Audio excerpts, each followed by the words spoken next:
Alright, is this on again? Yep, I guess we are on. We're live, everybody. Hello, everyone. Sorry for the little bit of a delay there. I had it scheduled a bit early, so probably around like what 4 some ish p.m. and then I kind of got busy with several other things. But either way, we are officially live. We are officially live, everybody. So, yeah, that's what we're doing here. So, yeah, well, let's see how this live stream goes. Today, I'm gonna be tinkering with my custom built computer yet again. So I'm back at it again after the last stream when I took a break and kind of resumed progress on my me-centric Switch game that I got like about a month ago. Just kind of resuming where I left off from that last me-centric stream that I did on the channel, but either way, now we're back into the stuff where we tinker around with retrocomputing stuff, pretty much. So again, we got my custom built computer here at the helm. So I guess without further ado, I'm gonna turn the monitor on, and I'll turn the speaker on, which doesn't have a power switch anymore. It's a little bit unprotected there, so it's not really that ideal. That's why I kind of have to use like one of those little tweezer things to kind of like turn it on there, because there's no button on it anymore. So, but anyway, let's go ahead and power this thing on. Take off the USB stick for a little bit before we turn it on. So here we go.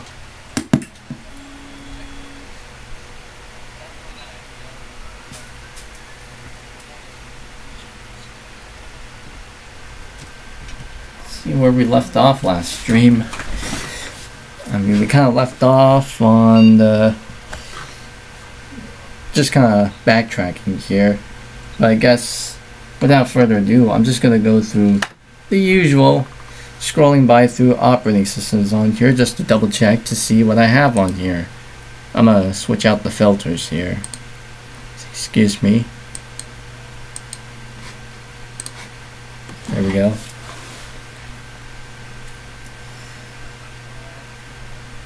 So we left off on that last stream when I was tinkering around with that one XP install, pretty much.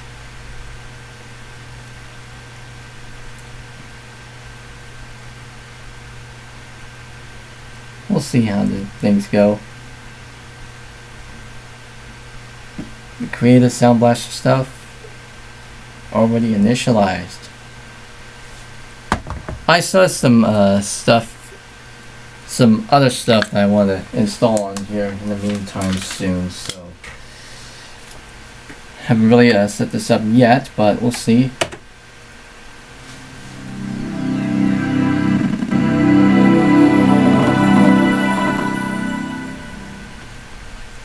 Still works as it should.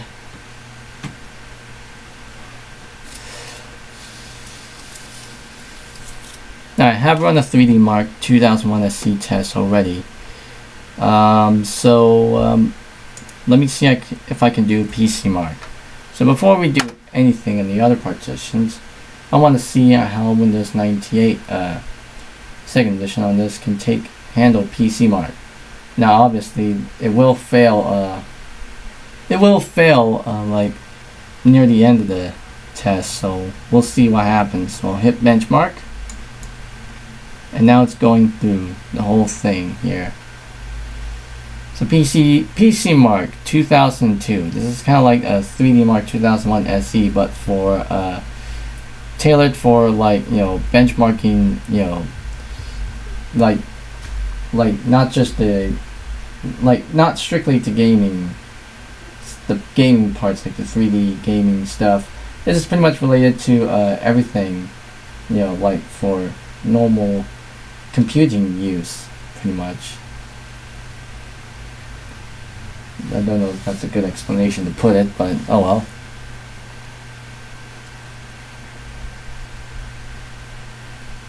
It's gonna go by through all these things, and in a moment it's gonna do those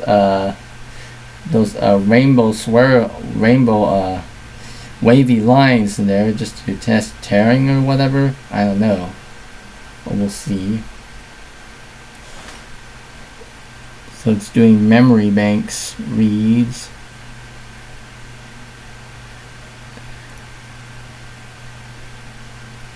And raw memory block writes.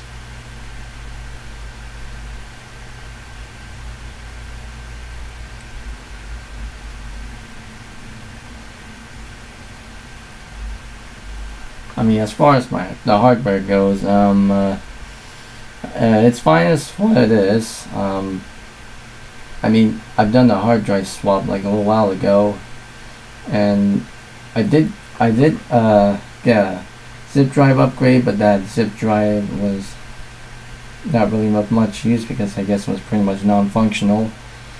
So, and the stuff that I bought for that AMD compact was also kind of non-functional, like the hard drive and stuff.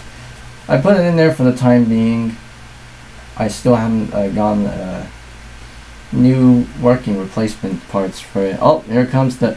Whoa, that's not really doing that much good on 98 stuff. It's a little bit about glitchy artifacts here.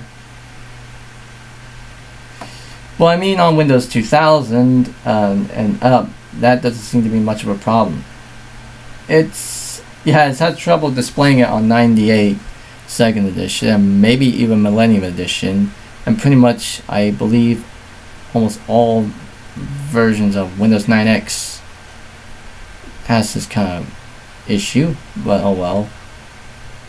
I think when it goes to the ASF compressions, decompressions and stuff is when it will fail.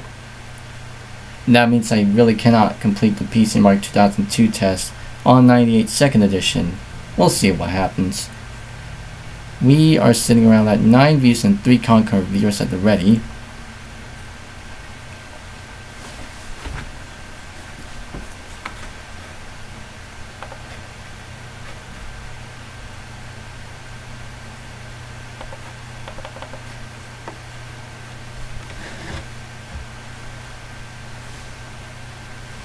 So let's just letting this thing go.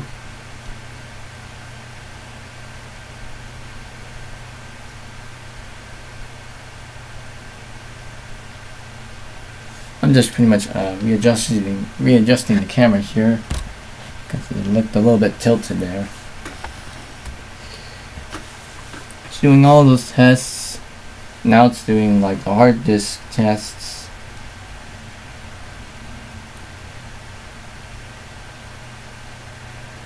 So the 3D Mark 2001 SE thing is like a 3D graphics benchmark and stuff.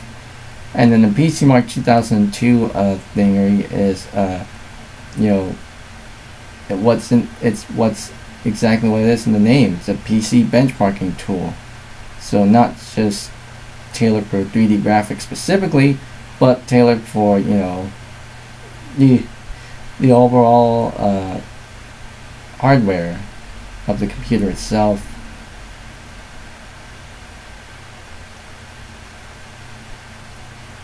Obviously, with this one, I don't have a hardware encoding device for ASF stuff, obviously. But oh well.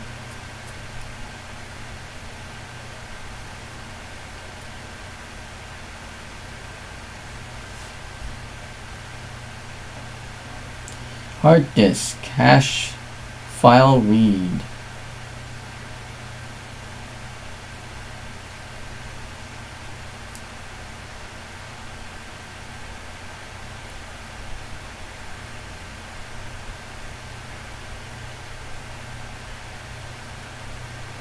Then you can see the estimated time remaining there.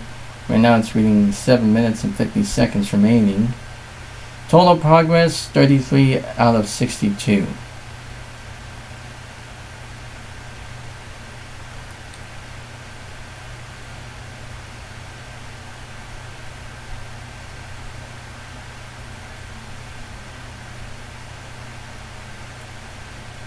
There we go. Uncached file read. That took a little bit of a while. Now file copy. Hard disk. So it's kind of simulating a file copying here.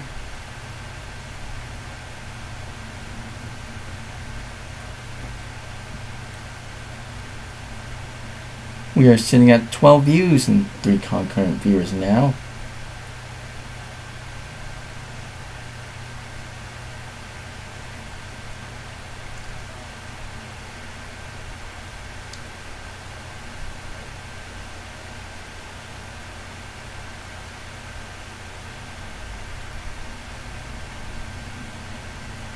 It's taking a little while here.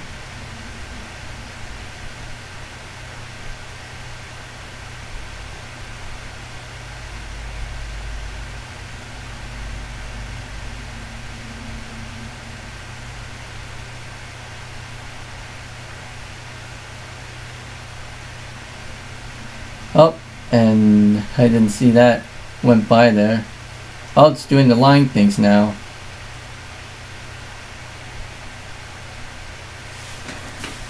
With the glitchiness that's happening here, that obviously won't happen if I ran this on not 98 second edition, but 2000 onwards, Windows 2000 onwards. As you can see, it is really glitching, flickering, whatever. That obviously wouldn't happen.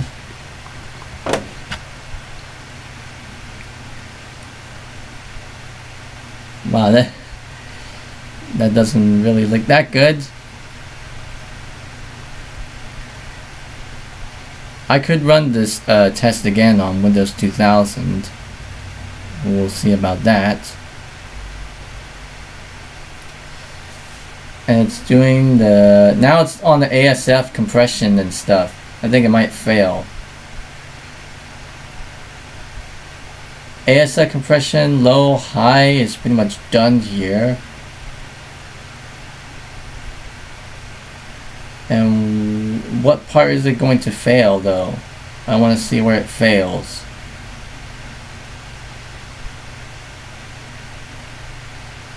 Oh, what's it doing? Oh, there's the video. It's a small video that's playing it right here.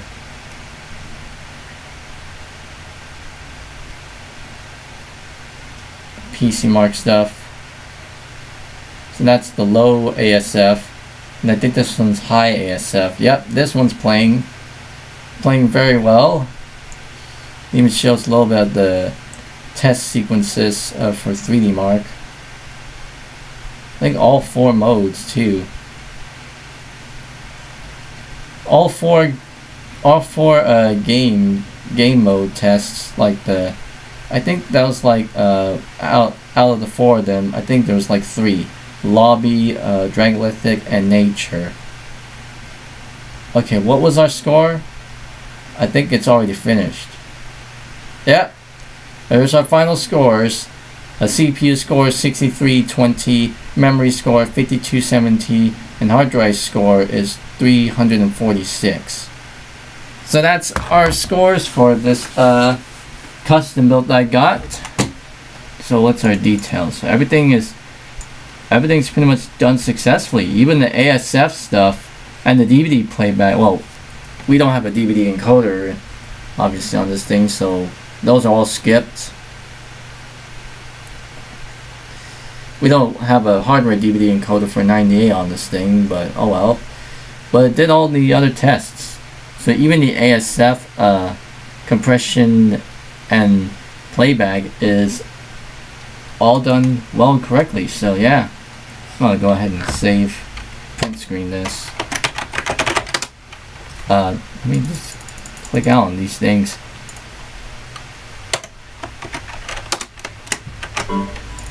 yes. My pictures, PC mark.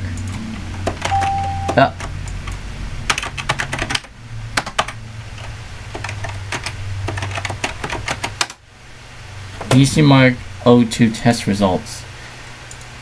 Alright, now I'm going to go ahead and save the results to this one, that folder. So those are our scores. And we could submit these scores to the website, which is non-existent anymore, because this is such an old tool. A PC Mark 2002 Pro. 98, 2001. Look at that animation it's doing there. And I will not do result browser. But I already tested 3D Mark 2001 SE and that works. Alright. Now I want to see what are the tools here? Did I have CPU-Z on here? Yes, I do. Load up CPU-Z, CPU-Z, which happened to, something happened to fail there for whatever reason. Don't know what happened there, but Intel Pentium 4 Northwood, socket 478, yeah, 266 gigahertz, 512 kilobytes of L2 cache, single core, single thread. Kind of still thinking about putting a hyper-threading CPU compatible with this motherboard, because I pretty much checked online just to see, and there's a 3.06 Northwood hyper-threading CPU with 512 kilobytes of L2 cache. I may put in here soon because it said it's probably compatible. I don't know, but we'll see what happens in the future. Runs an i8045 PE chipset. i845 PE chipset. The board model is D845 PE-SV. Running a BIOS dated October 20th, 2002 is what I'm thinking. HB version 3, which supports transfer rates of 4, max supported 4. So, yeah. Got about like a gig of memory, using two 512 meg RAM sticks. It doesn't show the. Oh, that logo's a bit chopped off. It doesn't show the model number of the graphics card, but it does say EVGA Corp. That's the brand manufacturer for this card that I have in here. NV44A core. And yeah, that's pretty much all about that one. Now let's go to the hardware info. It might blue screen here, but well, we'll see. Because this tended to be problematic last time when I had the other version. There we go. It's a Intel Pentium 4 2667. Click on that. Micron. Those are running well. It's running in single channel mode though. Yeah, the board probably does not support dual channels, so I mean that's if this thing has like four or more DIMM slots, which this one doesn't. It only has 2, so yeah. Supports MMX, SSE and SSE2 instructions, and thermal monitor 1. For the graphics card, we have an EVGA GeForce 6200 AGP model based on the NVIDIA GeForce 6200 chipset, then MV44A core, HEB4 at 4, 256 megabytes of graphics memory of DDR2 SDRAM, and yeah.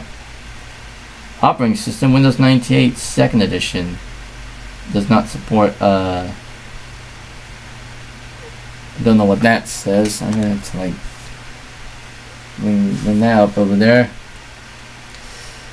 Does not support Does not support legacy boot. I mean, we're already on, because that's for UEFI, legacy boot, secure boot.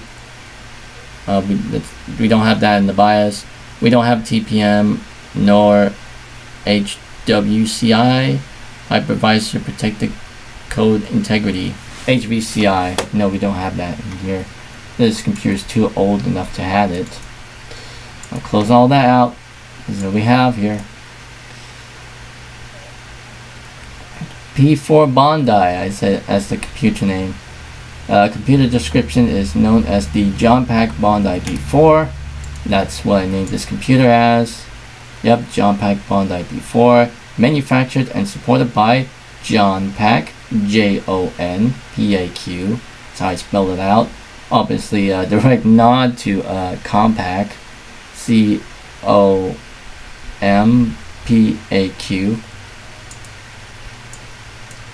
John Pack Bondi P4, aka the P4 Bondi Beige 2660, or as I called it,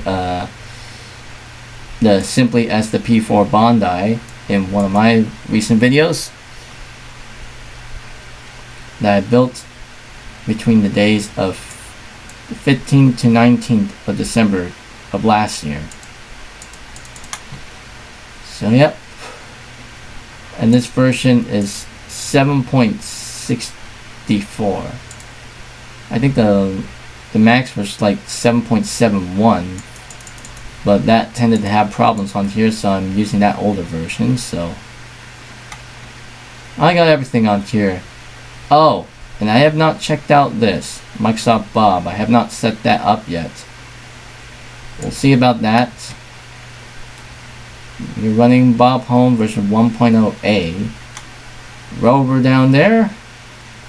Good morning. Good evening. We're not in the morning or the afternoon hours. Let's knock. Yeah, we haven't set up an account here. So I will set one up for myself. Click here if your name is on the list. Or there's change your name or other information, or remove someone. I'll pick the top option here. Are you new to the home? Yes or no. You used to be on the list but were removed. I'll pick yes here because, well, this is obviously a new install. Welcome to Bob. I am Rover the Retriever, but you can Rover Retriever is his full name. I call him Rover the Retriever dog. Rover the Golden Retriever. Before you can move, I need to ask you a few questions.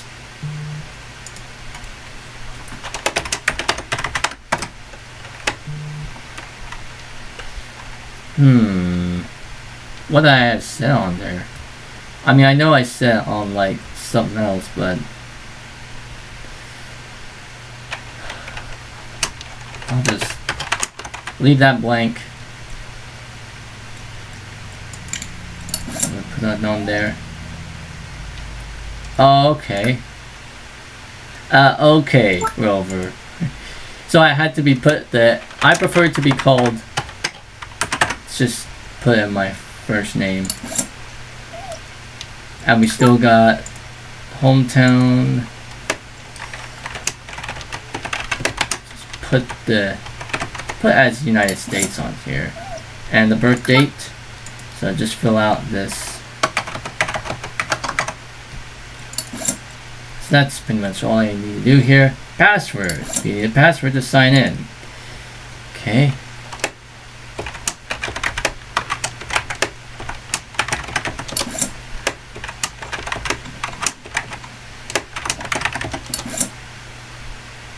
And I will skip this, but I have set the time zone to Pacific. It's automatically set that. I think it grabs that setting from within Windows. Ooh, some privacy. I'll pick the attic. Yippee, Ace! You're all okay, Rover. Thanks for looking at the screen. Yippee, Ace! You're all set to enter your Bob home. Will you be starting DOS or Windows programs from inside Bob? If so, I'll go look for them. Yes, go get them now, Rover. May I show you around? Nope. Yowza! I'll see you inside.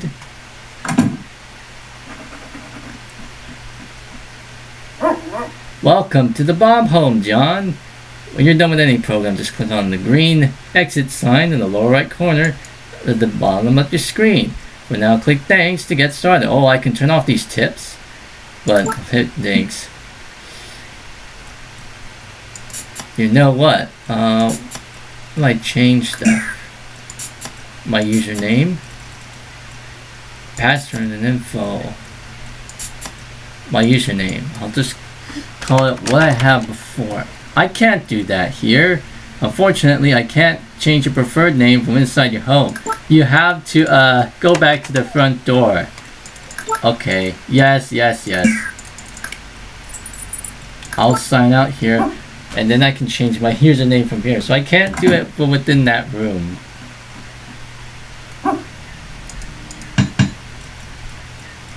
Change my name here. Change the preferred name. Set to... I think that's what I had set before. On all the stuff that I did before.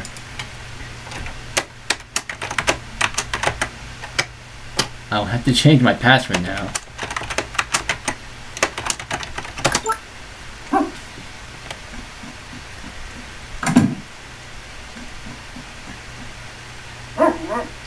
Learning more, yeah. Let's see, change something. Password. I can't, yeah, I also, okay, there's something about here. These two, I had to go back out. What about this one? Oh, okay. So only that one I could do it from within the room. But these two, I had to actually exit out from the room, or actually sign out. Alright. Go back out here.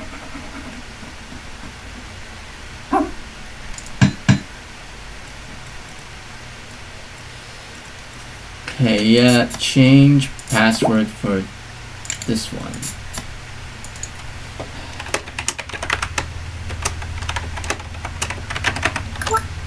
And I'll make a new one. Oh.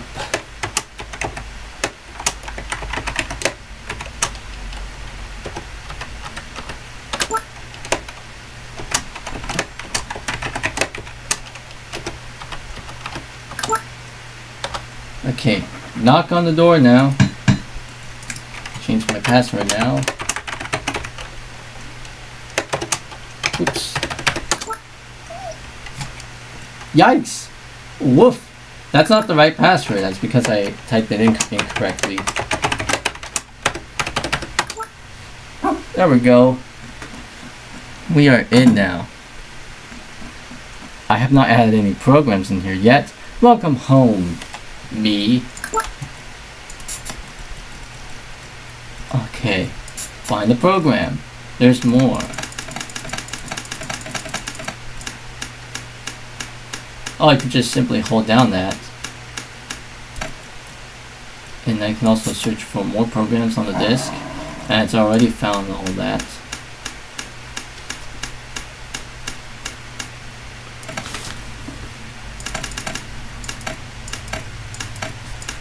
We have many different versions of Access, Excel, and PowerPoint.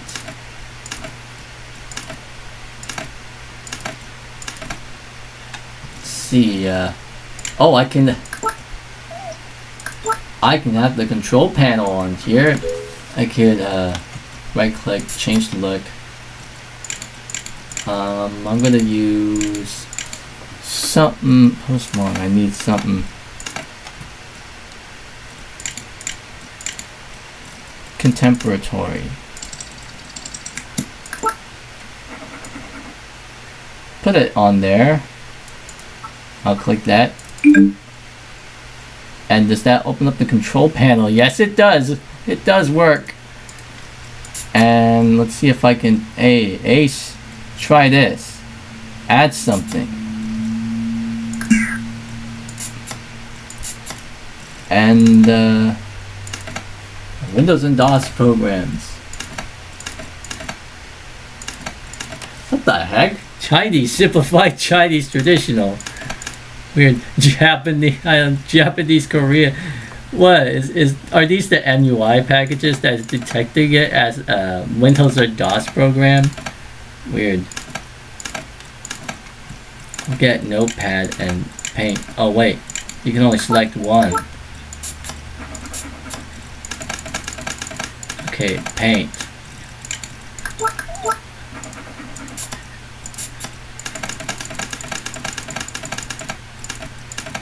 And WordPad.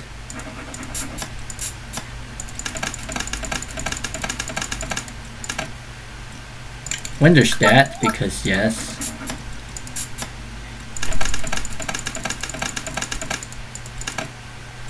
Windows Media Player, MRU Cleaner, Windows Media 7 Power Toys, website, what does that do?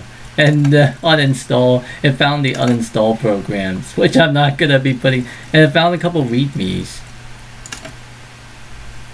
And yes, My Logitech pictures, and we got Microsoft Works stuff, Microsoft Works database, task launcher, and different versions of Microsoft Word. HXD, image burn, and then we got a DOS box here.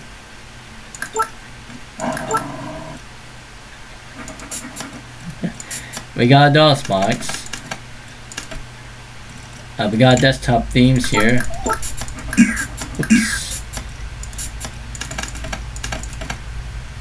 This cleanup, CompuServe link, multi-talk link, calculator.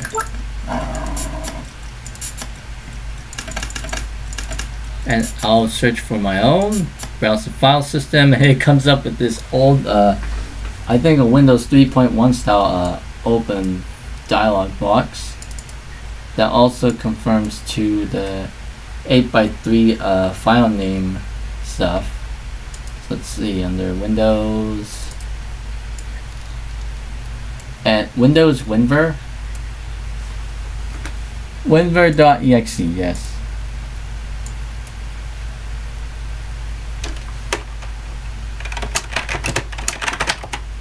Just name it as about Windows. And does this work? Yep, Windows 98. I will also open up the Welcome to Windows thing. I think it's under Welcome. Yeah, welcome.exe. No, that's not. Yeah, welcome.exe. Welcome to Windows 98. I think that's what it is. I've opened up my start menu and just double check. System tools, welcome to Windows. Okay.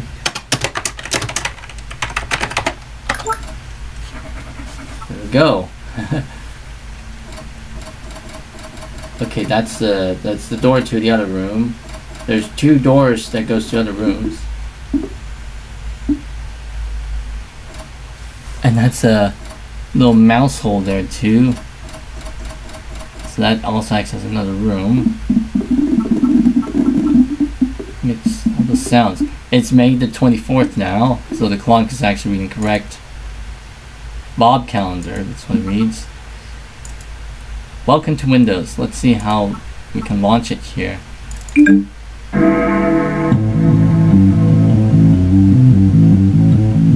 Yep, that works.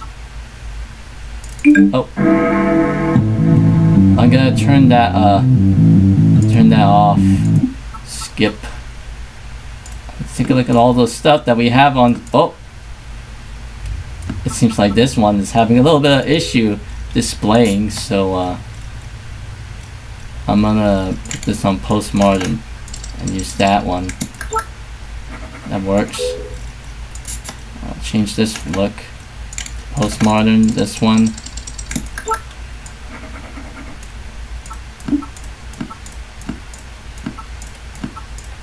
Okay, these boxes are just gonna be floating around here. Not really ideal. I want to make it like everything nice and tidy. Oh well, let's launch Paint. That opens up Paint. Yep, that works. Calculator. Opens up Calculator. This one opens up WordPad. Notepad opens. Desktop themes. That will work. There's desktop themes. Windows Stat. And there's Windows Stat that loads up. And then there's DOSBox here. We're running DOSBox on Windows 98 2nd edition. Master Vodunjit, welcome to the live stream. And here we are. We do full screen here.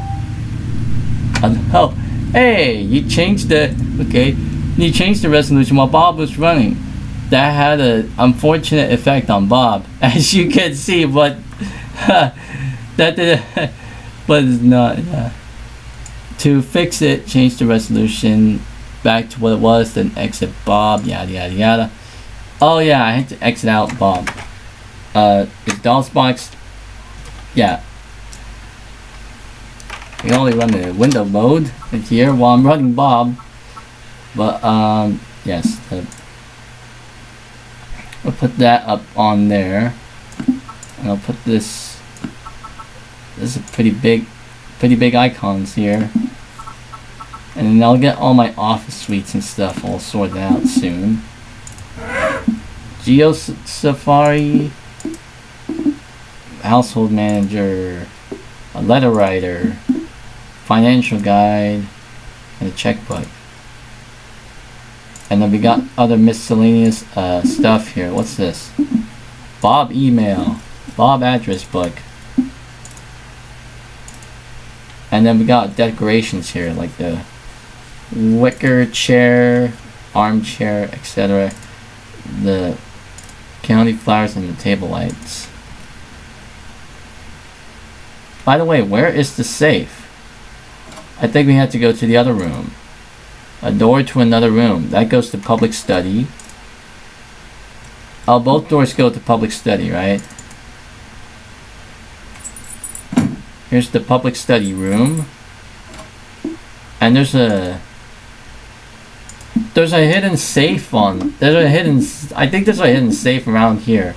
I'm not gonna move that clock though. I think I might as well just head to another room while we're at it. Where's this door go? Where's this door go? To the public family room. Oh, it goes back to this room. Okay. And that's a mouse hole. The public mouse hole. This is what the mouse hole looks like.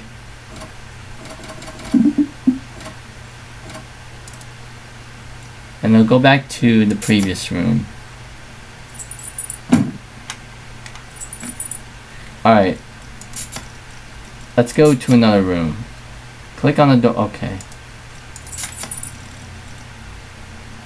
Control E.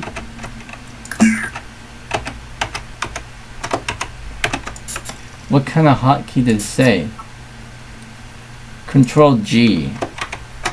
Which room do you want to go to? A public safe. What's in that public safe? Oh, so these things here. What contains a financial guide, the checkbook, and that's a clock. This is the crystal ball, which is interactive. What does it show? Got the Bob logo there. And that just goes back to that. Click on it.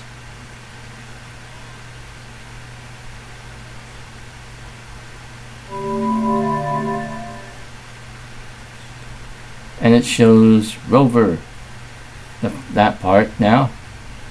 And the Bob logo. And it goes back into that. Let's click on it again. It shows, well, nothing. Let's do that again. And we got, again, that's Rover. But what else? His friends. That's the bunny friend, which we haven't got a name for that, but back to Rover. Now the bunny friend, and then the Bob logo. And then it goes back to that one. Click on that again. There should be more. I mean, we definitely got the Rover dog. Then the Bob logo there. I think it's probably randomized. Click on it again. See what we got here. Well, again, we got the Rover. It's the crystal ball stuff. The bunny friend again. And the Bob logo. Oh, I can speed things up here. Yeah, let me go ahead and speed things up here. Whoa, I'm clicking it again. Don't know if that makes a difference. And we got more friends here. The friends of Bob. The virtual guides that speak for themselves. I guess there's probably more. But go back to the previous room. I can also change where that door goes to. So it could go either, if I exit out the save, then it's gonna go out. If I set that door to set outside, then when I exit the save, we'll be outside. A hint for you, yada yada yada. So what are the guides? Friends of Bob. Now because I got the because this is the later version of Bob, I think the this is Bob version 1.00A. Baudelaire, Blythe, Chaos, Chaz, The Dot, which this also appeared in all versions of Microsoft Office. Hopper, Java, Lucy, Orby, and Rover himself, Ruby, Scruz, Shelly, and Will. He also only appeared in Office 97 after this one. Digger, and then the speaker and the invisible. If we select speaker and invisible, then we just pretty much get generic ones that says, "Hello, John Gaber, let's get started." And then this, yeah, goodbye, John Gaber. I hope you find someone you like. Rover will be here to help you pick another guide. I mean, those generic stuff here.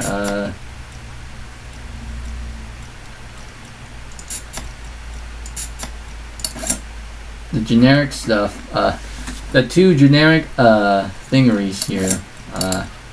Invisible and speaker. They don't have any of those like ramblings and stuff. So here's the speaker. Nothing of interest. Really? Nothing of interest. Really? That's all what the speaker has.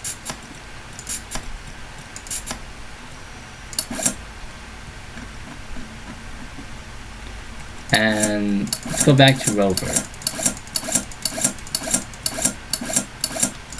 Whoa. I'm ready to go. Where to? User. Home shell. Looking for the exit. There's the exit sign down there. Now let's show the startup tips and keyboard shortcuts.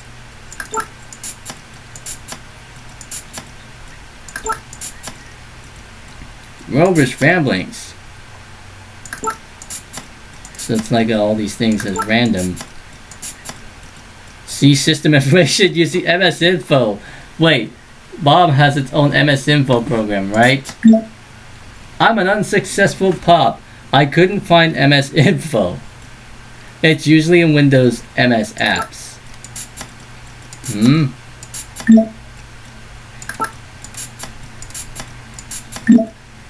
I didn't succeed.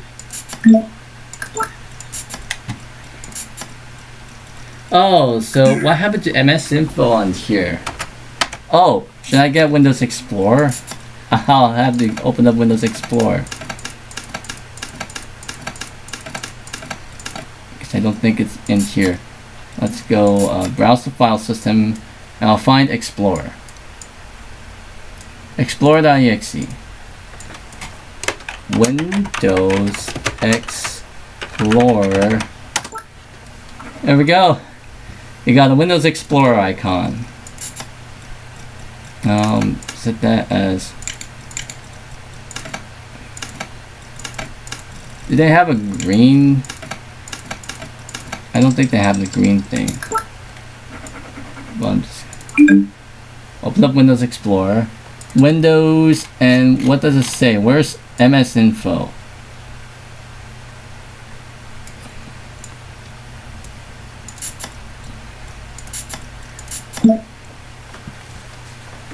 No luck.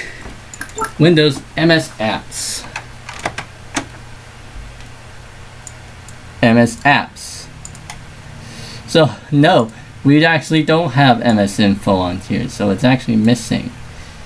We'll probably have to add that back ourselves if I get something. I don't know. Let's open up Windows Explorer here. What else?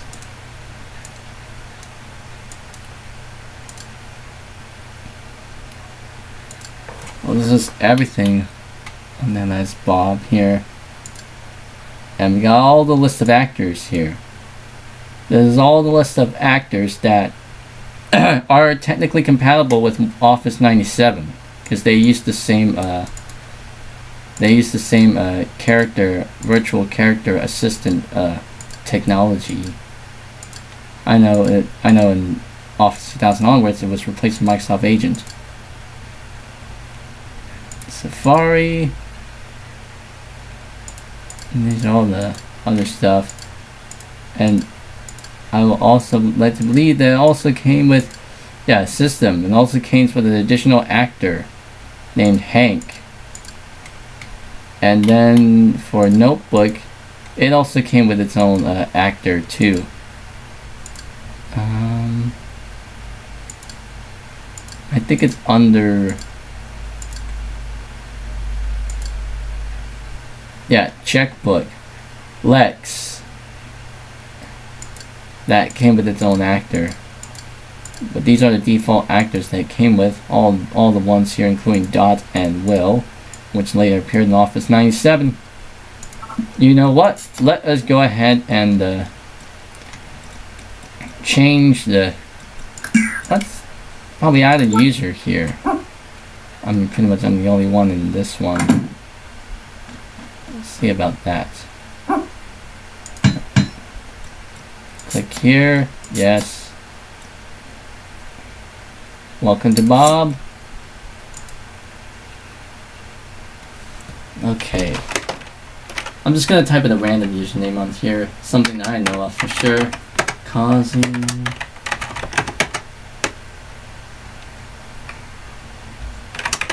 I don't know. Whatever.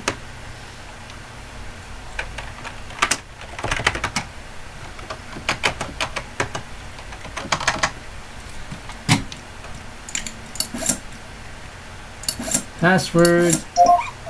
No password? Yes, keep it blank. No privacy. Whoop, you need to pick one. A sunroom. Go get them. Skip. And oh, we're back into this room. Welcome to the Bob home. Kazi, that's what I said. What's the main room? The room over this one.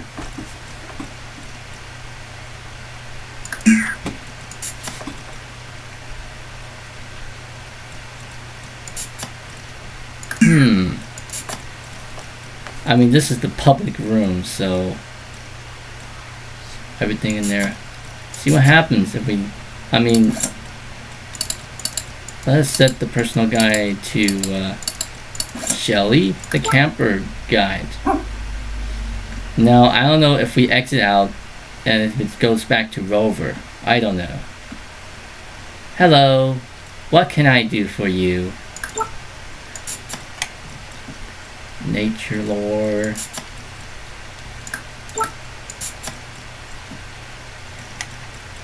Take a stab at one.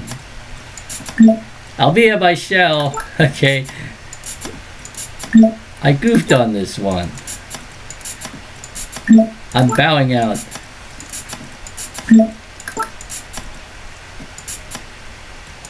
Looking for the exit. Ah. Please wait a little longer. Oops. And then Windows Explorer. Gonna sign out here. Yes. Bye. Hey, welcome back, Rover. So I'm gonna log back into my account. Oop. Oh no.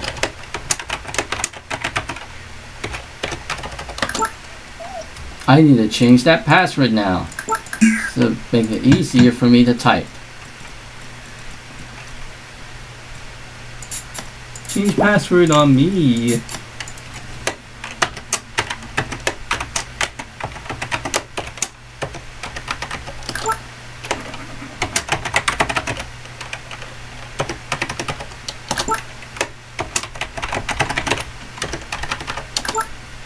There we go. That's better. Just makes it a little bit easier for me to type. And there we go.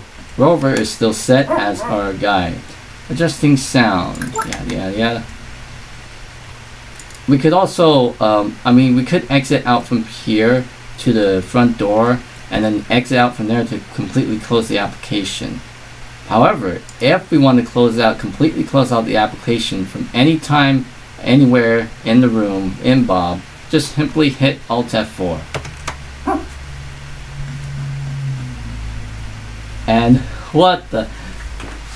Okay, that's a strange error that just came up. CTF mom has encountered an illegal operation, a general protection fault. And user dot, yeah. I mean, the 98 install in here it's kind of a bit temperamental, but hey, it still works.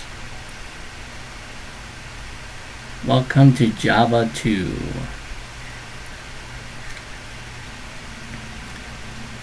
Oh, go Office 97 here.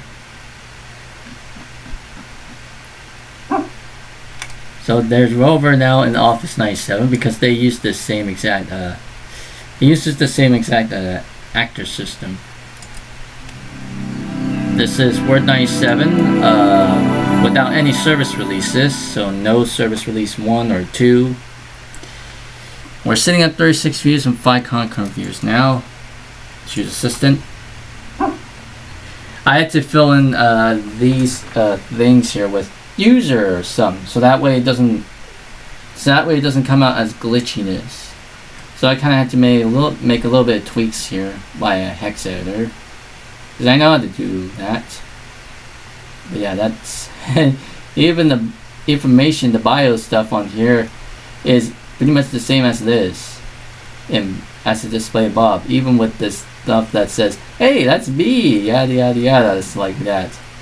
However, let's go back here. Just quickly scrolling by here. So I pretty much got every single Bob actor in Office 97.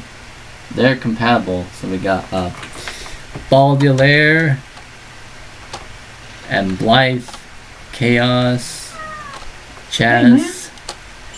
Chaz actually has no example speech bubbles. It's just pretty much all blank because it was never filled out for that character when it was included in Bob. Probably the later versions. Clip it. This is the default Office Assistant Word, obviously. Love him or hate him, he's there.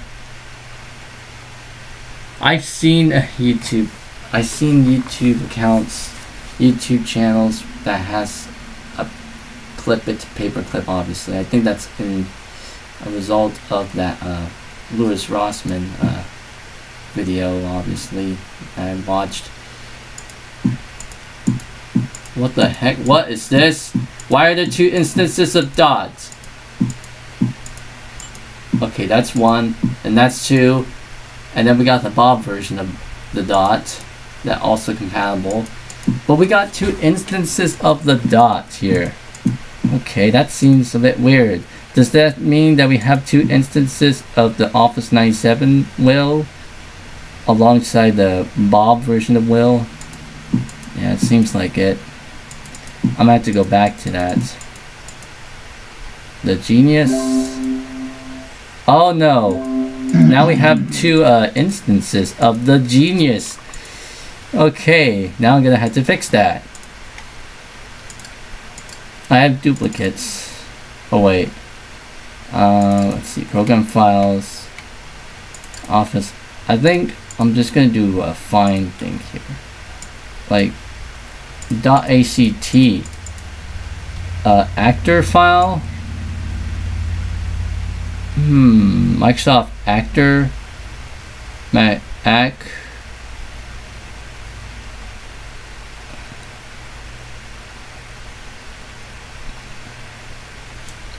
Okay, contain name.act. Does that show? Or I think it says containing text .act. Yes.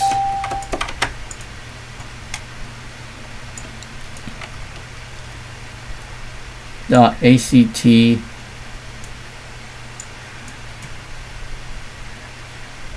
Okay, it shows the txt and dat, but not act, because I'm trying to search for a few more instances. Legend Niakai, welcome to the live stream. Continuing to tinker with my custom built retro computer that I built back in December of last year. Just doing with some more things to it. I mean, obviously tinkering in software, not hardware, because I've already done all the hardware stuff. If you watch one of my 2-hour-long videos of me building this thing back in December.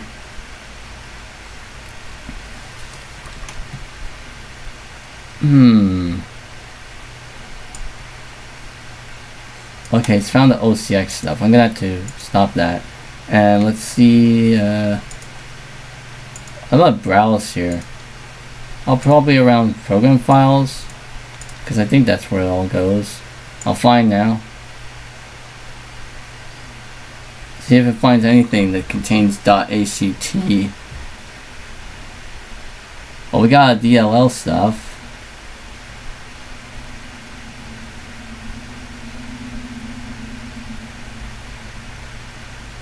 Index searching, eh?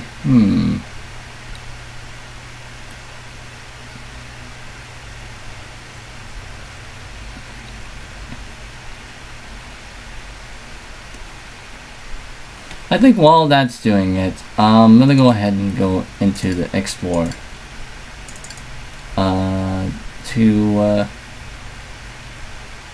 There's another My Music folder.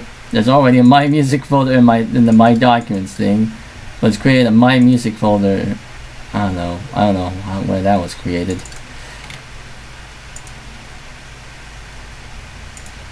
Okay, Office 97. Office. Actors. Oh, I think I still have the ACP stuff remaining. Yeah, details. Oh yeah, so that's why I still have the ACP stuff. I had to delete the ACP stuff. So there's one for Dot, Genius, Hoverbot, Logo, Mother Nature, PowerPup, Scribble, and Will. So I will delete those ACT stuff.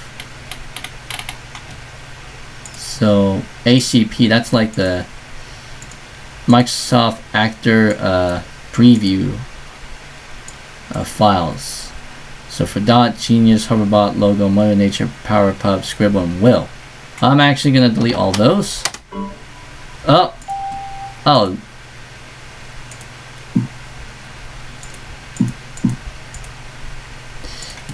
I think I shall close out close out Word 97 first before I went ahead and delete all those. So now we got we got all of everything. Now I can go to, so the ones from modified November 17, 1996. These are all the stock Office 97 actors. You know, barring Clip-It, all the other characters could only be accessed via the CD-ROM, and the rest of them, these ones here, these 19 actor files, they all came from that Microsoft Bob stuff, but I had to make some modifications to it. Well, these ones here I kind of modified to make sure that the speech bubbles within the choose assistant thing doesn't come out as glitchiness. For this one here, it's just, I kind of use them as is, because they're pretty much just actors, but they don't really do anything that much. No animations, no nothing. Oh, look at all that thing that's freed up. Name, restored it. Alright, I'll X that out and I'll launch off Word 97 again. Clip-It's here. And now let's go back to here. So we got the Dot, we got the Office 97 version of Dot, and then the Microsoft Bob version of Dot, which has voice acting in it. So the two Microsoft Bob actors were ported over from, they were transferred over to Office 97 without the voices and such. So the Dot and Will were given a voice acting, but in Office 97 they were silent. So Dot, the Genius, and then this one is Hank. That's the Geo Safari actor. Hoverbot, Java, and Lexi. That's like the, is that like the checkbook, notebook, Mike Bob notebook or whatever actor thing? I had to check back, but also this one, this one does not have something written in that speech bubble. Neither does Hank. So yeah, as you can see, that's blank. Office logo. Lucy. The Mother Nature. Orby. Powerpup. And Rover from Microsoft Bob, obviously. Ruby. Scribble. Scuzz. Shelly. And here comes the Will stuff. So this is the Office 97 version of Will, and I also have the Bob version of Will. And as you can see, there's differences. The color of that outfit is changed. It was also given some slight tweaks here too. There's a floor, there's a table, what looks like a table there. Oh, as you can see, that changed color to that actual color. But then it kind of switches to that gray color. But this is the original Bob version. There's also a little, yeah, I don't know. How now? Yep, there's the voice acting. And as you can see, this one does not have the voice acting. All hail, all hail to thee, good user. And then this one says, all hail to thee. It just says that. And then all hail to thee, good user. So it's pretty much just, also the bio is also different between the two of them. So it's a little bit of a modification here. And yes, speaker and invisible, they also don't have anything within that speech bubble. Choose this speaker. So and invisible, so I can pretty much use these office assistants here. So let's say if I want to have like a little non-essential window popping up. So if I can hide this one, and then I open this one up, and there's no one there, which is kind of let me do that Easter egg here with the invisible stuff. So I think it's is it a control? Did you hold down control and then click? Yes. I'm gonna do this Easter egg thing again with the invisible office assistant. This is not a contest. Shift enter, and there we go. Office 97. Hidden Easter egg that never really appeared. Well, it didn't appear for more than 29, close to 30 years before it was discovered in January this year.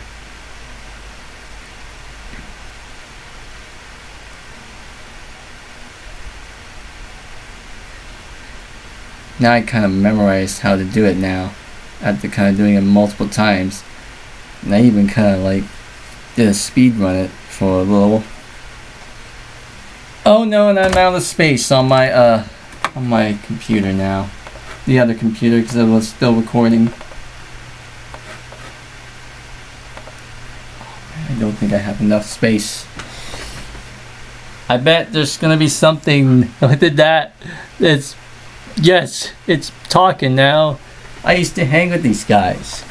No, really, I was one of the gang. Sometimes they come by my office to ask me coding questions. No one, they say. How do you declare an array of function pointers when all the functions have different prototypes? And I respond, what do you think I am? Some kind of computer nerd? Then we all have a good laugh and go out for the beers. Yeah, so the no one here is pretty much just talking. No, there's no office assistant here. It's just a non-essential window that's just speaking. Yeah.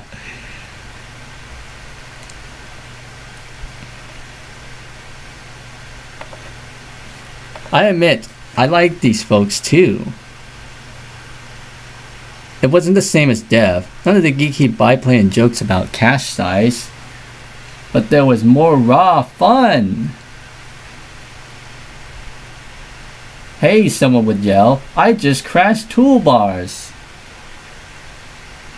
Then we all crowd in and watch as he tried to reboot his machine. Finally, someone would point out that he kicked out the power cord.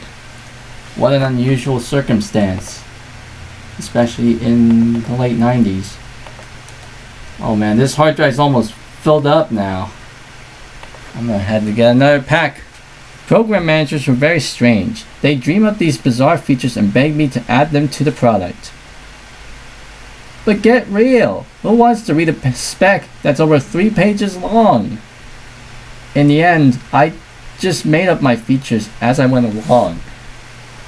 So, regardless of any type of office assistant that you pick out, they will always be saying the same thing. So for the Bob actors and the Office 97 actors, they will all speak out what they say. Whoop. I hear some audio glitching.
Back to Rover. See if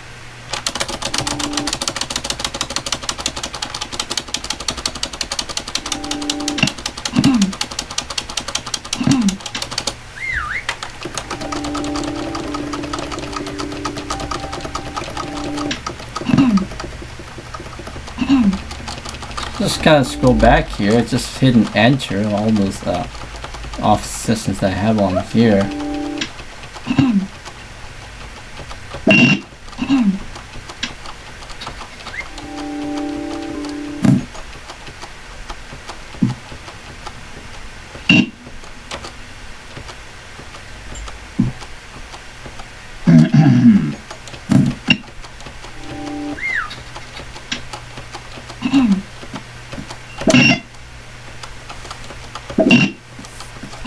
It's just as I'm scrolling by through this here.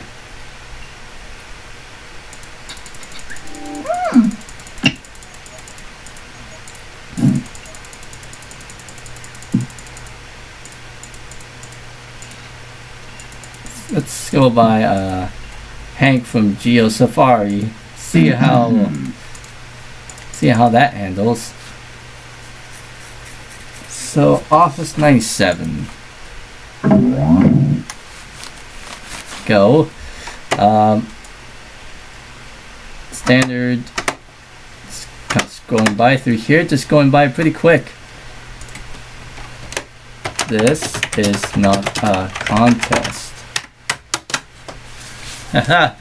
So we got that going on here with the Geo Safari actor. Geo Safari for Bob actor. And down there, so any kind of office assistant, regardless of any office assistant that you have installed on this on all versions of Office, they will always say the same thing here with the Office 97 Word 97 Easter egg here, this hidden one.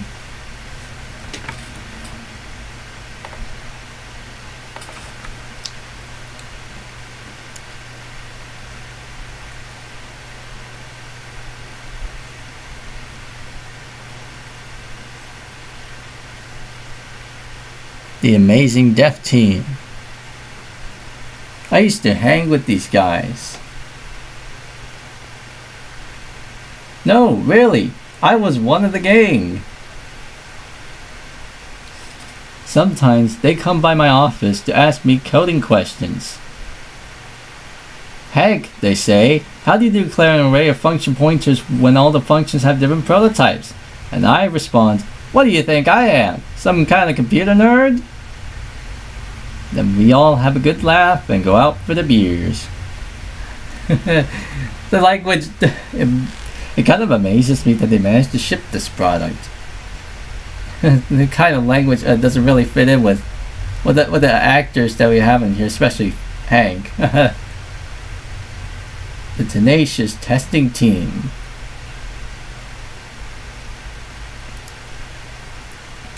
I admit, I like these folks too.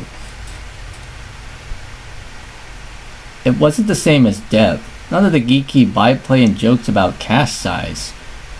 But there was more raw fun. Hey, someone would yell, I just crashed toolbars. Then we all crowd in and watch as he tried to reboot his machine. Finally, somebody would point out that he kicked out the power cord.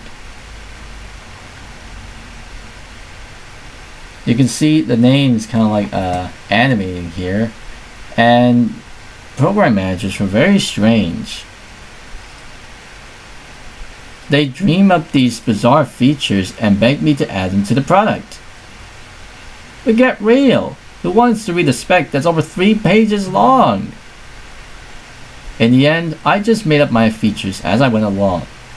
The visionary product management team here.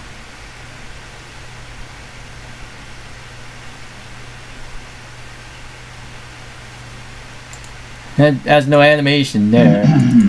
Let's see about Lexi from Bob Checkbook. Might as well do this Easter egg with the rest of the Bob actors here. I've already entered that text in, so here we go. Our fearless leaders, and then it'll go into the amazing, the amazing dev team, and then the tenacious development, the tenacious testing team, and then our visionary product management team. So it's like 4 sections here within the credits, and you can see the icons kind of animate there. The small icons, they're like animated buttons. You can see there.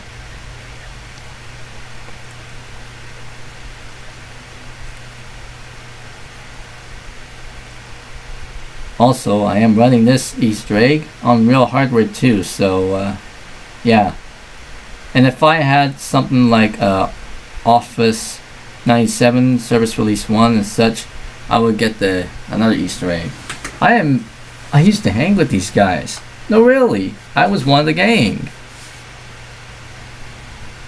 Sometimes they come by my office to ask me coding questions.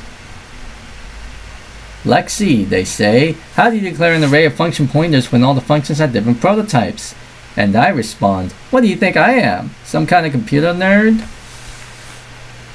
Then we all have a good laugh and go out for the beers. It kind of amazes me that they managed to ship this product. That last part, I always kind of missed out when I'm reading that though. The tenacious testing team. Yeah, look at how it kind of animates those texts here. I admit, I like these folks too. It wasn't the same as Dev. Not the geeky byplay and jokes about cache size. But there was more raw fun. Haha, wow. Hey, someone would yell, I just crashed toolbars. Then we all crowded and watched as he tried to reboot his machine. Finally, somebody would point out that he kicked out the power cord. Alright, is that transfer done? Yes. Now it's only like 5. Program managers were very strange. They dream up these bizarre features and beg me to add them to the product. But get real, who wants to read a spec that's over 3 pages long? In the end, I just made up my features as I went along.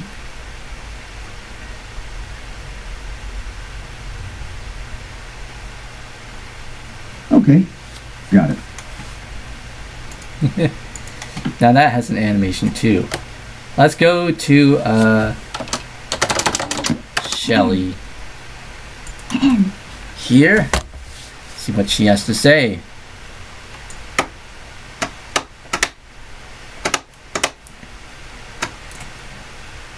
Hey Shelly, it's not a contest, eh? She's here, the happy camper. It's what my oldest brother calls me, a happy camper. Okay. Got so much here.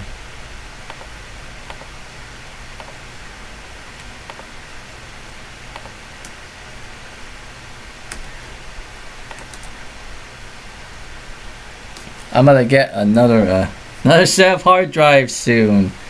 I'm a data hoarder of some type.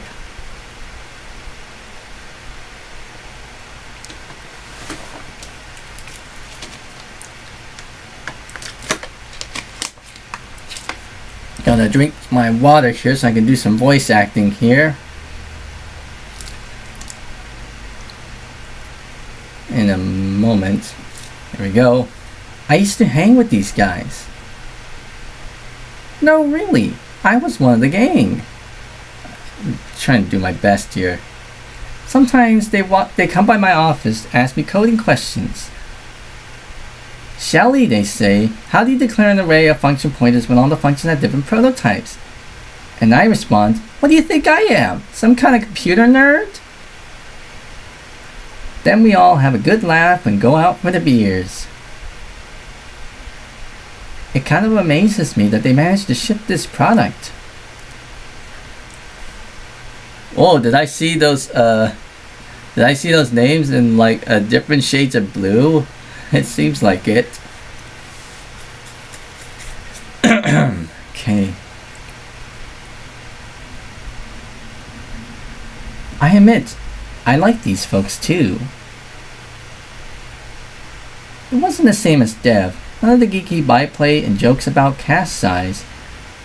But there was more raw fun. Hey, someone would yell, I just crashed toolbars. Then we all crowd in and watch as he tried to reboot his machine. Finally, somebody would point out that he kicked out the power cord. What an unusual circumstance there, Shelly, especially from back in the day, obviously. Program managers are very strange. They dream up these features, these bizarre features, and beg me to add them to the product. But get real! Who wants to read a spec that's over 3 pages long?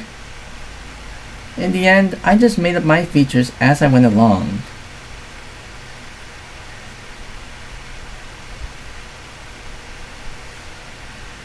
A+.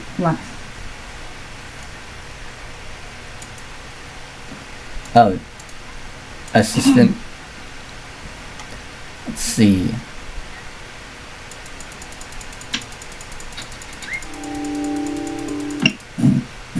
Java. Time for me to ask you something about this Easter egg here.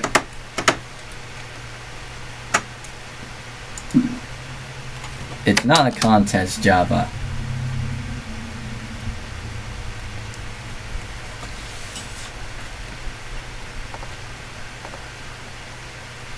We're only about like two gigs left on this hard drive. It's really getting full now. I don't think this might save it though. It's gonna say not enough space.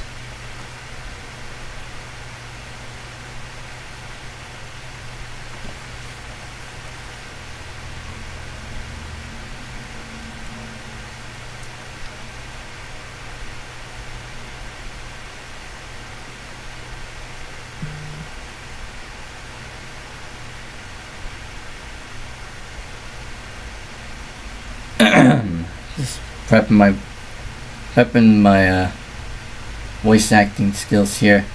I used to hang with these guys.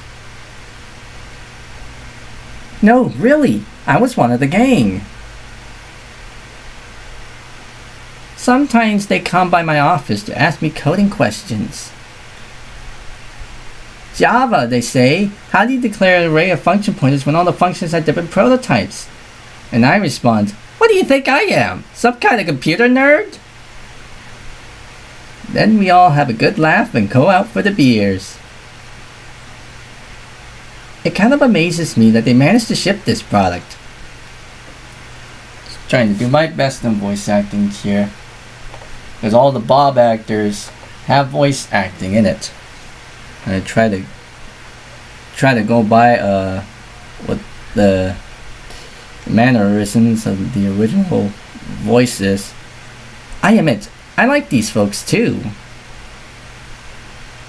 It wasn't the same as Dev. None of the geeky byplay and jokes about cast size. But there was more raw fun.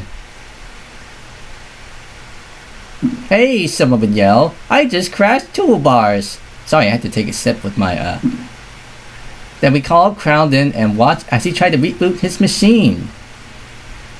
Finally, somebody would point out that he kicked out the power cord. Now,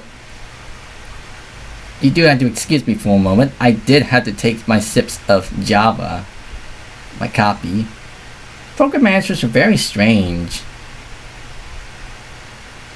They dream up these bizarre features and beg me to add them to the product. But get real! Who wants to read a spec that's over 3 pages long? In the end, I just made up my features as I went along.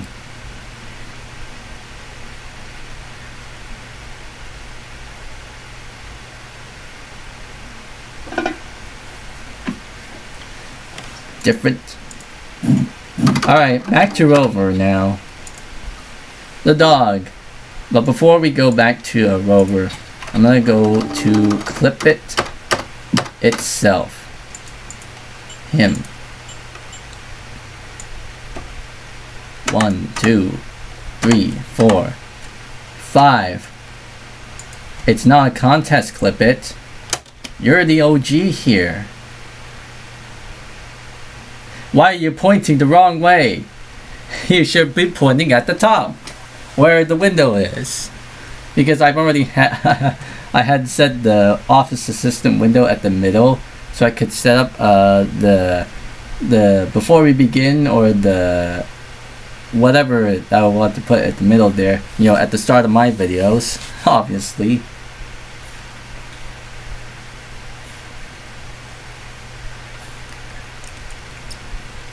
Clip it is looking.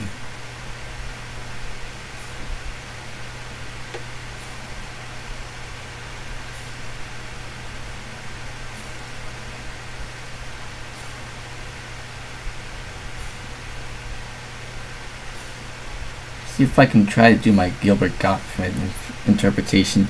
I used to hang with these guys. No, really, I was one of the gang.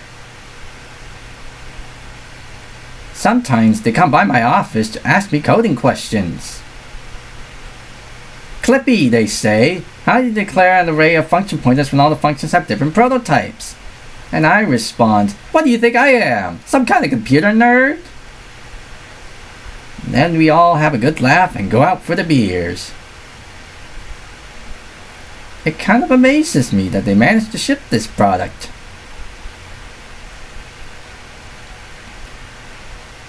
It wasn't, I mean, my interpretation of Gilbert Gottfried interpretation is not exact, but I would say it's good enough. I admit, I like these folks too. It wasn't the same as Dev. None of the geeky byplay and jokes about cast size, but there was more raw fun. Hey, someone would yell, I just crashed toolbars. Then we all crowd in and watch as he tried to reboot his machine. Finally, somebody would point out that he kicked out the power cord. Unusual circumstance there, Clippy, or Clip It, as you're known in the software. Program managers were very strange. They dream up these bizarre features and beg me to add them to the product. But get real! Who wants to read a spec that's over 3 pages long? In the end, I just made up my features as I went along. Trying to do my good impression here. Snap. Back to Rover now. Rover is the main assistant in Bob, and Clip It is the main assistant of Office. So we got the main Bob actor here, Rover the Retriever, Rover Retriever, whatever you like to call him. Ooh. Standard Rover. This is not a contest. Uh-oh. What'd I just do? There we go. Oh, and I think this text here, Office 97 text, also changes color or something. I don't know, but it looks a bit different here. Oh yeah, all these texts here of the dev team also have different. Well, they use different style colors and graphics and stuff, but the font remains the same. I think it's like that kind of Arial form font, whatever. some type of font like that. It's a sans serif font. Now back to my rover interpretation or mannerism, whatever that word is. As soon as that balloon pops up, I used to hang with these guys. No, really, I was one of the gang.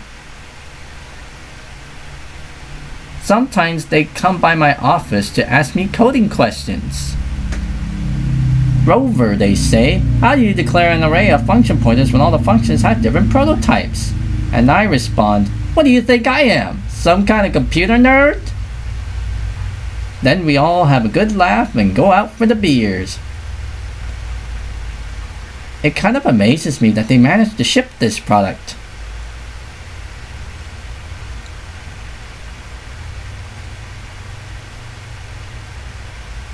Tenacious testing team.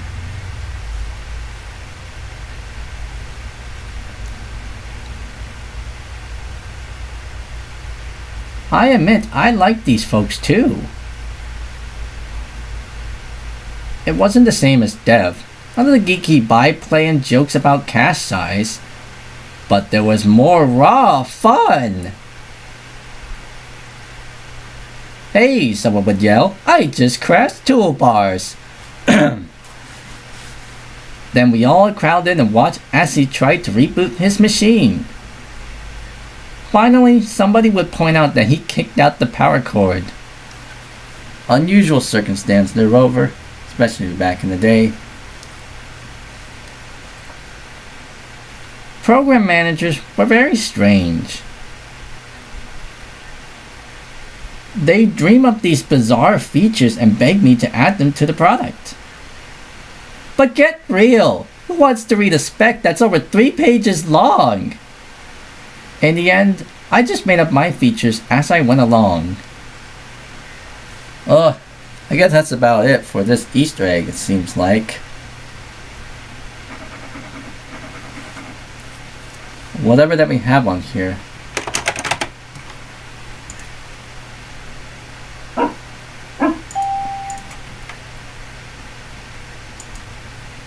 Let's see your spelling grammar.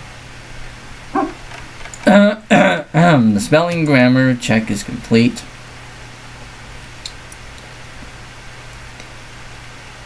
Print. Cannot change printers. It looks like you're writing a letter. Would you like help? Nope. Rover. Because I typed in Dear Rover. That was the thing back then. I'm not gonna click on that light bulb there. Nope. Alright. I think that's all we have here on 98. So I will install the other software on here soon. I just gotta head out.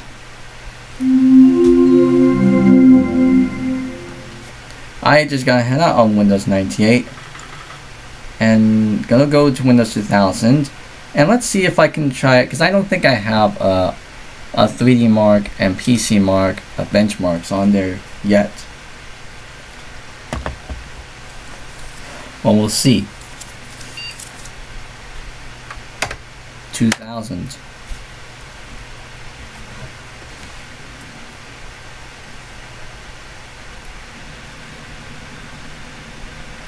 There we go. It's going.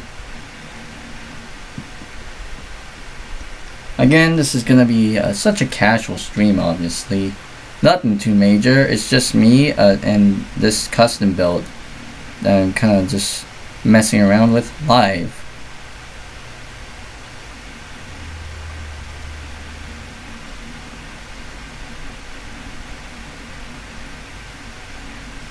Alrighty, here we go. Control Delete Enter.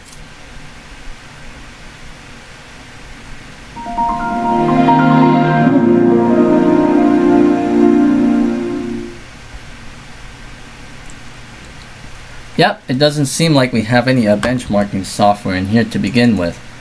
However, I could change that now. I also have Microsoft Virtual PC on here, but I haven't really set that up yet. In fact, I am still, I'm still in the process of setting these things up. The Windows 2002 stuff. What the? Okay, now it's trying to find that LAN adapter, but it's not going to. I have it installed for XP. I'm gonna have to make sure it doesn't detect it. Now within the operating system, and that means there's gonna be a little notification here. Yeah, 802.11 wireless LAN adapter. Now it's saying that the device could not be configured correctly. Do not use this device.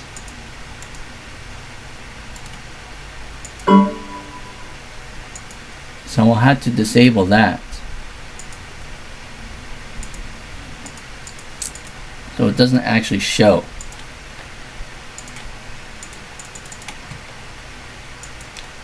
Okay, so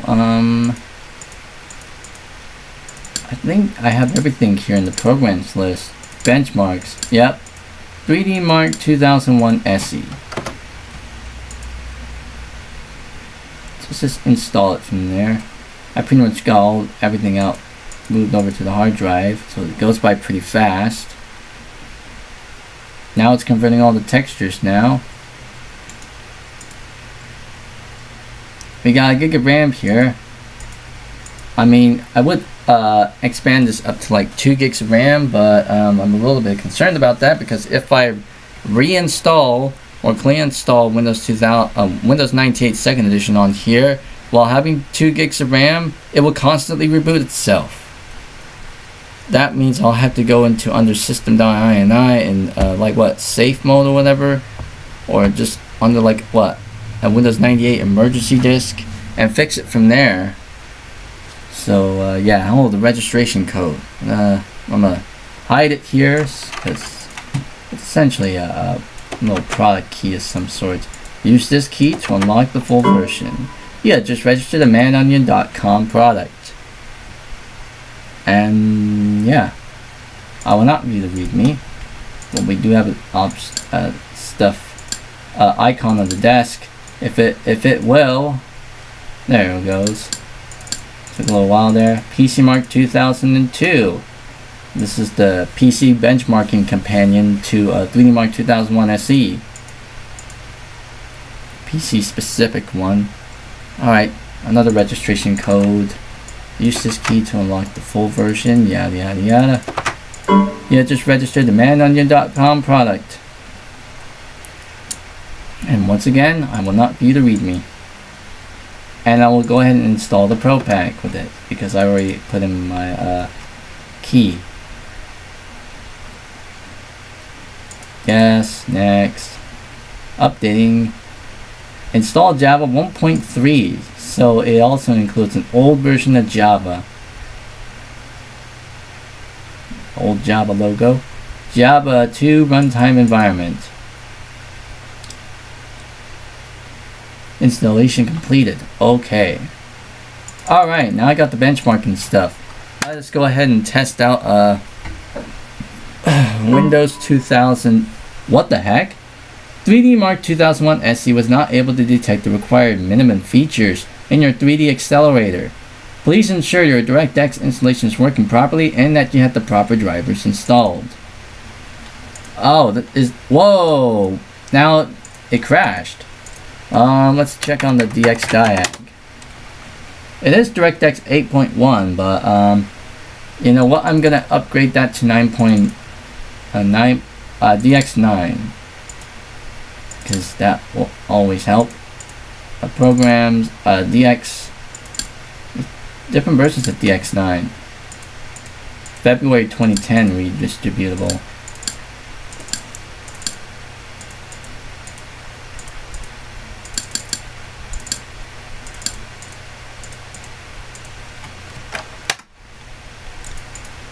And that's going to go into it defaults to the temp folder, so temp DX9C.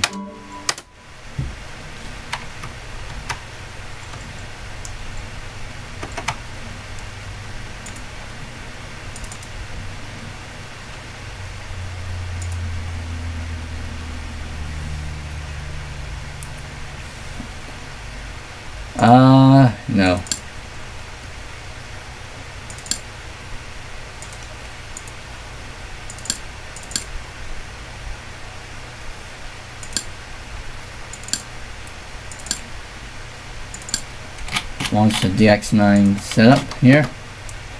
I accept. Now it's updating our DX to DX from DX8 to DX9, well DX8.1 to be precise, to DX9.0C. One of the last versions that'll run on Windows 2000. The February 2010 redistributable.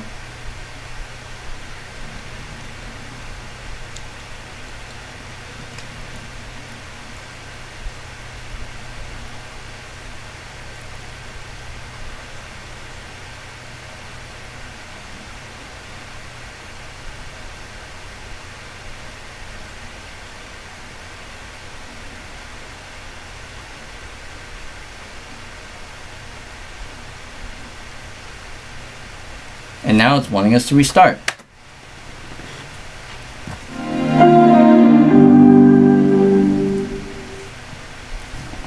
Windows is shutting down.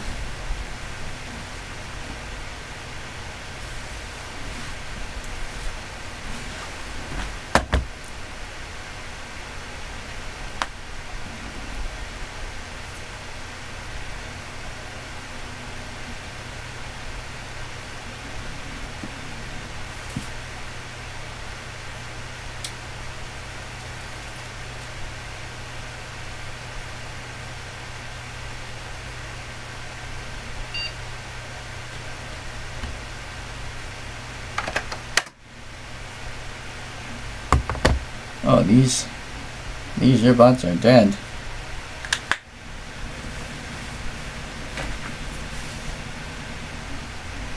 Go over here, walk over here, and I'll in here.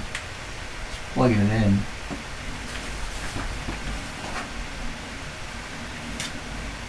That red hard drive access light is working its way properly because I got the Seagate drive. The Seagate drive kind of the Seagate ID drives, you know, especially these types of drives really work.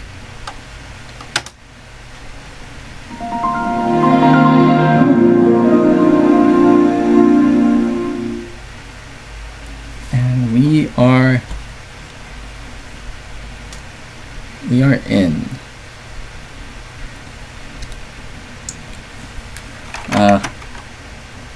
DX diag, where is it? There we go. Nope. So this is the latest version. This is DX 9.0C. We got a bigger window this time. And before I go ahead and test 3D Mark, I'm gonna go ahead and go to because I have a DirectX 9.0C capable graphics card in here, so I'm able to do this. Test direct draw. Yes, that works. Now for this,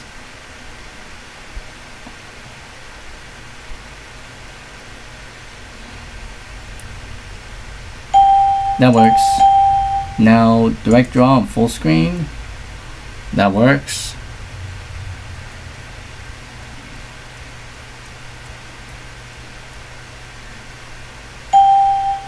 Yep, that's the end of direct draw test. Now for direct 3D, we'll do DirectX 7. Does well with DirectX 7.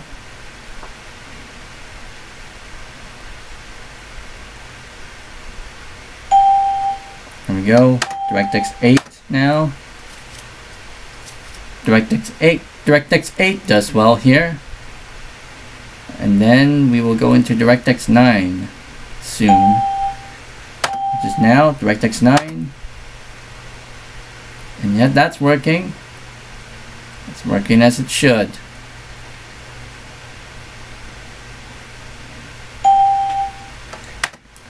All tests are successful. I'll go to a sound. Test direct sound.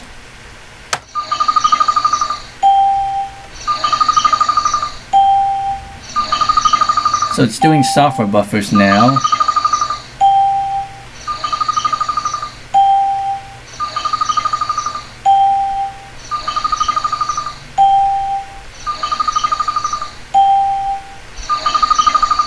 And here comes the hardware buffers.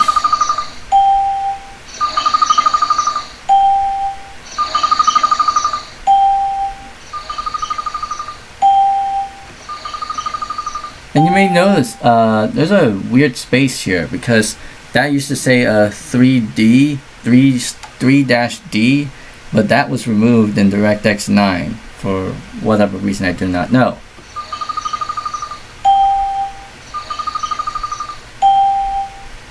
All tests are successful. Good. Alright, direct music. There we go, that's working. This one.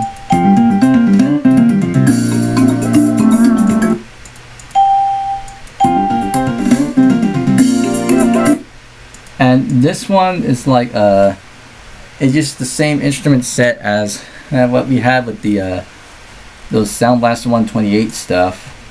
Then this one. So different music, different instrument sets here.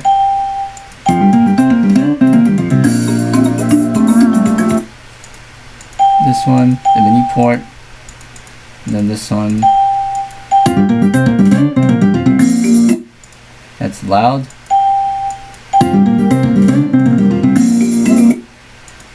Reverb, and then we got the direct music synthesizer here that just plays the standard Roland GM instrument set.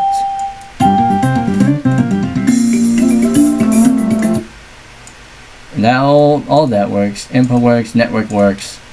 Alright, I think it's about time that we should do a 3D Mark 2001 SE test. Since now that we got the stuff going here, it does detect the type of CPU that we're running here. In this case, it's a Pentium 4. If this were a Pentium 3 or Celeron, that would display as well. Now, if you run this test on newer hardware, like I think like the Intel Core CPUs, they would strangely detect it as a Celeron, even though it isn't. But we'll see. Benchmark now. Game 1 card chase, low detail. Now obviously, since I was running this on Windows 98 second edition without making any sort of changes to it, it was kind of displaying this at a very, very low frame rate with barely any textures. You know, it was pretty much mostly untextured, majority untextured before it crashing with an error message. I have uploaded a YouTube short of that. That's pretty much an excerpt from that one live stream that I just did earlier this month that I kind of uploaded today. And yeah, that's what pretty much it's all about. So I had to make some adjustments to my Windows 98 second edition install to kind of make it work. And after I made those adjustments, the test worked out fine, as it should be. But as you can see here, we are running this test maybe with very varying frame rates here. So we've gone through the low detail and high detail of the game 1. Game 2 is dragolithic, around low detail. So look at the frame rates here, fairly high.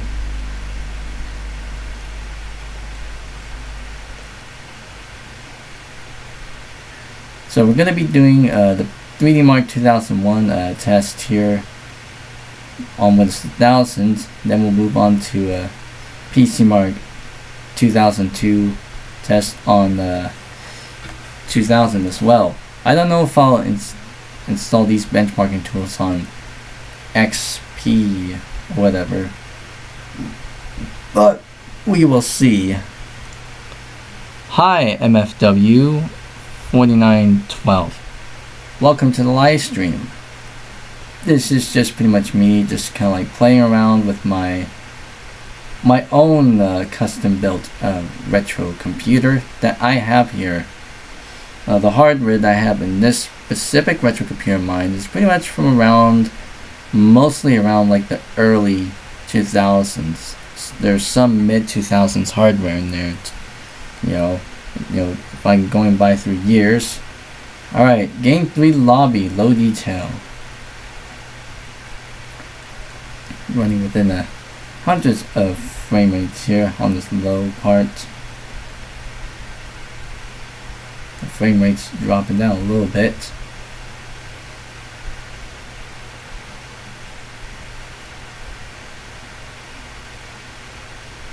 It's keeping going steadily at a standard refresh rate of 60 Hz. You know, the in-game frames per second is well within the hundreds, but the actual refresh rate or frame rate on displayed on the output is still set to 60 Hz. But imagine if I had a high refresh rate CRT monitor. Man, it might be silky, too silky smooth. But oh well, 60 Hz. It's fine for me as far as this one.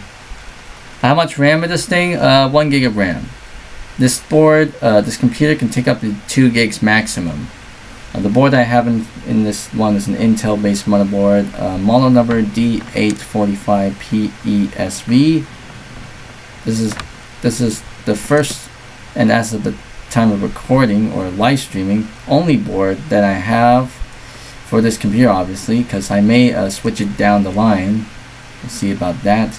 Game for Nature, and as you can see, running a slightly lower frame rate, but you know, still works. I think this one is always on high detail, whatever. And this this game mode doesn't appear if there's no hardware support for because I think this uses pixel shaders and it doesn't take advantage of it. Oh yeah, that's how much you got on one of your computers too as well, yeah.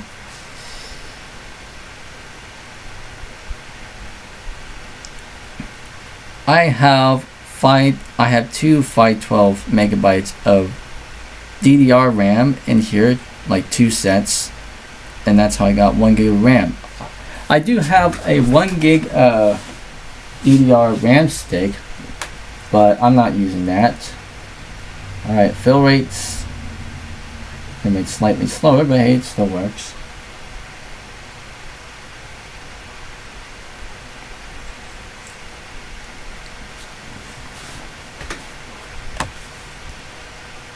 And double fill rates, looks like.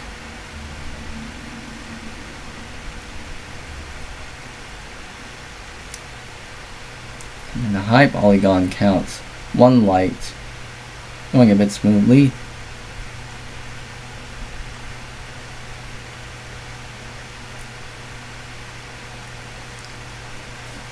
And then high polygon count 8 lights. A little bit slow, but still works. The CPU and the GPU. I think I've already said it earlier, but you kind of came after I said it. Right now, it's running a well, since the board is a D845PESV, that takes socket 478. So, like, it's running a Pentium 4 CPU. It's a Northwood core CPU running at 2.66 gigahertz with a 530 megahertz front side bus. It's what I have in here now.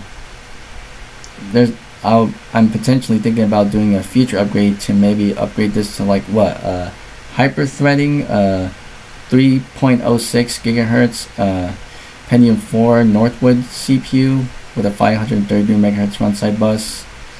Because I mean I looked it up and it says it's compatible with this board, so down the line. I'm running a GeForce 6200 and EVGA EG4 6200 graphics card in here with 256 megabytes of graphics memory out from my personal collection here, because I did use it a while back when I was still running that one of the other computers. But I since took it out and I kind of put it in storage until I built this thing. I did have two videos of me, 2 hour long form videos of me actually building this computer. Obviously, you know, the first part was just pretty much taking a look at the hardware and building it, And then the second part is just pretty much me setting up the software side of things. Right now it's doing all those, well, we're at the final part, this part of benchmarking.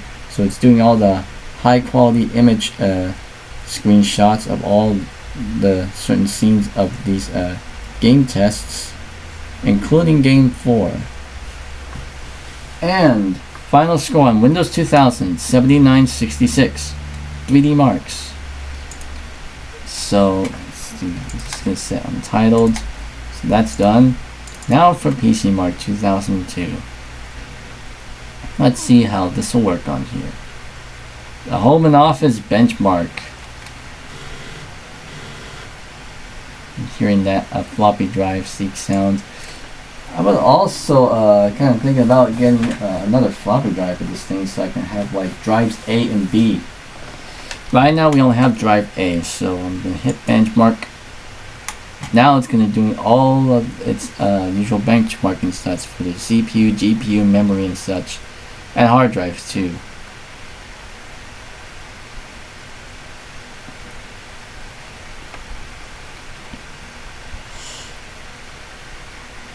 You got a Pentium 4 and an NVIDIA GeForce MX 420. Thinking about upgrading the motherboard so you can put Core 2 Duo. That's socket 775 or LGA 775 that you're running, right? If you're planning to upgrade the CPU from a Pentium 4 to a Core 2 Duo, that's a socket 775. I'm running on my system. I'm running a socket 478 on it. But if I want to get like a socket, LGA 775 board, I would get another motherboard for that.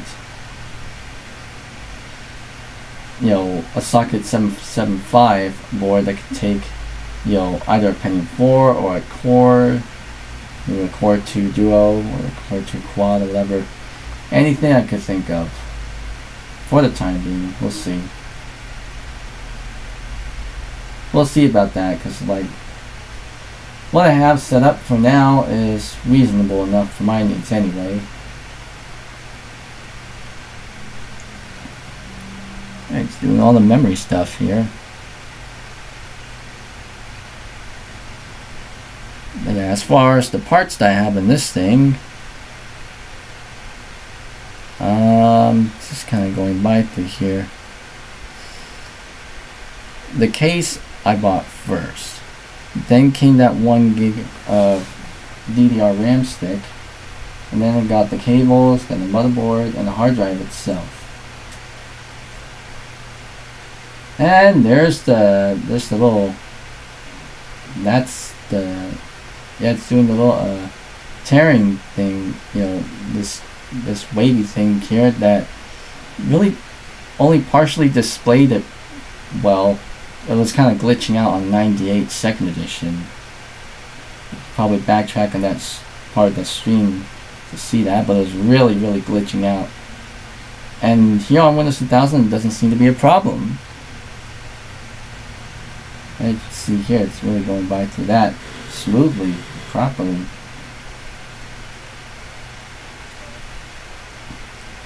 I got all the other peripherals as I got along.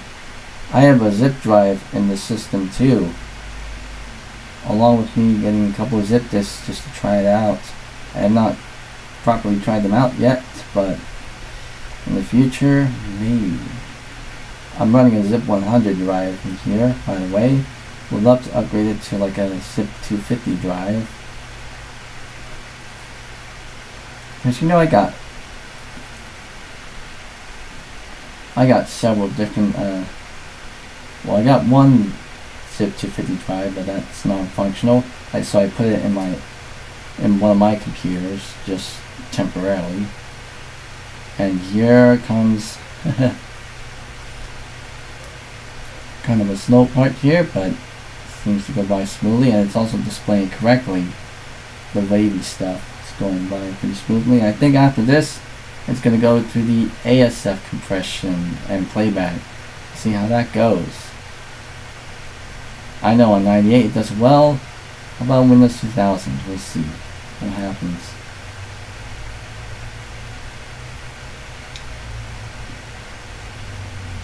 Well, that works.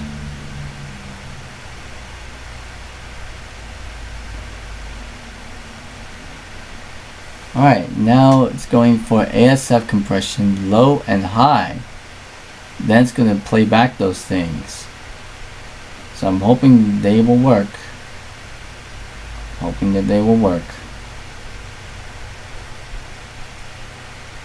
The games that I have on here, I have not installed any games on it yet. But all I know for sure, I have a selection of games that, discs that I have on hand. Let's see.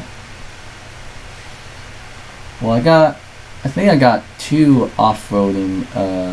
I got two off-roading games that I know that my brothers played back in the day, and I also got a couple of. I think it's like a strategy game of some type. It's called Age of Empires. I played it. The second game, obviously, I played quite a lot back then, quite often back then. And yeah, I also have plenty more that might not go over, but we'll see about that. Alright, let's final score. CPU score 6514, memory score 5722, hard disk drive score 1629, and these are all Windows 2000 scores. So I'm gonna do MS Paint here. Yes. And my pictures. PC Mark 02 test results. Let's pretty much save that window, and I'll save the results here to the one folder. Oh, it automatically defaults in my documents folder, but let's see if I can try to put it in the, what's that, Man Onion, PC Mark, and put it in there. Alright, well that's it for the benchmarking stuff.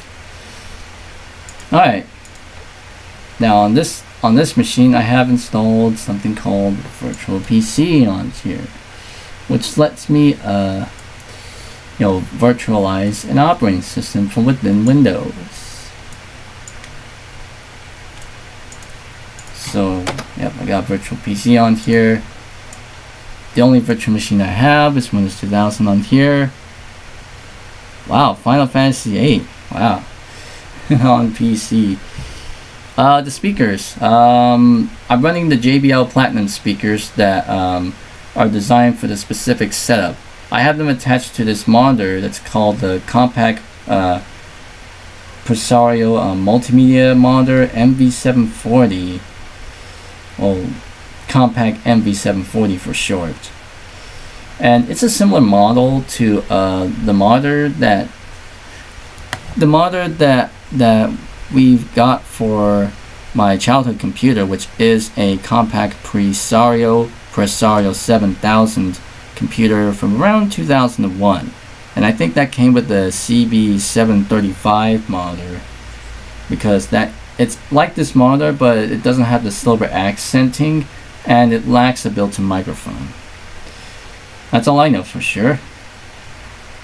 But the speakers, let's see about that. Let me go to MPlay 32. I'm gonna load in the Canyon test to see. This is just pretty much a basic test, and I'm running one of these sound fonts here. Sound Blaster License A, because I am running a Sound Blaster Live in this thing. It's a model number SB0100.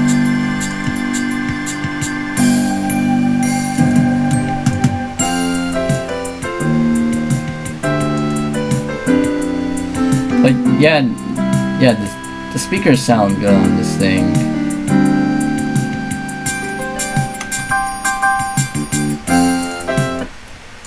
Yeah, it sounds really good here, obviously. These particular speakers, because I also got another set for one of my other computers that I have in my collection, which is like these, but the right speaker has some kind of a different setting. Alright, let's see if I can make another virtual machine here.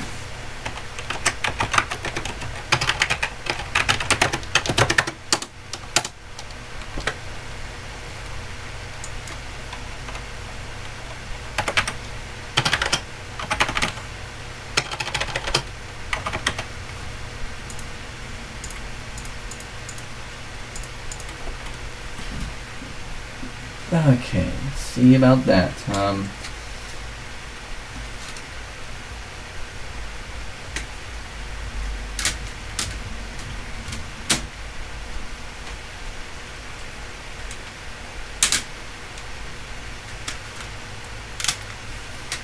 I mean, I created a virtual machine here, but I still got the other OSs here, so I'm gonna visit that later.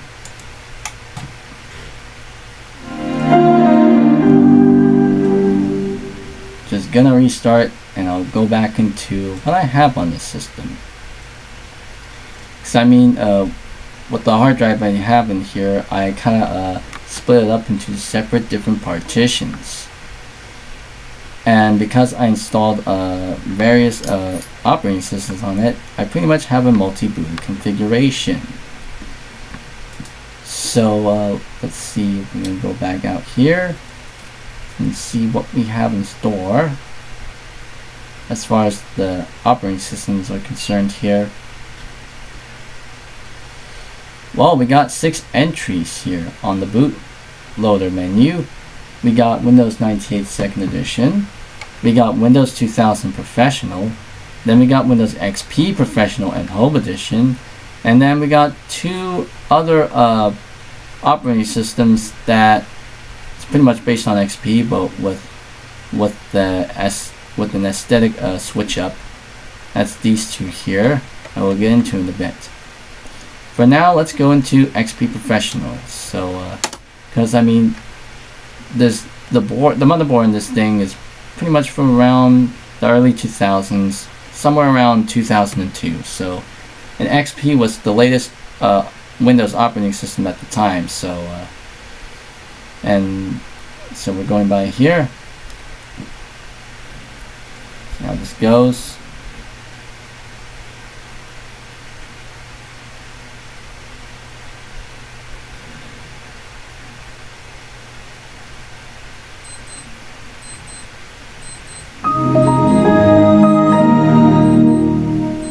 Go.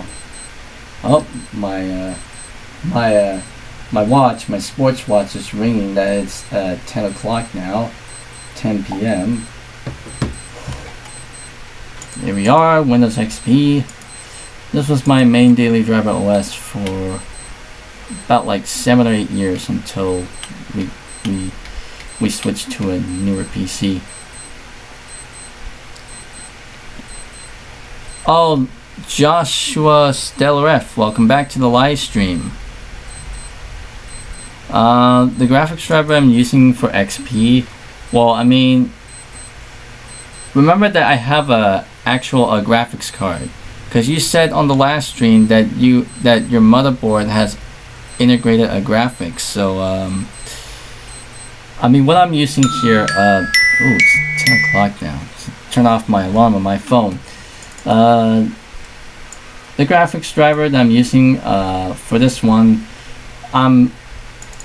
I kind of go by with the ones that were provided by the graphics card manufacturer itself, like EVGA drivers and stuff.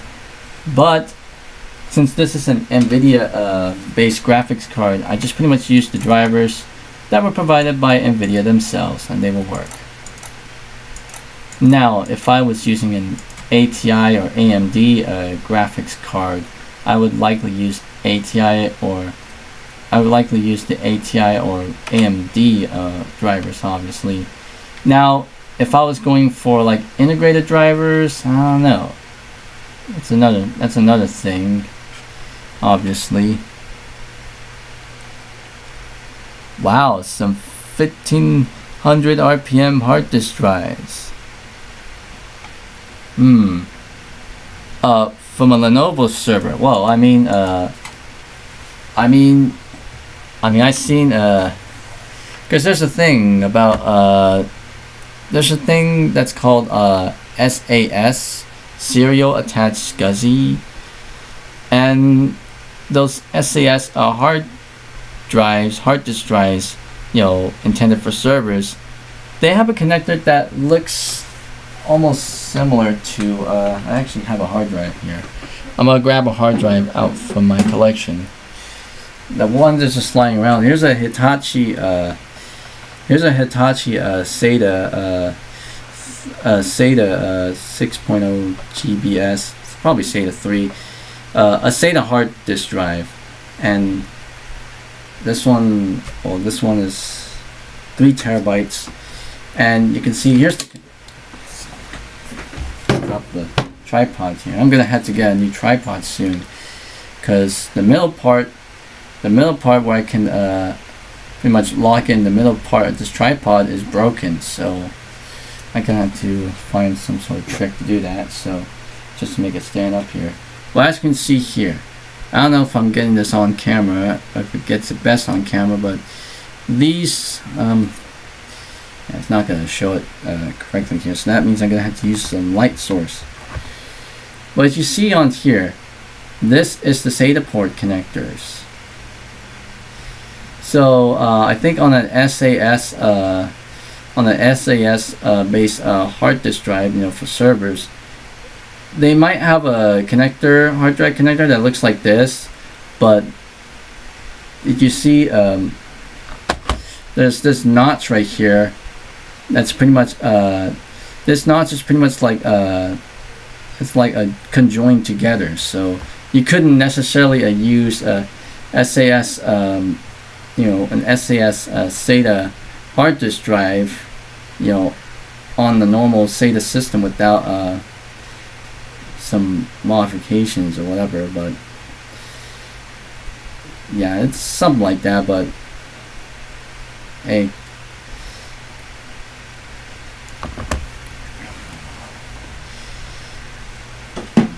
that's pretty much what I have here.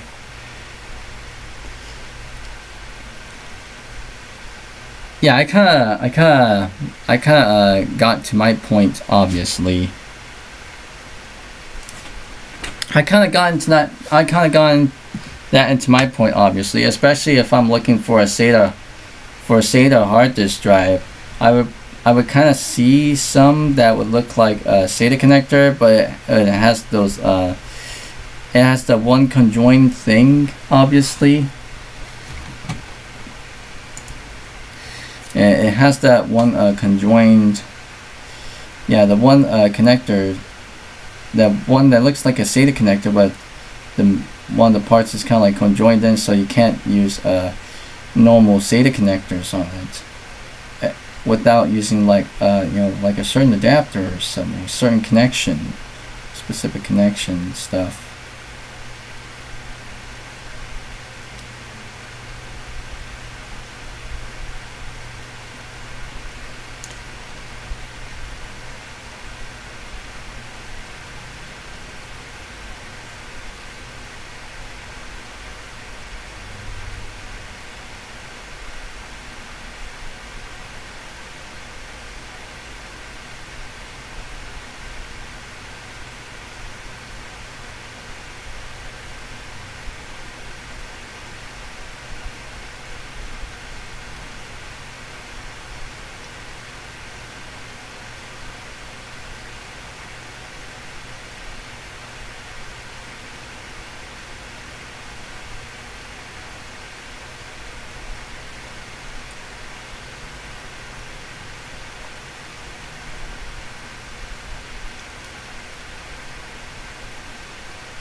Sorry if I stay silent here, I'm just kind of looking up something here, just kind of like doing my research.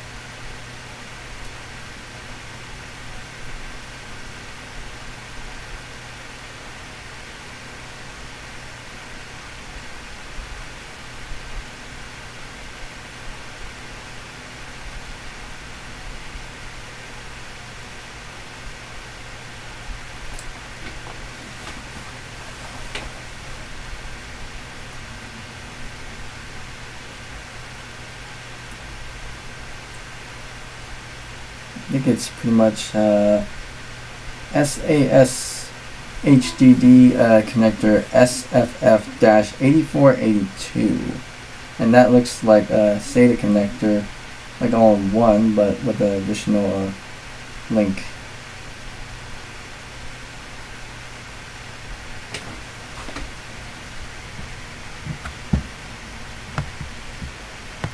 Oh, you're gonna head out? Well, thanks for coming to my live stream, MFW4912, and I'll see you in the next one. System info, okay, Joshua Still F. I will go into device manager just to see.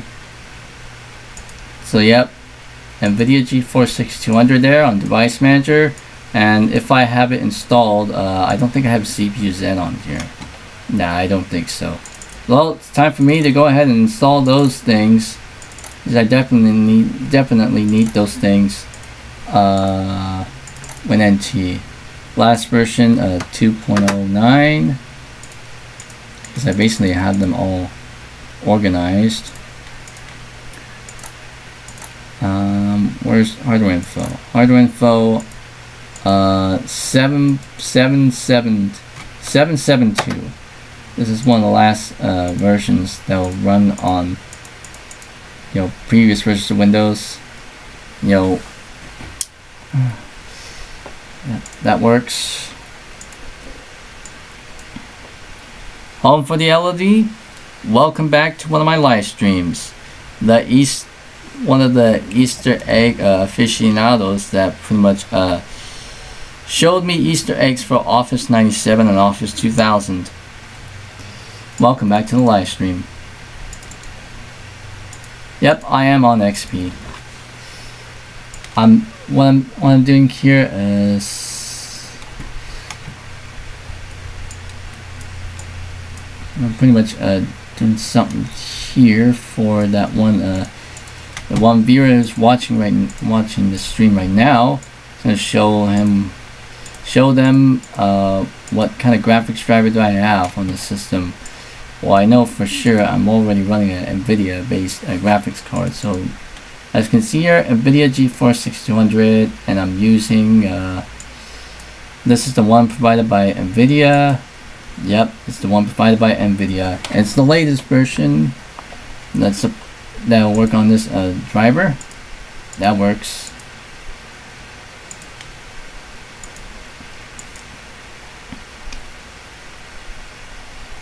Did I check out those XP TV commercials? Yeah, I have. I have checked them out, obviously, back then.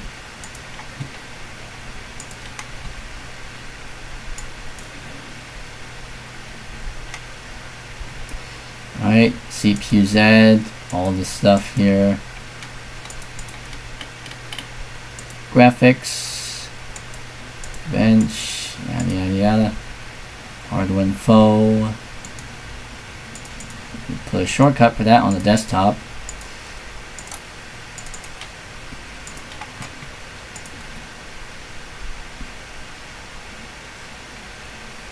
I also want to make sure, see under startup and recovery.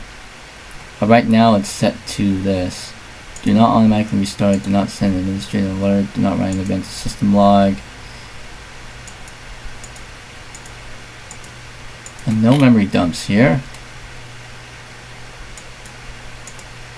I mean, I just want to see if a blue screen occurs, then I can pretty much tell just the basics. Alright, what I have on here. Lots of tapping devices here. XP Professional build 2600 with Service Pack 3 installed. And I have a USB wireless LAN adapter installed on here, which supports WPA2 connections because it's connected up to my router cube in the living room, which I may happen to have like connection directly from that to this computer via Ethernet if I'm able to get some sort of like a linkage connection to make it work.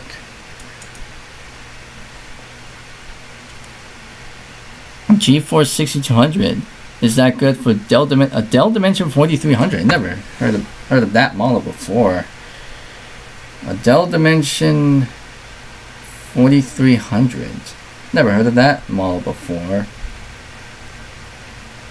All I know of is a Dell Dimension 4200. Dell Dimension 4300.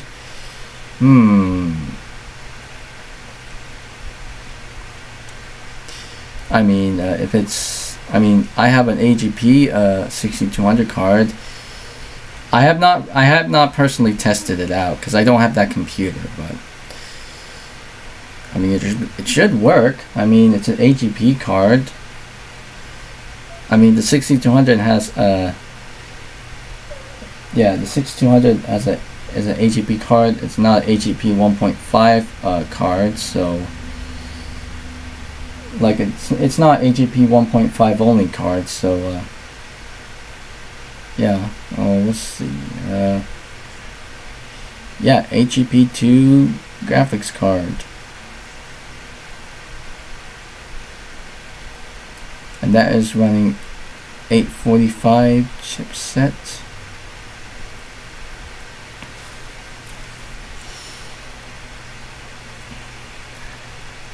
Yeah, I'm actually home for the elderly. I'm actually searching up the specs, you know, like on Wikipedia right now. So I'm kind of looking at it here, so just to make sure.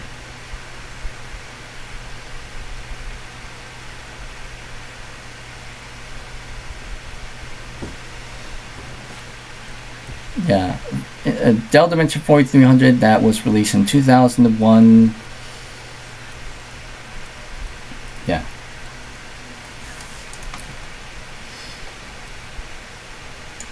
Obviously, if I'm going for, you know, like some kind of like a era appropriate like graphics card, you know, like the ones around that time frame, maybe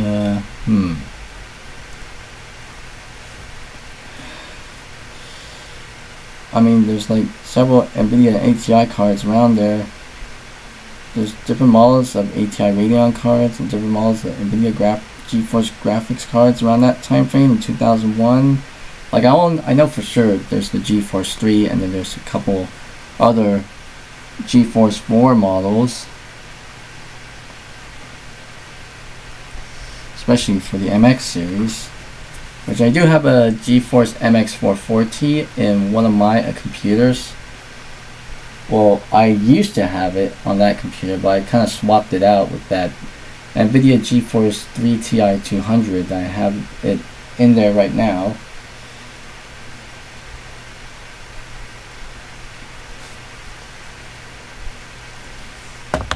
Okay.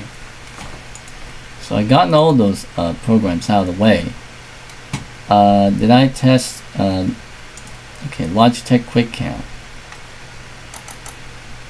I got everything on there. Quick Capture, did I do Quick Capture on here?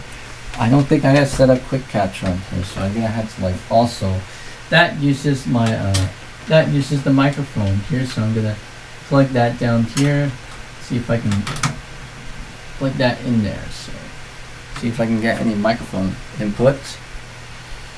gonna put this up on the screen. Quick capture. Yep, I haven't really set it up yet, so this wizard would tune your audio settings. Sound Blast lightweight device. Oh, yep, it's working. The microphone is actually working here. I can see the volume bar is moving and my microphone is working properly. So that's, the microphone actually works. Now we'll do an audio test. So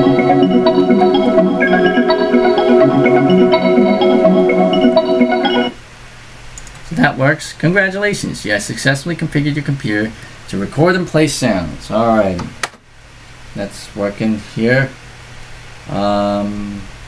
Record a video test. Hello, this is a video recording test from the quick capture thing on my Logitech QuickCam Express plugged into this computer running Windows XP. This is just a test. Hello, this is a video recording test from the quick capture thing on my Logitech QuickCam Express plugged into this computer running Windows XP. This is just a test. Oh, my brother's back.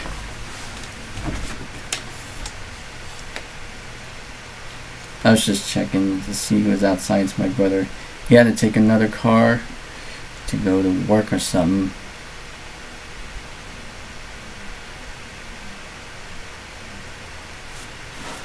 Alright, so that was the Logitech stuff test. So that works. So the webcam actually works.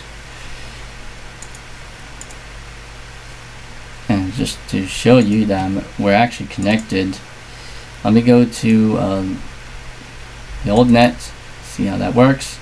Yep, it does. We got that up and running here. And then I'll go to the legacy update thingery. So here's the legacy update running on here. Well, I got the legacy update website. I'll go ahead and install that here. Make a downloads folder.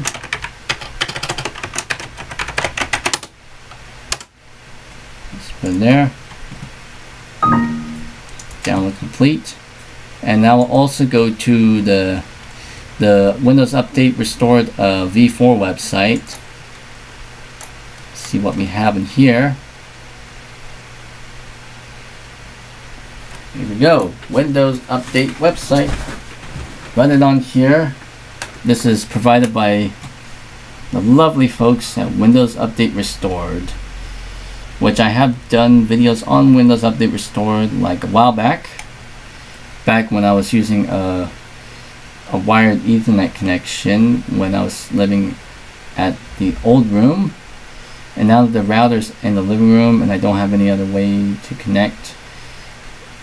So yeah, but it'll be connected here soon.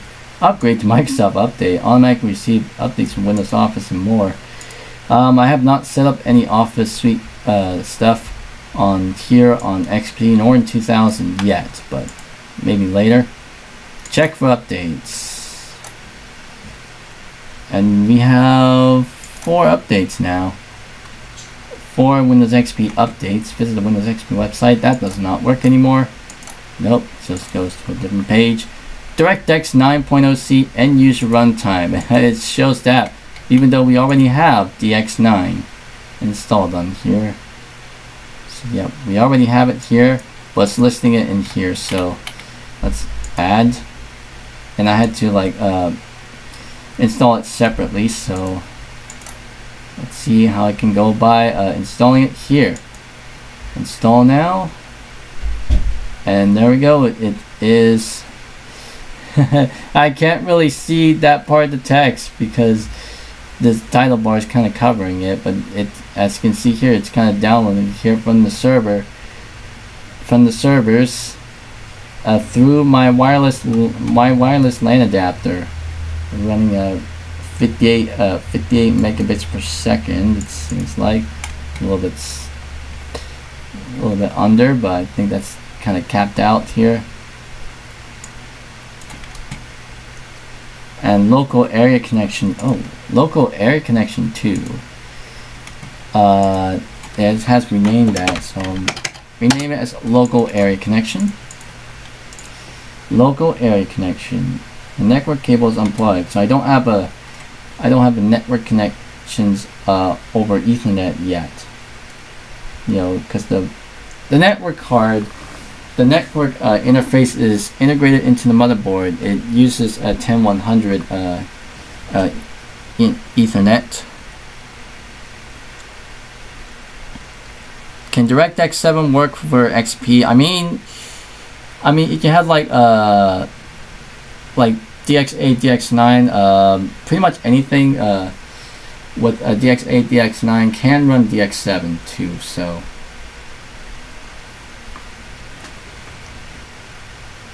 yeah, I know that. I know the local area connection is Ethernet. I pointed that out earlier in the stream.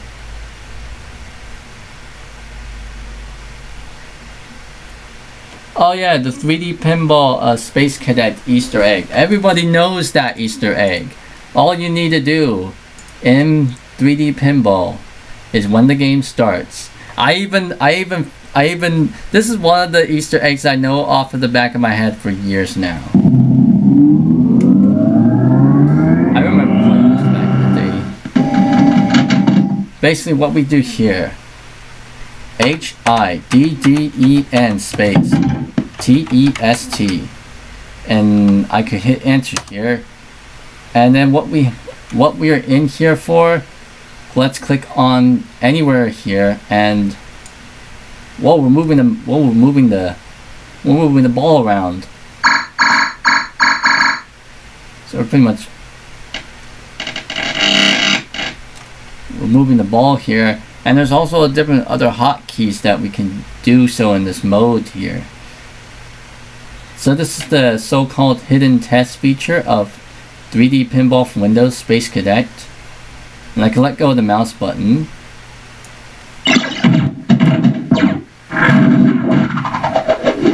Okay.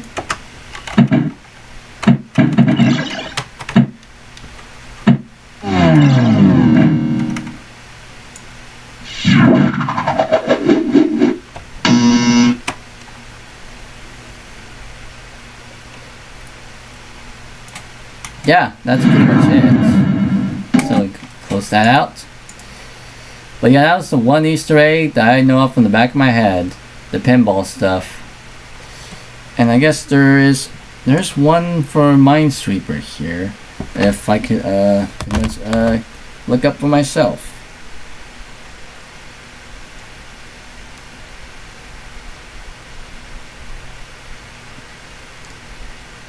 Well, I mean, as far as well, it's not an Easter egg, but it says not version Easter egg. I think it's here it's X Y Z Z Y, and then right shift enter. Oh wait, I have to press it simultaneously. Oh, I see a small pixel at the top there. That'll let me know if which one's a mine or which one's not. So white is not mine, black is a mine.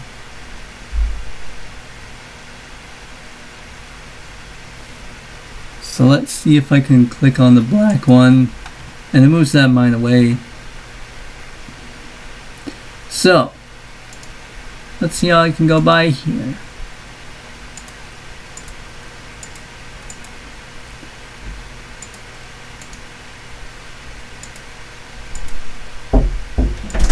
Excuse me for a moment. I got.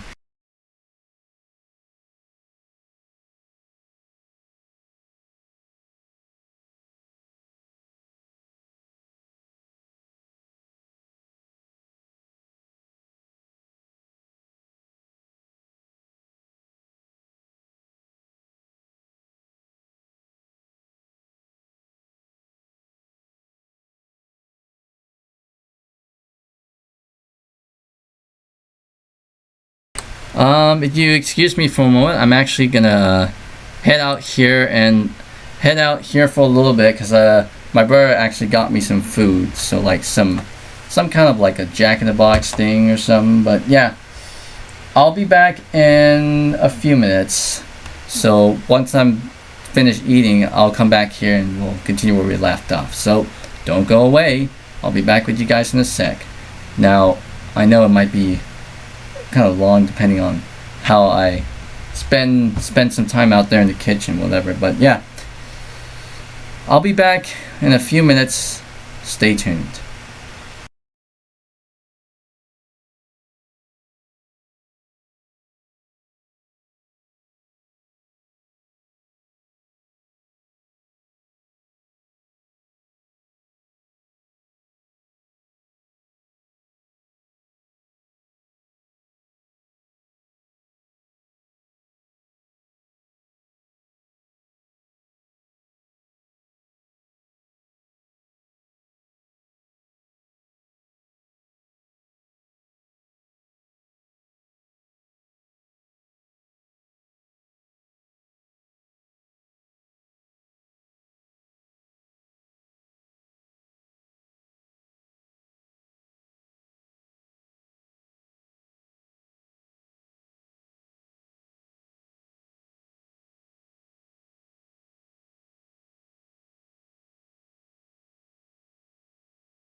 And I'm back, everyone, after, well, there's no one around here because it's only just me now, but I'm back after about like an hour now, which that is very long because I did said I'll be back in a few minutes, but it actually turned out to be about an hour.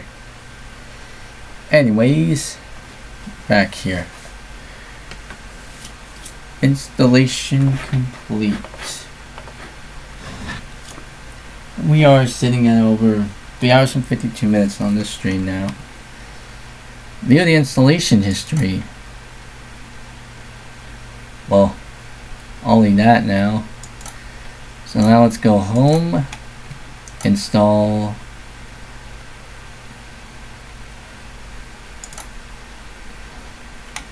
Well, it still sees the runtime here still.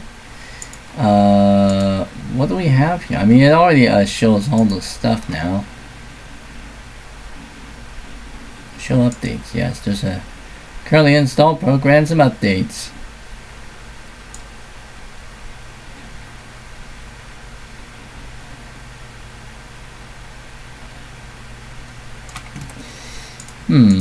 I think for this install, I didn't have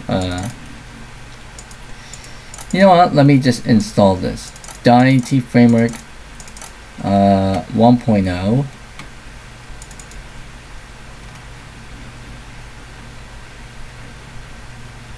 Install .NET Framework 1.0, then 1.1, then 2.0.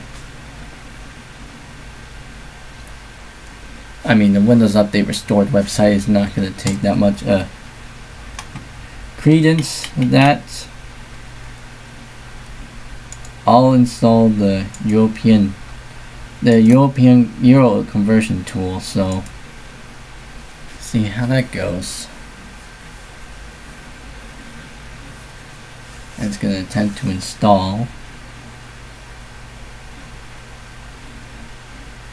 How it's installing. Oh, and it's finished. You must restart your computer to complete the installation. If you want to restart later or close out the programs first, click cancel and then restart your computer manually. Do you want to restart now? Nope, I will restart later. So once this is finished.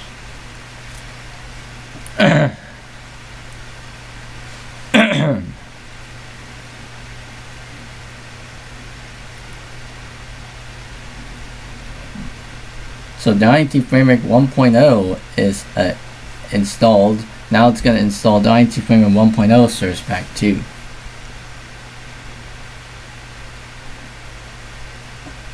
We're sitting at 129 views and what looks like 0 concurrent viewers on OBS. Well, now it's gone back up to 2. Who's watching this live stream anyway? 114 now.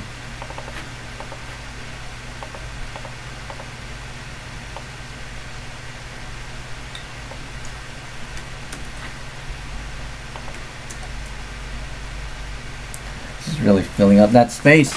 Oh, the installation process will resume after your computer's restarted. Good.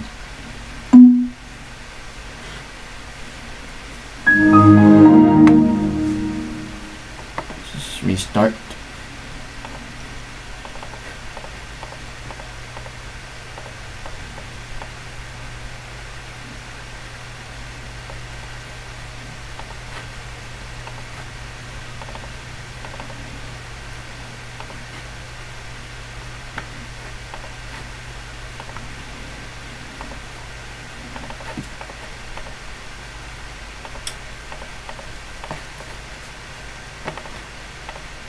I really filled up that drive now.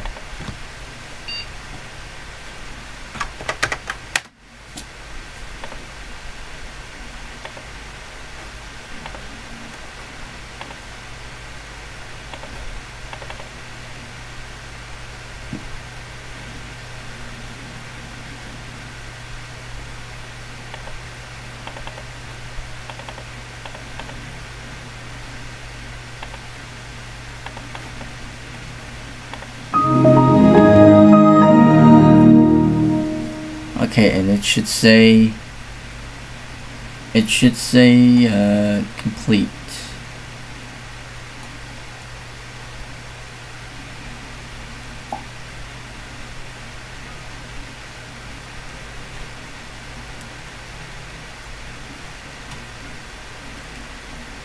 And there we go, it's completed.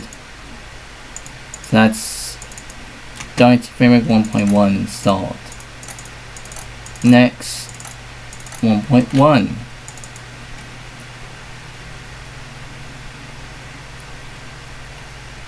I accept.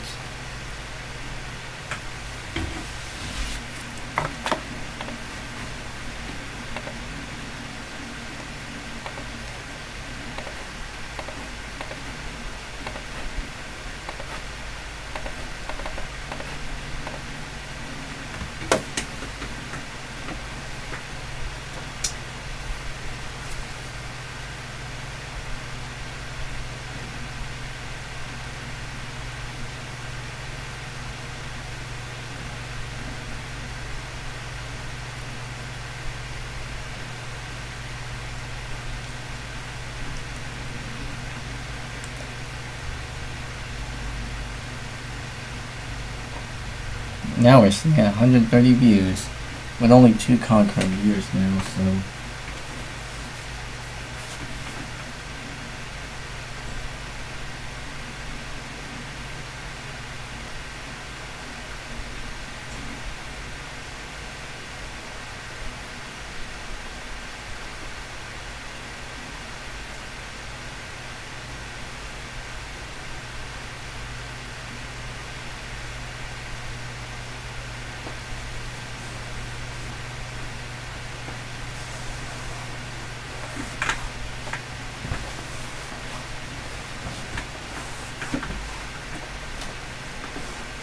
oh, and now it needs to be restarted again.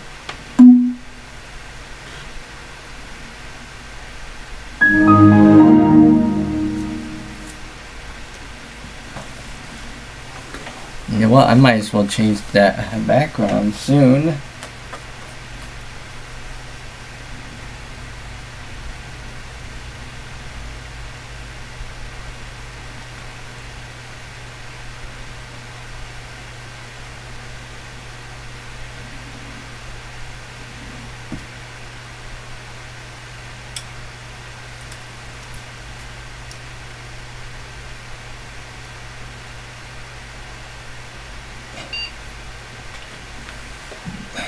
Excuse me. Let it bounce there for a sec.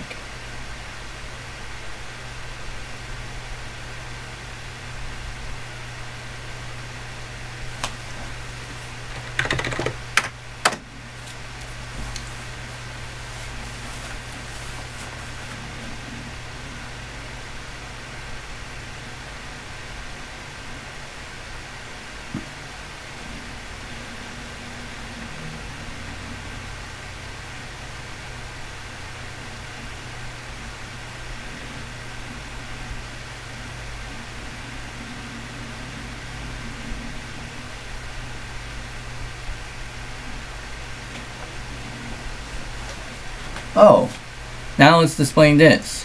I think it's got the ASP stuff. So it's made a hidden account for that now. And it's displaying that.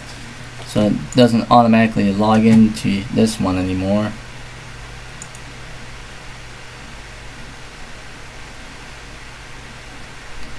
Well, now it's installing the service pack now. And it's gonna do another restart.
Oh, you see that? But it looks like it's wanting to restart right now.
Oh, there it goes. It's gone. The ASP stuff is gone.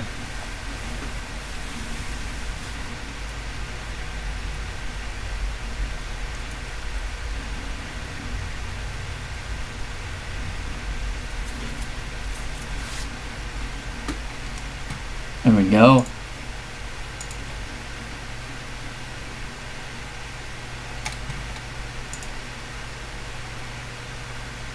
V4 update restored.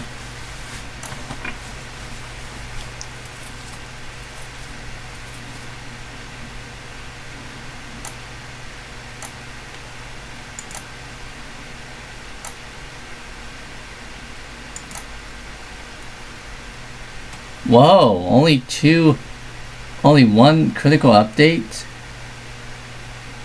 .NET 1.0 Service Pack 3.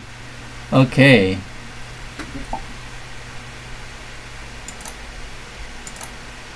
We only got that one. I'll install that now. The .NET Framework 1.0 Service Pack 3 English version.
Yeah, now it's installing the update.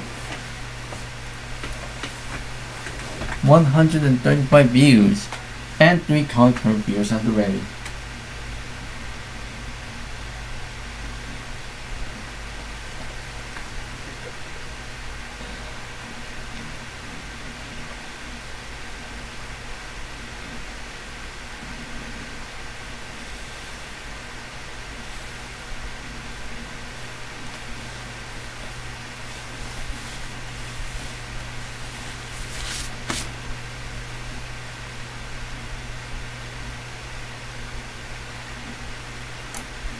Oh, that looks like it's done.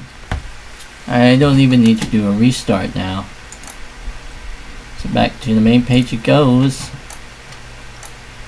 Scan for updates. No critical updates available at this time. So what's under 2? Oh, we still got the DirectX runtime. However, this won't install for whatever reason. Nope.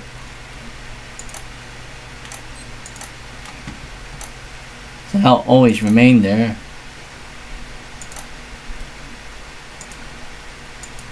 So there's also Unity Framework 2. See if this works. Install now.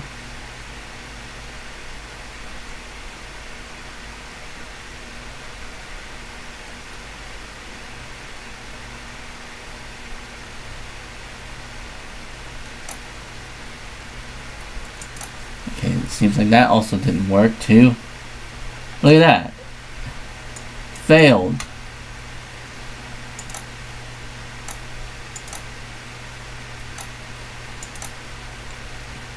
And I'm pretty sure these upgrade packs are not these packs are not really well,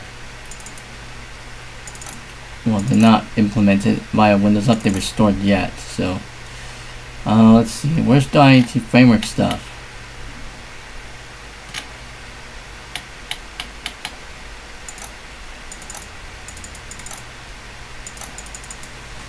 Well, it seems like I may have to get I'm gonna have to plug in my USB stick again.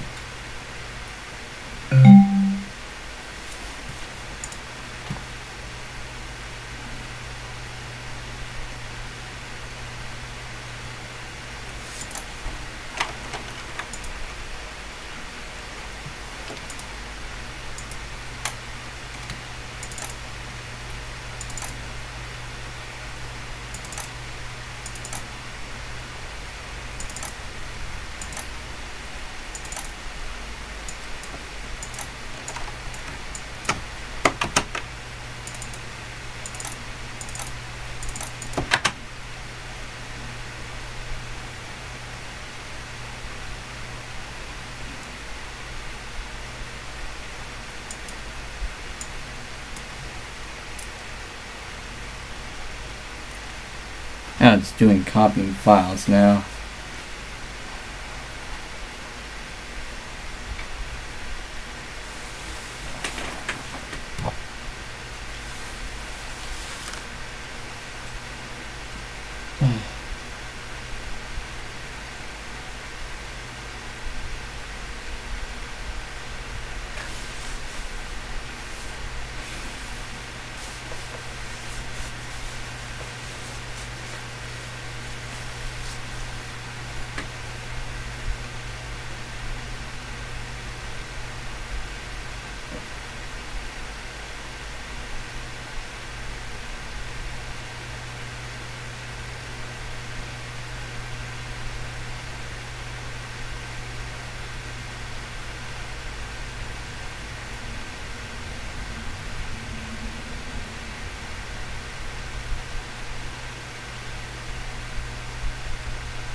done. And V1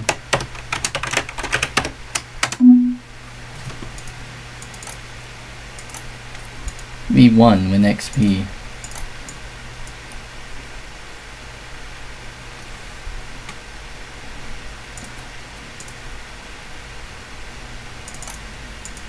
Okay, so now what we got here? Add or remove programs.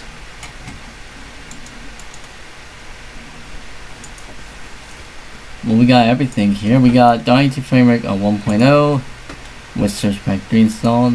1.0, 1.1. Now we're gonna install 2.0.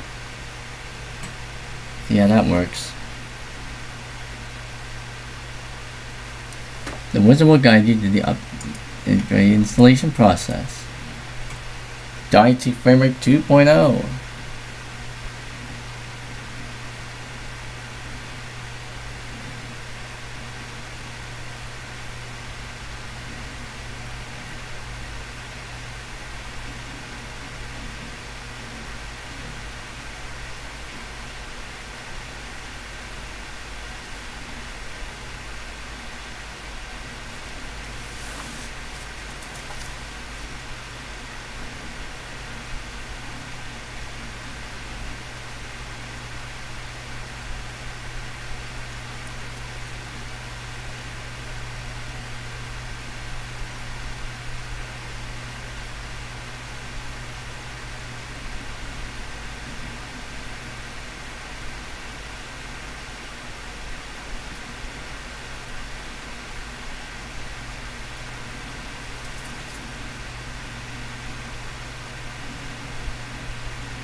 Oh, successfully installed. That's complete. So that is .NET Framework 2 original release. Then we got Search Pack 1, Search Pack 2.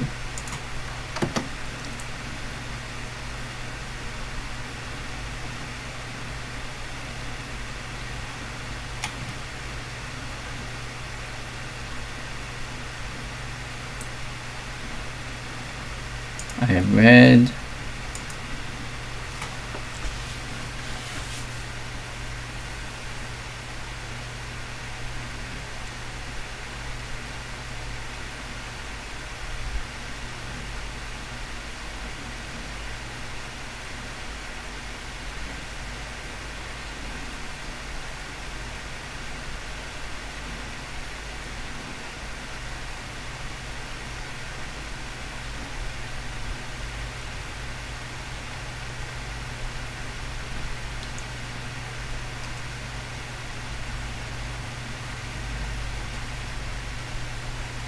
I know it's past midnight. I should be stopping the stream sometime, but let's see. I mean, how long have we been running this thing?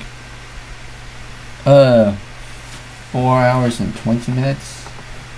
Yeah, like I assume. Yeah, if you want, I can wind down this live stream. But if not, I'll continue to keep on going for as long as I have until I say we're ready to stop.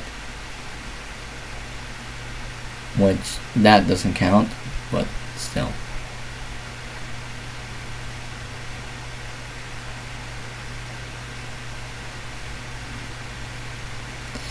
I am installing various versions of .NET framework now. From version 1.0 that came with one of the installation CDs of XP all the way up to version 4. So various different versions. Just kind of installing on top of one another.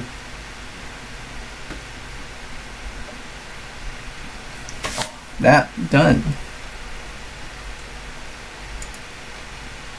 And now I will install Surge Pack 2 for that one. Oh! I need to restart. Okay.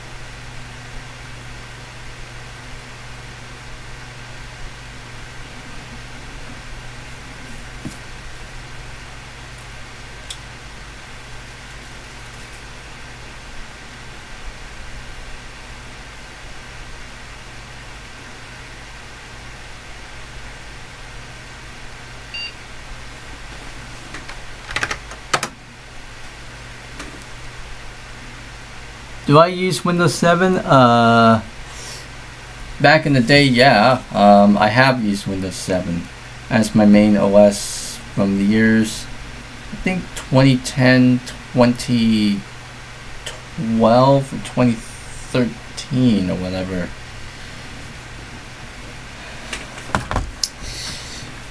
But yeah, I've used Windows 7 before. But yeah, I have used Windows 7 before. In fact, I have a Windows 7 installed on one of my Dell Optiplex machines. I also have it installed on one of my other HP laptops I have lying around in my collection.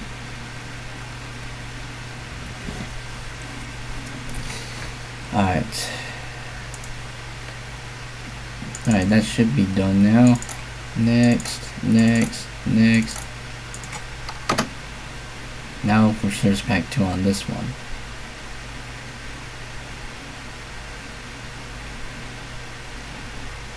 So we just installed Surge Pack 1, now we're installing Surge Pack 2.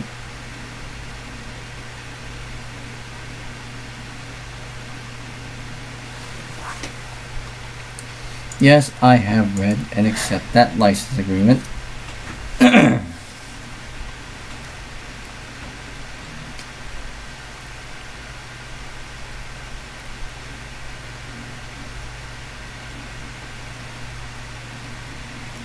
Oh, you have a Dell Optiplex 745, and you're also trying to find the E-machines. Oh wow, I have a couple Dell Optiplex machines, 2 of them in storage, one that's pretty much in use. I have 2 Dell Optiplex 755 machines, those desktop style small form factor machines. It's sitting in my closet over there. I can see it over there. They were originally bought as part of like for a certain project that my brother was kind of involved in, and they used these machines to kind of like do those kinds of stuff, just to display some video clips or whatever at that one event that they were doing back in the day. And the other one that I pretty much have it plugged in and hooked up is the Dell Optiplex 980. I think that also came in. That also came from one of my brothers. From one of my brothers. Yeah. Yeah, that came from one of my brother's girlfriends. Who had it for some time and then kind of landed in their possession, and now I have it. In fact, the 3 Dell Optiplex machines that I have, they're kind of loaned to me by my brother for the time being. So, in case if he ever wants it back, I'll give it to him, and I'll probably get my own soon. But for now, I have them in here. The 980, well, the 755s, I think they're all running Windows 7. The 755 machines are running Windows 7. From the just looking at it from their hard drives, obviously. And 980 did not have a hard drive. I put one in. I right now it's running on an SSD containing installs of Windows XP, Windows 7, and Windows 10. Because yes, this Optiplex 980 can run Windows XP, obviously. And there's a service tag there, which I can kind of do a quick look up here on Dell support page.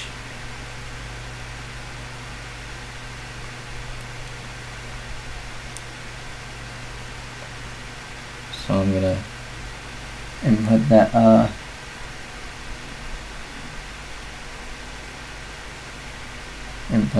service tag and look it up on Dell's website. And yep, it is an Optiplex 980. And I'm gonna go to show device details or product specifications, and I should see something that says, yep, right there, Windows 7 Professional downgrade to XP Professional Service Pack 3, no media Optiplex English, Windows 7 downgrade. So I mean, yeah, that machine came, the machine that I have probably came shipped with Windows 7 like Professional, but it can be downgraded to XP Professional with Service Pack 3. So knowing about that, I installed XP on it, and it ran well for what it is, despite being on a newer hardware. I mean, this was before the hardware in here is like before the Ivy Bridge stuff, which is the last one to officially support XP. You know, the last CPU, obviously. The NAT and NAT Framework 2 has been installed successfully and will not prompt me to restart here. Okay, let's see if this works. The NAT Framework 3.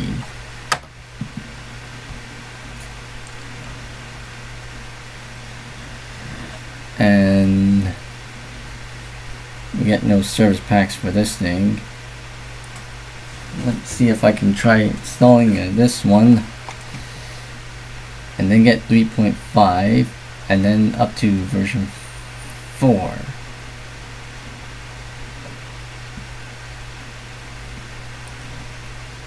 A system reboot may be necessary during install. Oh, and it automatically minimizes, but I could just bring that up so that I could actually see the install progress, like how it is on earlier versions of the NAT framework setup.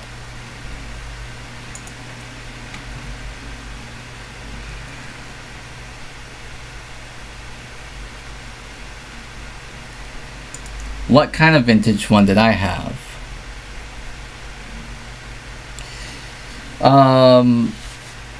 You know, the first computer that I ever used in my lifetime was a compact branded computer. It was from the Presario, Presario series type of computer, and I think we bought it around like what, 2001-ish or something. It was the 7000 series model, and that came with the Pentium 4 processor, all I know for sure. And that thing also had some kind of a GeForce 2 MX graphics card in there. and a bunch of other kinds of things in it.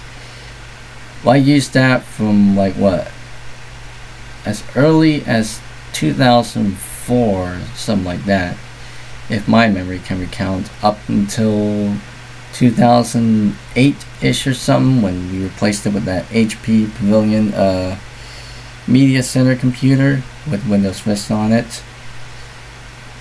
And yeah.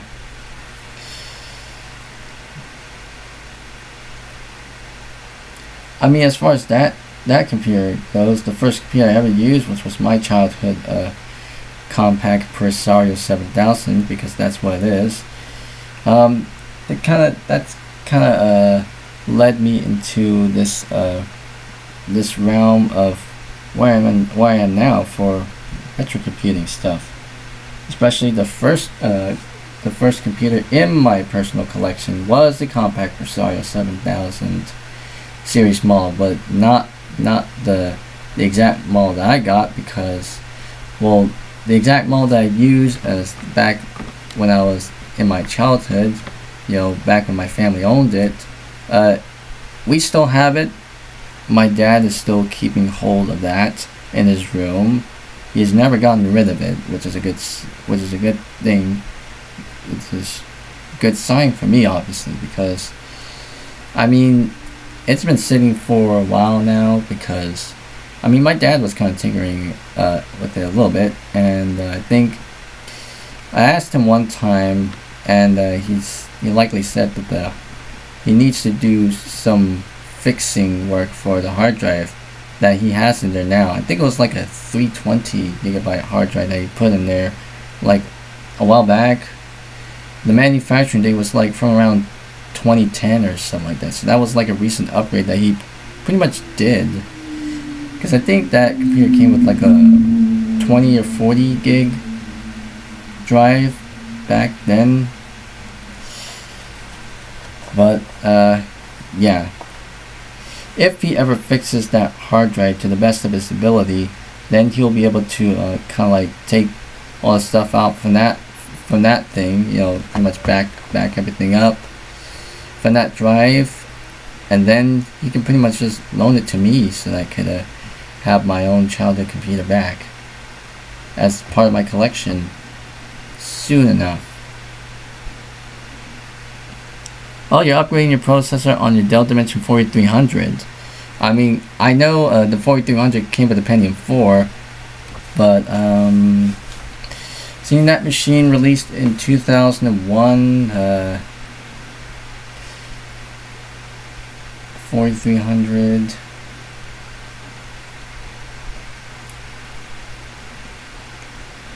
Yeah, the 4300 is like what? I don't know what kind, because it doesn't actually show the socket name. Probably like a socket 423 or socket 478, something like that.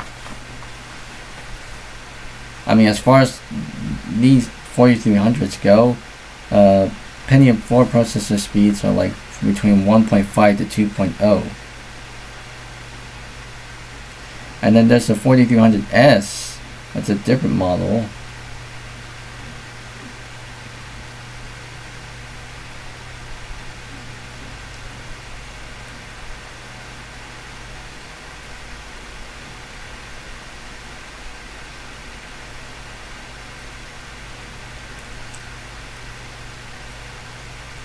Oh, Galaxy Primer 3.0 has been successfully installed. Will it prompt me to restart? Nope, it doesn't seem like it. I will go ahead and install Galaxy Primer 3.5.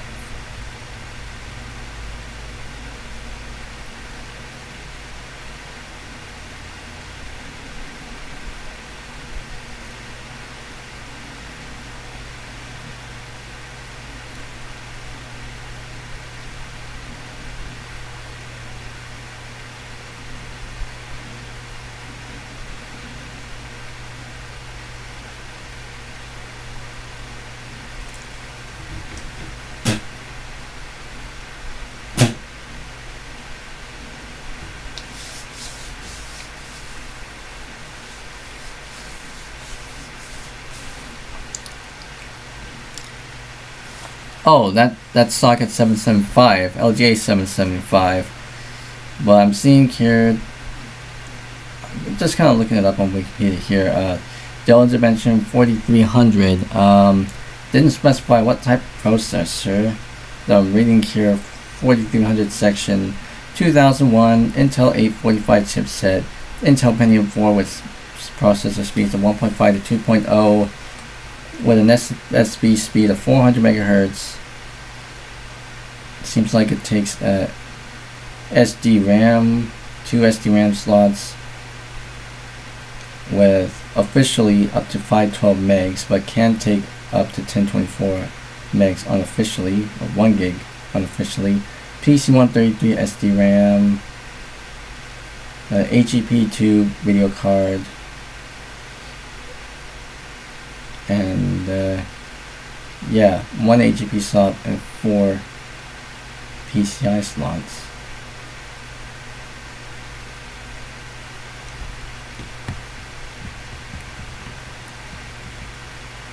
Oh, so you bought a Northwood processor. Yeah, it'd probably be a socket 478, considering the 4300 series released sometime around 2001. I think LGA 775 didn't came out until like what, 2004 or something. So think about like like the later models within the Dell Dimension 4000 series or whatever, like the 4700, or 4700C that came with the LGA 775 socket 775.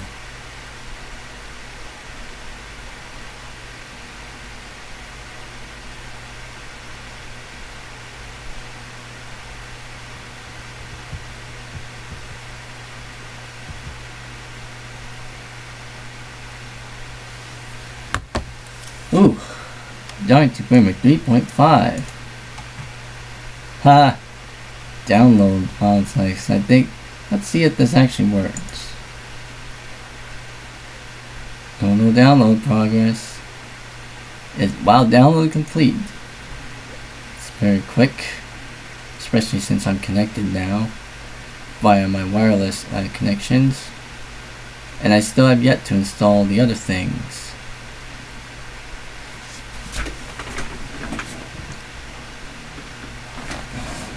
What version of Adobe Acrobat Reader do we have on here? This version is 5.0.1. I'll replace it with 5.0.5. Oh, I need to accept that live stream. So, at 5.0.1 from, what's that? March 27, 2001.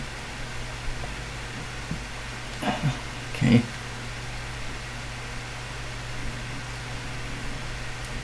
All these other things.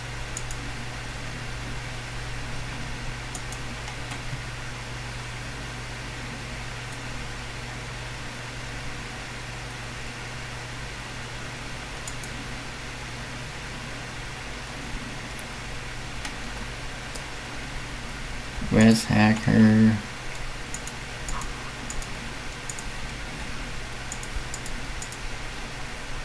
Tweak UI.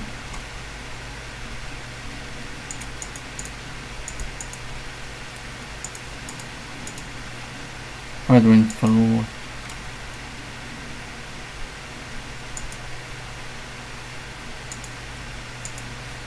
Oh, that looks like it's almost done. CPU ID, CPU Z. Or CPU Z or whatever.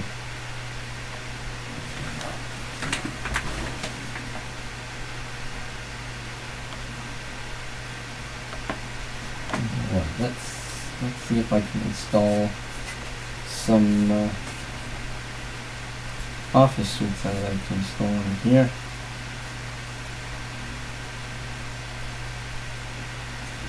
I mean, as far as this one goes,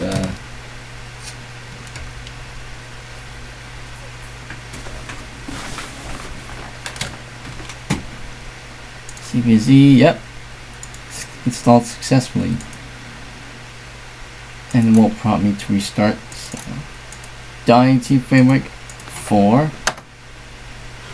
Oh wait, is this at 4.5?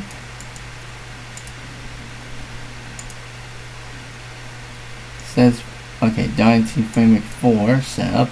I thought that said 4.5. Oh well, it's just the 4S. It's probably seeing it there, but there we go. Microsoft.NET.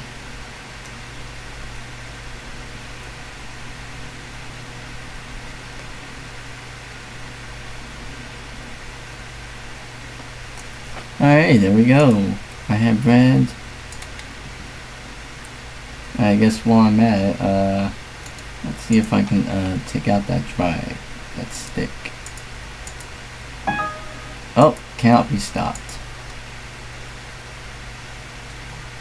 Let's wait for that.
Wait for that to load up.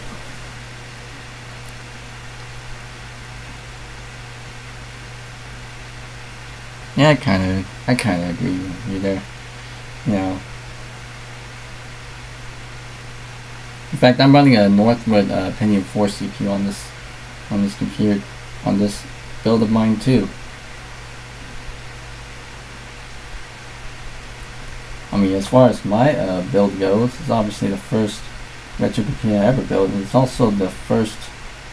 It can also be considered the first Pentium 4 computer that I've ever owned in my collection too.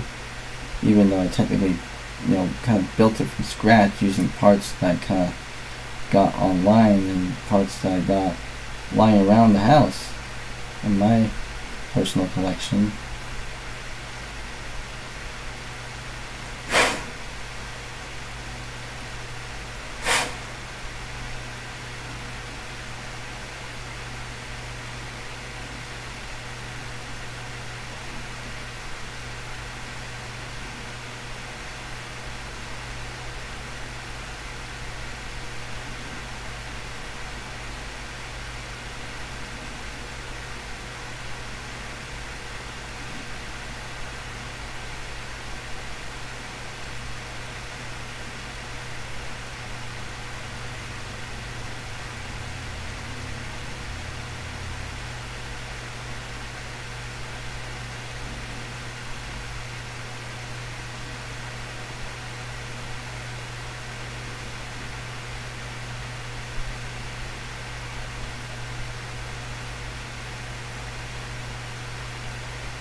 A little bit longer here.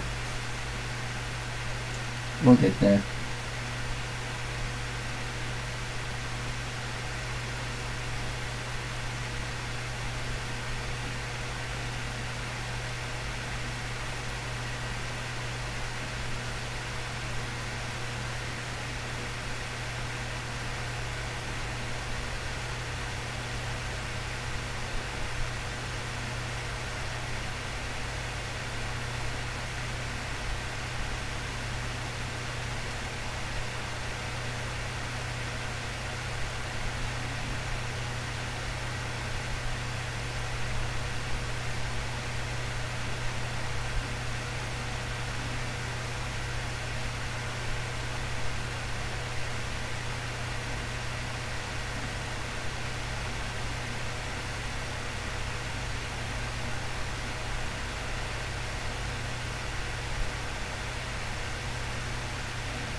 It is getting there.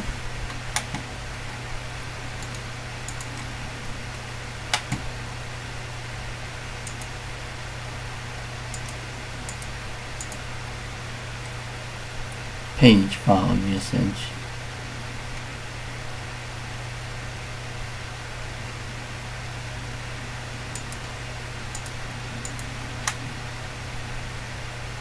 Now it's installing, I think it's finished installing the client stuff. Now it's installing .NET Framework 4 Extended.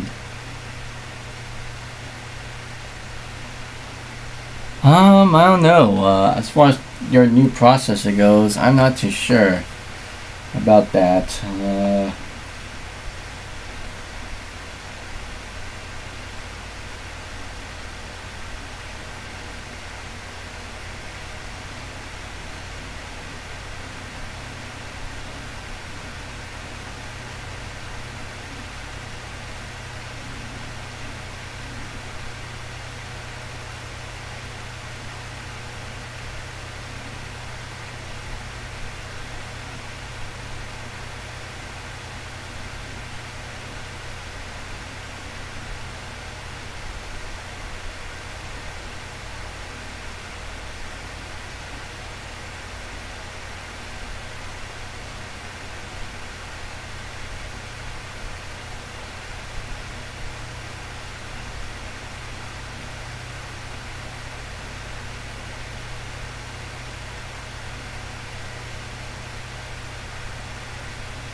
Oh, going to Framework 4 successfully installed. Now I need to restart.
Oh, I think I found the board. I think I found the board on the retroweb.com website, or the retroweb website for that particular model.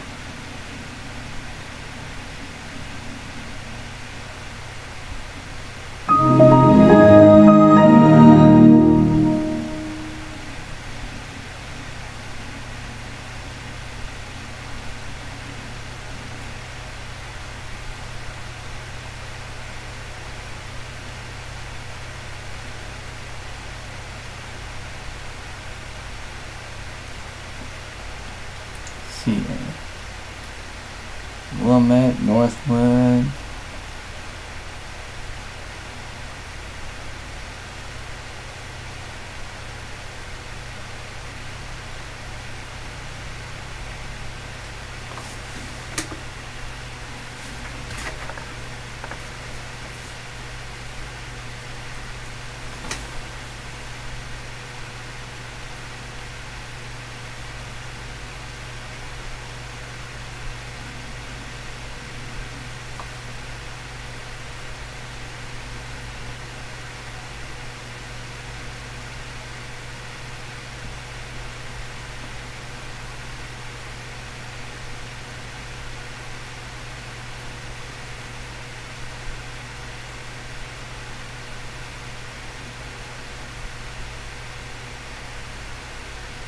let's see here. Products. Hold on, let this go to the current page. Browse all products. Computers, desktops, legacy desktop models, dimension 4300. Ah, there it is. The Dell Dimension 4300. Oh wow, that is what it looks like. I'm showing this on the screen here. So this is what Joshua was talking about. The can't really see again nice on camera, but that's the Dell Dimension 4300, what it looks like.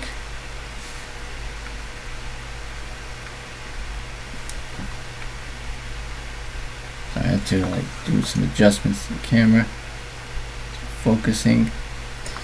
But yeah, that's what it looks like. Let's see.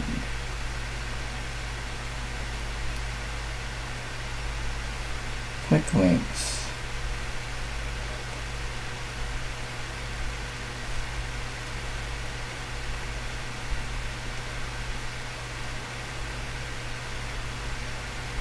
Drivers and downloads for that particular model, Dimension 4300.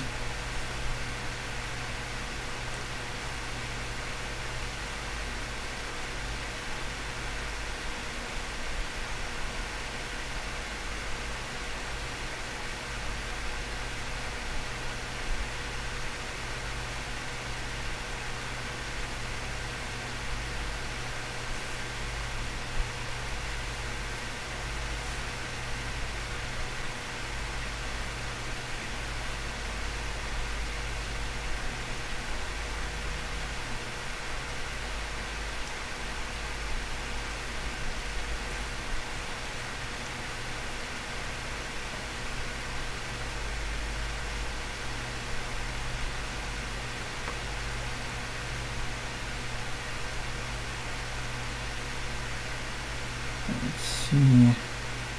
Search all resources.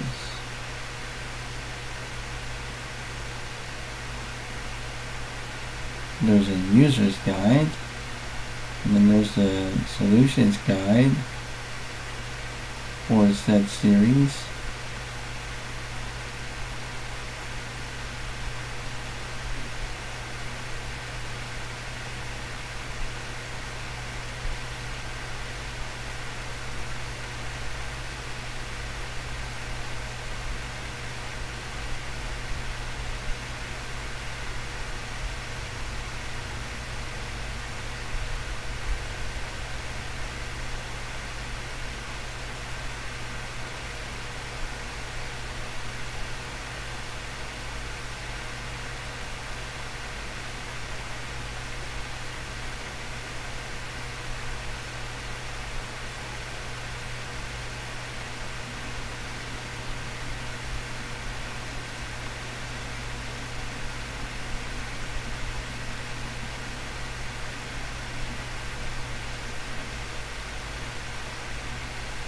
Ooh, it's got the technical specifications.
ID1 is hard drive connector and ID2 is CD drive connector. That's how that labels it.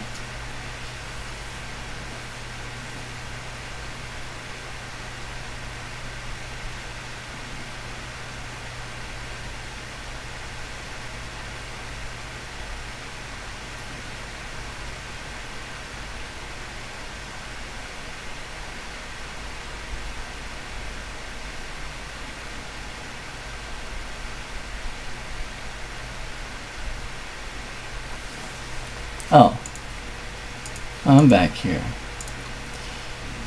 Spent some time just kind of like looking up info on the build dimension 4300.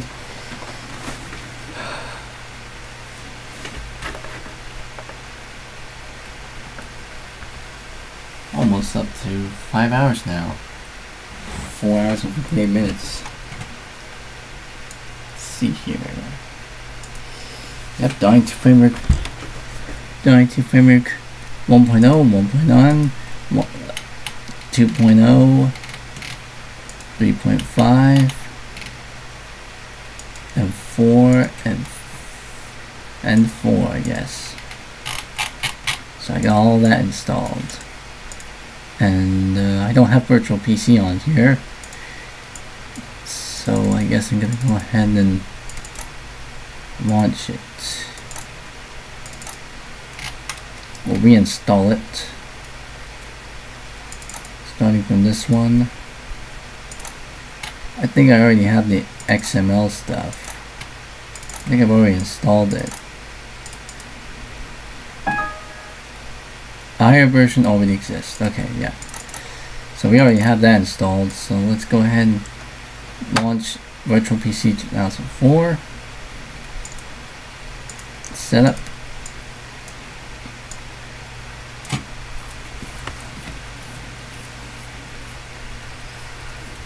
So we got that version.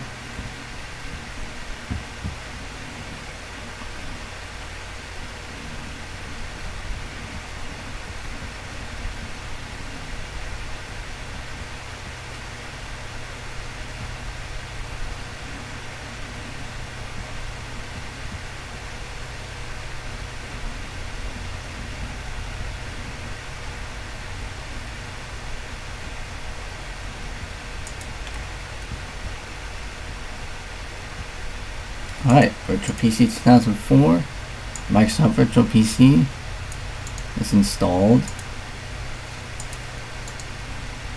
Put a shortcut on the desktop. Add an existing virtual machine. I'll go into my Windows 2000 directory.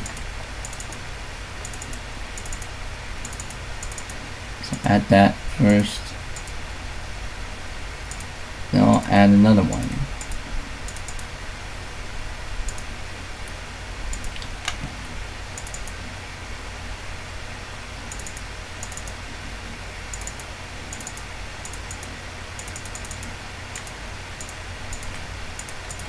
There we go. That's all in there.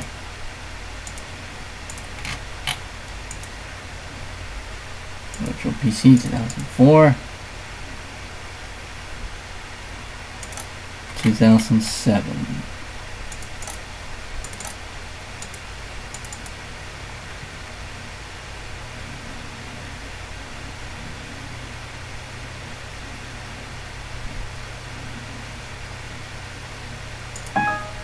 Yep.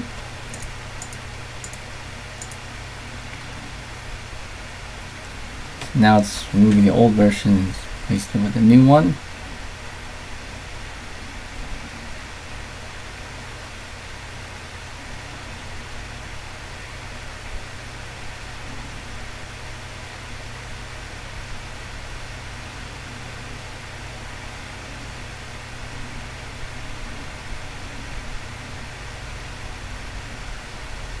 There we go. Now it's updated a version. So click on that. Yep, 2007 upgraded. And let's upgrade it to Service Pack 1.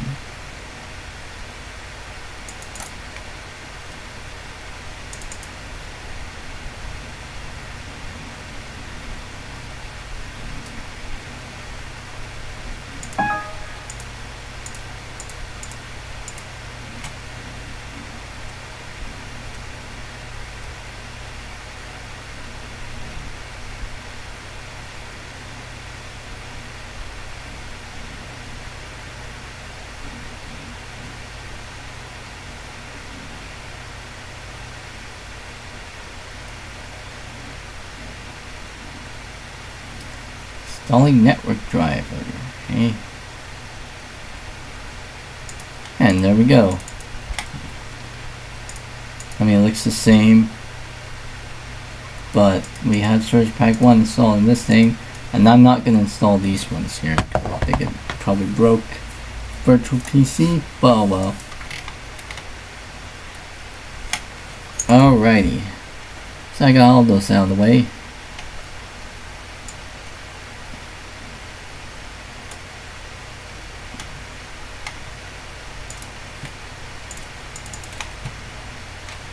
I think that's pretty much what we have here for XP.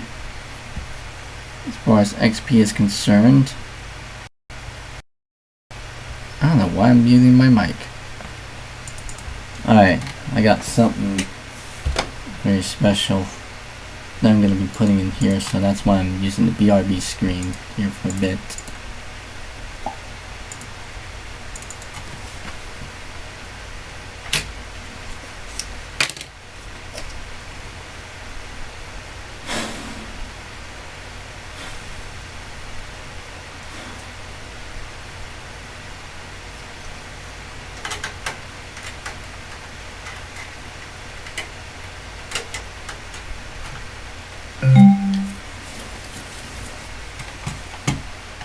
Okay, got that there. Let's see if I can find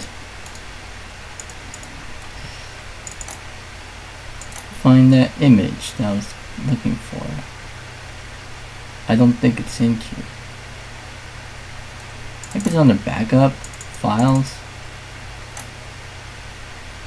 Nope. Nothing to miss.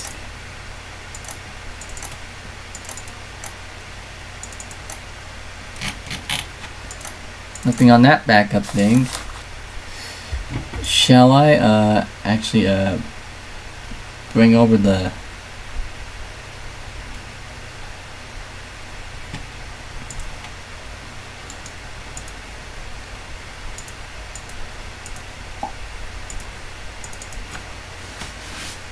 I also see a Snappy Driver installer directory there. Well, I'm not going to enter that one.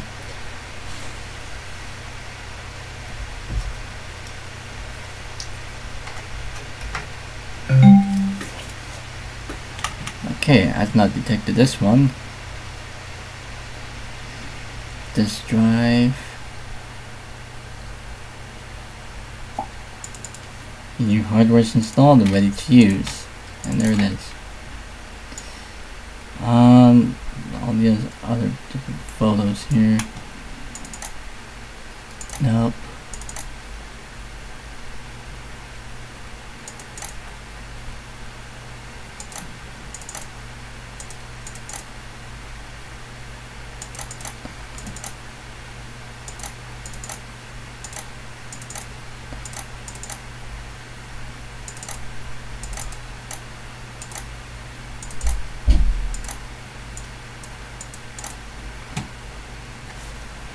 VM disks.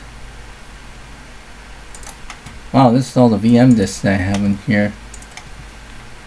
And that equates to 127.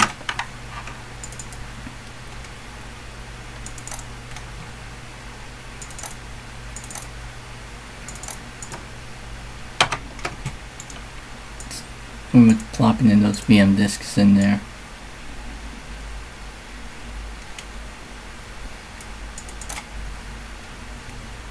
And I've already got the WorkSuite 2006 stuff in hand. So pretty much copied everything there. And that background image, I need to find it somewhere. Just excuse me for a moment while I get things sorted out here.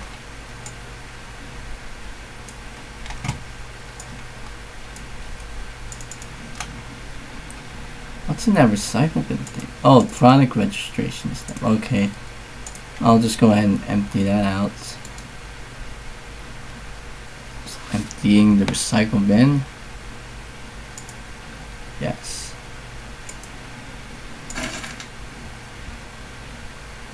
And that copying is done. Now I can go ahead and take that drive out.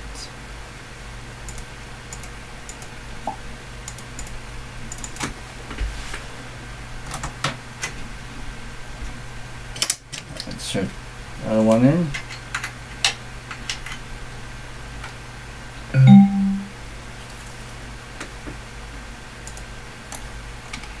Just insert that back in.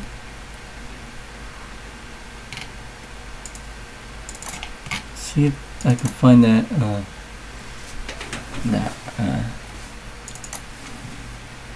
find that thing that I'm looking for. Probably not in there.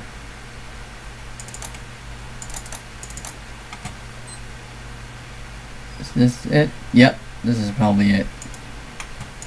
Let me just open that up. I'll go to the XP folder. These files are hidden. Yeah, I'll show web wallpaper list. Oh, it already shows that.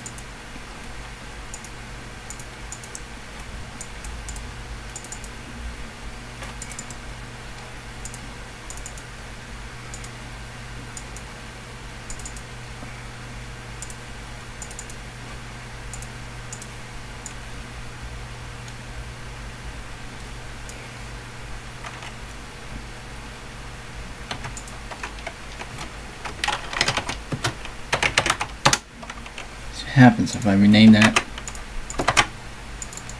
Just replace it with that one.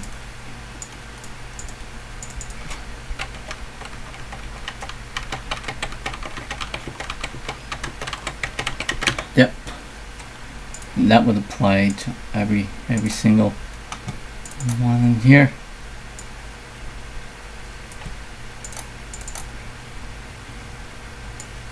I got other stuff as backgrounds.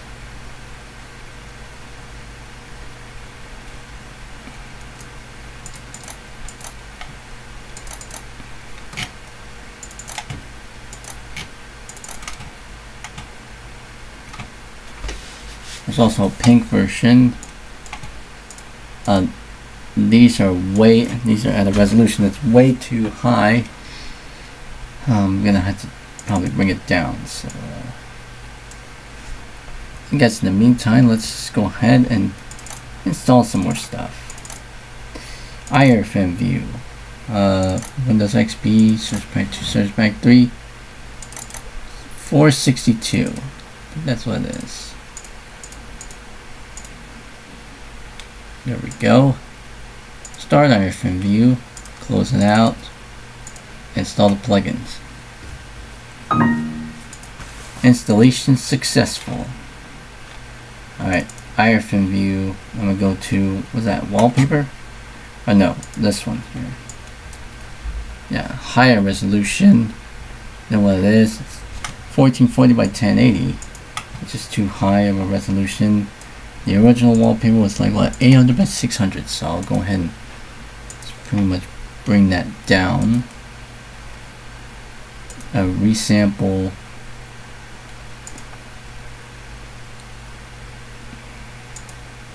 Lancos resample. Oh. 800 by 600.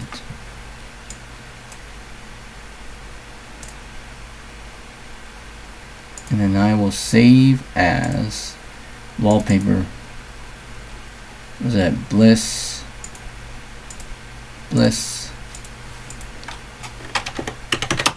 pink. There we go. At least it's in a resolution that's a bit more reasonable enough.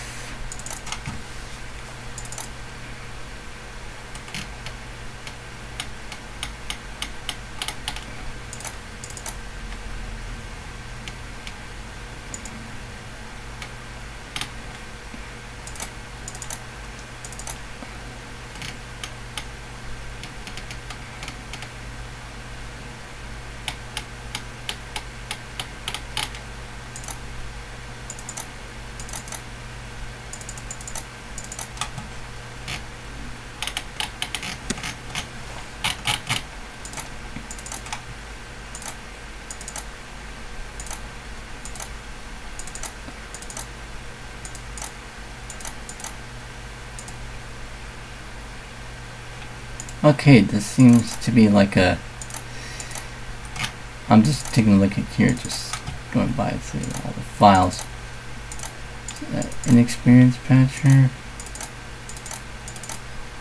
And this one is dated from December.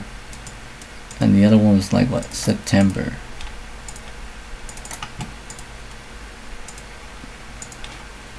Okay.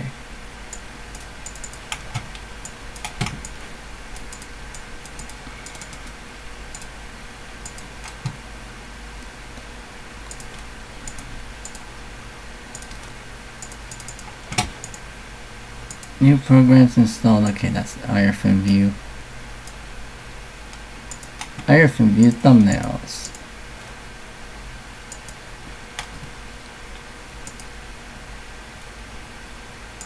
Exit. Oh, that just stays there. Oh well.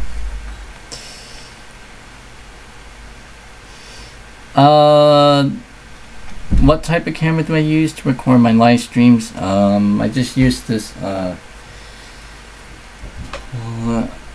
can't really tell, but it's the, well, I can't really tell what type of camera it is, but, I mean, it looks like,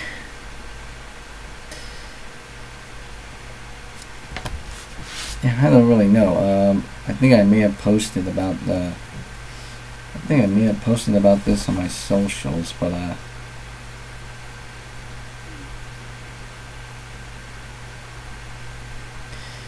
the type of camera that I got on this thing, I don't know what type of model or something, but all I know for sure is I got it from a liquidation store, you know, around my area. And there was like 2 cameras there that they had at that same store. There was a Kodak one or whatever that is, and then there's this one that I'm using right now. And I went with the one that I'm using right now instead of that other one, and that's how I kind of end up with. Of course, I didn't use it for recording any of my main videos, but I have used it to record stuff taken from this camera, obviously, because it can act as a USB camera, which is cool enough in and of itself.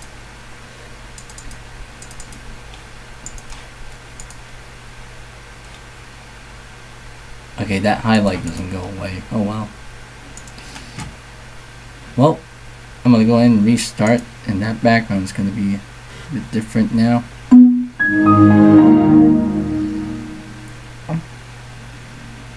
We are sitting at over 160 views and, well, 161 views and 3 concurrent viewers.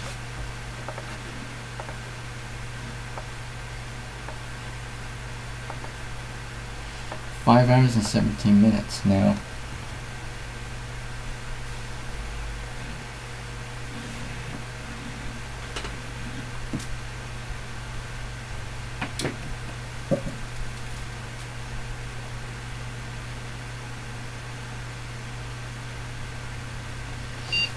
Alright. Back text P professional.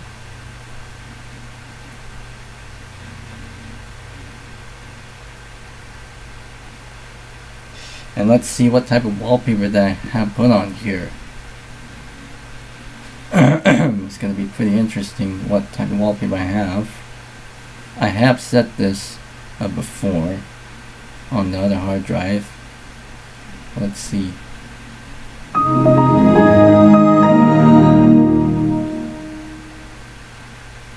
What is it? What kind of wallpaper is it? Whoa, there's a mudkip on my Bliss wallpaper. Yep, that's the wallpaper I'm using. It's obviously this top section was taken off on some other wallpaper that I found on the internet, and I just kind of overlaid it on top of the original one, just kind of like get the exact positionings. And here we are. Alright. System Restore. I've never personally used System Restore before.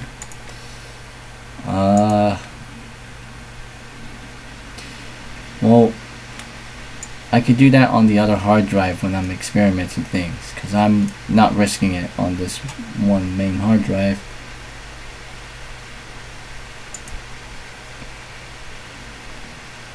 Undo changes to your computer with system restore. So this is what you're kind of referring to, obviously.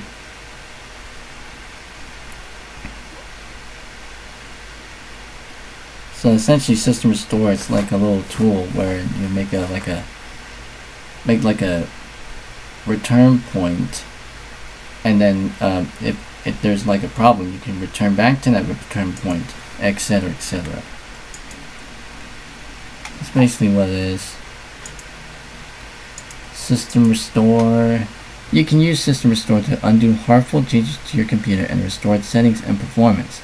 System restore returns your computer to an earlier time, called a restore point, without causing you to lose recent work such as saved documents, email or history, and favorites lists. Any changes that system restore makes to your computer are completely reversible, so not irreversible. So yeah. Your computer automatically creates restore points called system checkpoints, but you can also use system restore to create your own restore points. This is useful if you're about to make a major change to your system, such as installing a new program or changing your registry. Then we got our settings here. So right now it's doing a system restore on all the drives in here, all the partitions. Yeah, we can restore your computer to an earlier time or create a restore point.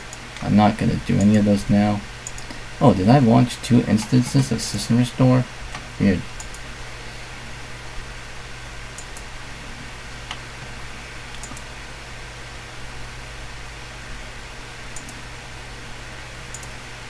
My pictures.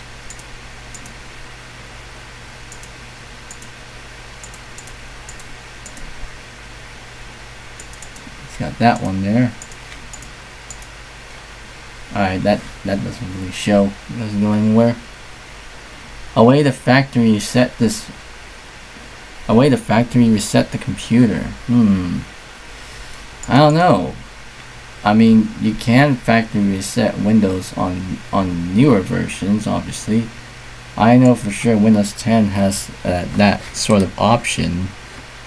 I can go into, well, you're not seeing it on, on stream, but I'm going to, where is it? Update and security and recovery. And it says, reset this PC. If your PC isn't running well, resetting it might help. This lets you choose to keep your personal files or remove them and then reinstall Windows. To complete the reset, So that's pretty much like factory resetting thing. I mean, that's for operating system. Now, if you're going to factory reset Windows, like XP for example, all you need to do is just like pretty much just clean install, obviously, whilst backing up your files and whatnot.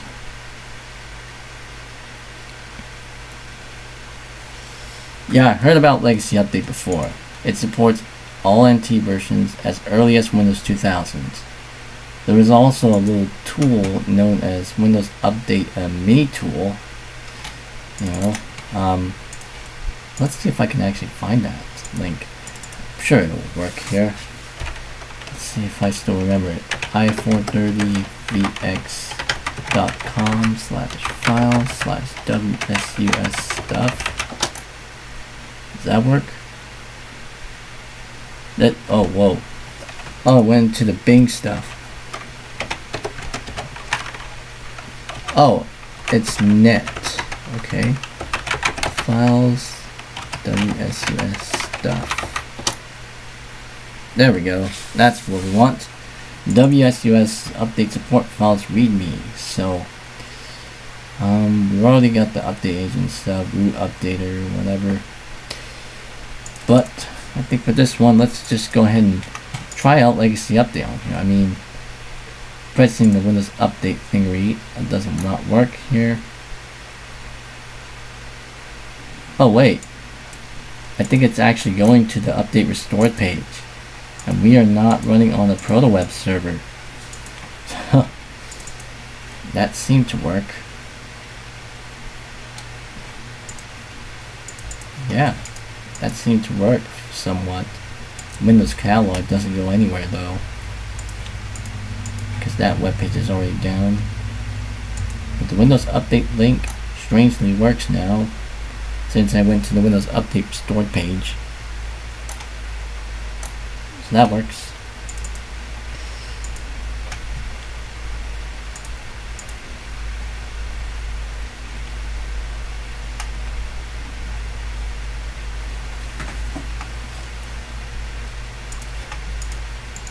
I'm gonna get make a miscellaneous over in group SCLELLANEUS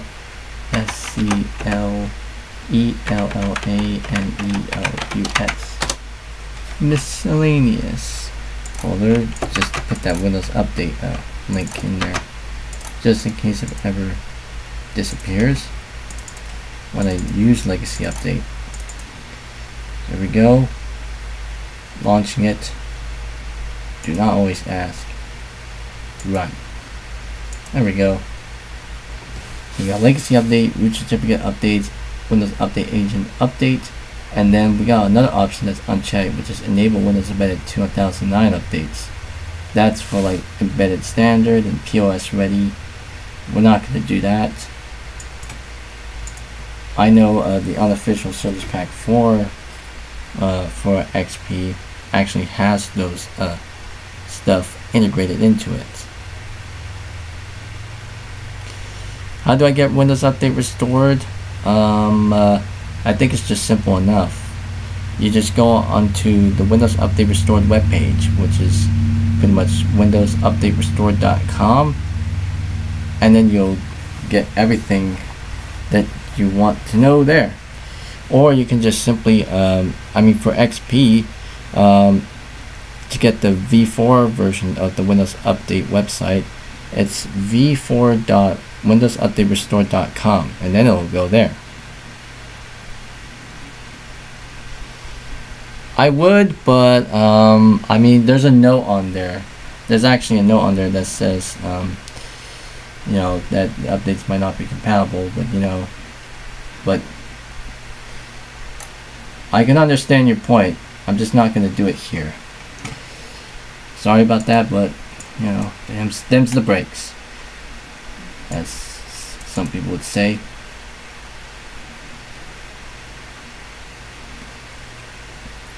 Windows XP Professional Service Pack 3.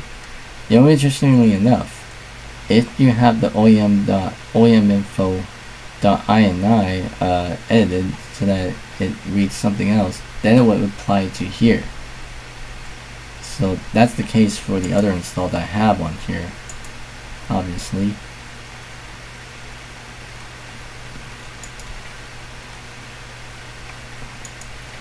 As you can see here, it has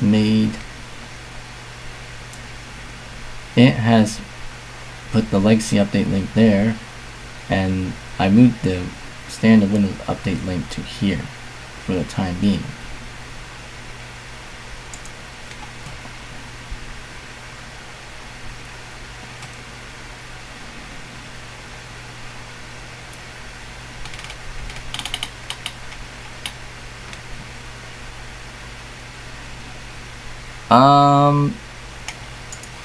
The version of XP, or the copy of XP that I have installed on here, this is a volume license version, so you don't need to activate it, obviously. Now, for retail versions, you do have to activate it. Like anything that's not volume licensed, like a professional VL version, you have to actually activate it. How do you activate it?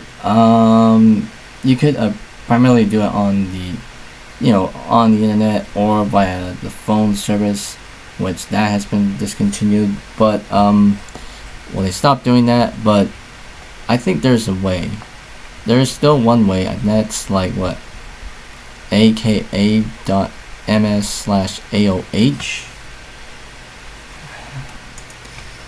And that that also requires a Microsoft account, so if you don't have one, then you're out of luck. But luckily I do have one, so I don't have that much of a problem. Also, while I'm at it, let's go ahead and see if I can get another browser in here. MyPal. Let's see which version. It's like what? 29. This one here.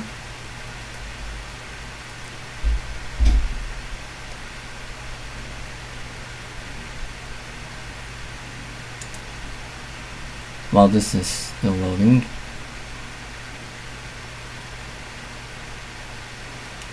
I haven't launched AliExpress on here yet.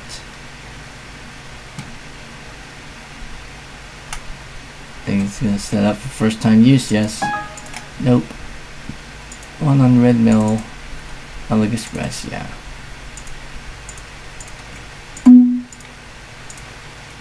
Next, custom. Do not set. There we go. Let's see if I can launch MyPal.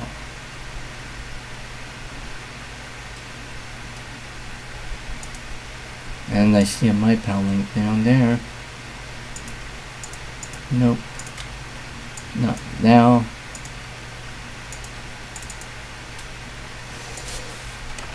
And since we cannot access Google from Internet Explorer anymore, I mean, we could do this and it won't work. Not the current one, by the way. Yep. So, I mean, MyPal, this version still works. So let's go to the Google homepage here. And yep, it does work. This top right also receives some fixes now, so yeah, you can see that working still. Let's see if I can search for this. XP. I think it's pretty much just gonna load. Yeah, here it is. It even shows the AI info on there properly too. I can also go on the Wikipedia page. Also works as well. There it is.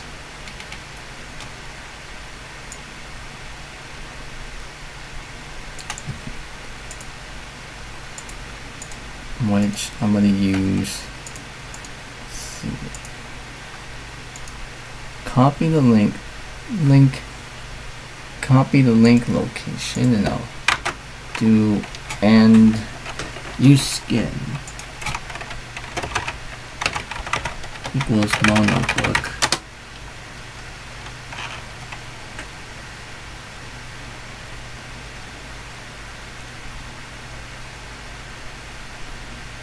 If it'll ever try to load here. There we go.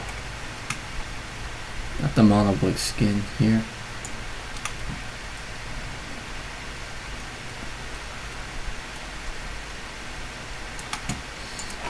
And let's see if I can do this under this operating system. The phone system, it's basically like if you do like oh, I want to activate over by a telephone service. And then you would enter in your region, for example, United States.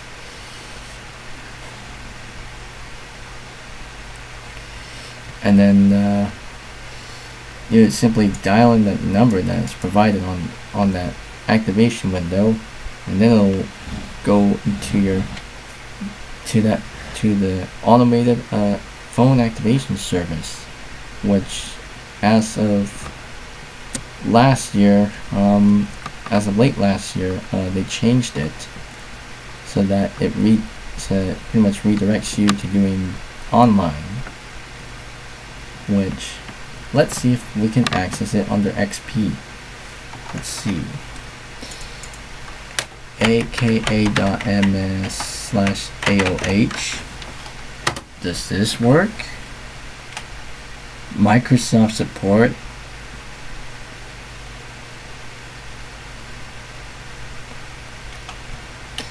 Well, it attempts to go there.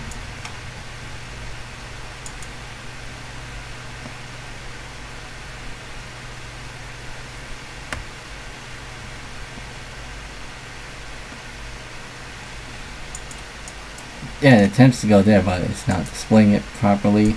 Whoa, what is this? Oh, that's just the inspection stuff that just opened up here.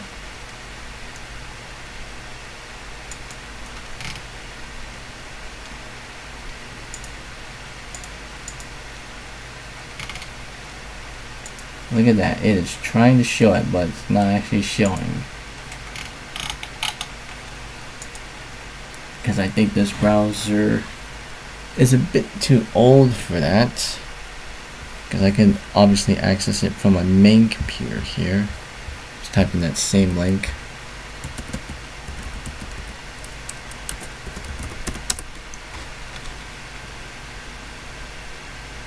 Yeah, that works on my main computer. Doesn't necessarily work on MyPal, this version of MyPal, version 29.3.0, so it doesn't actually show. However, I could do it on the other version.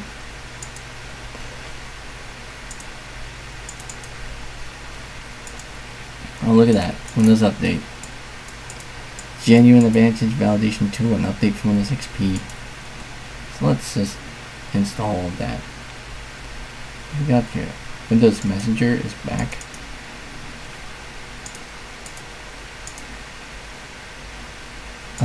X. Windows Messenger is still running. Open.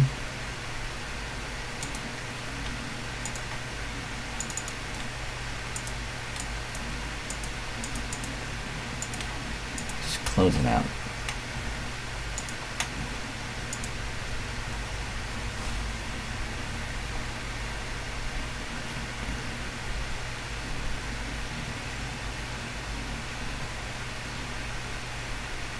One core API and Supermium K-Melon. Well, I mean, MyPal is kind of pretty much what I use on XP.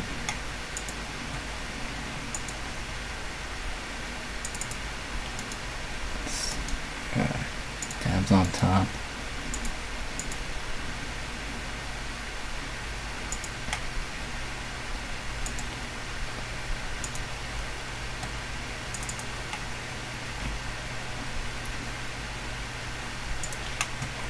Installation complete. Oh, there's MyPal down there.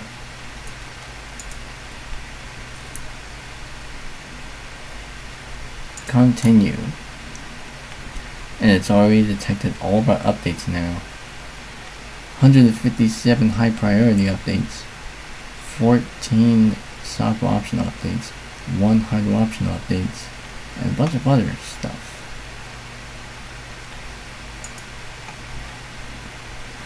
What I will do is I will install some manual updates. The .NET Framework 3.5 Service Pack 1, .NET Framework 3.5 Family Update for NET versions 2, 3.5, x86. See if that helps. That's pretty much deselecting everything there.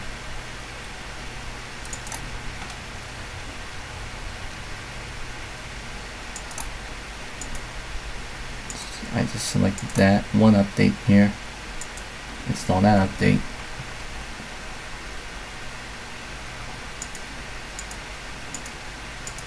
Okay, so now that I got that, let's see if I can go back into that site that I was going for and grab the Windows Update mini tool thing.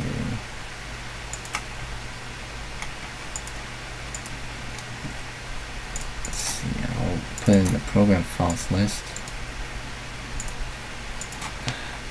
Windows Update mini tool.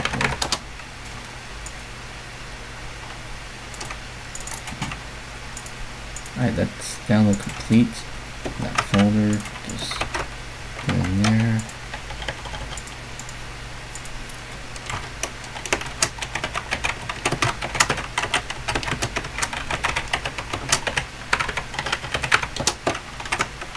Put that onto the desktop. this. And run. And there we go. Windows Server Update Service. And let's see if we can check for updates here. Because I know it's going to work on here.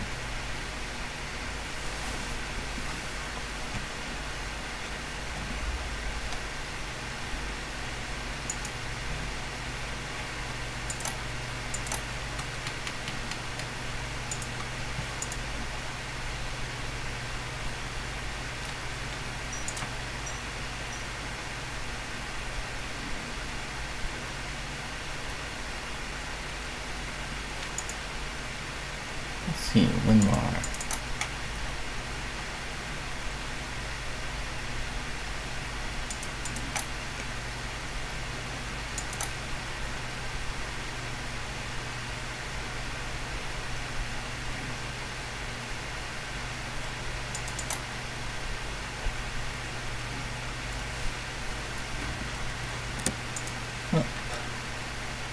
Search for updates succeeded. Let's see our list of updates.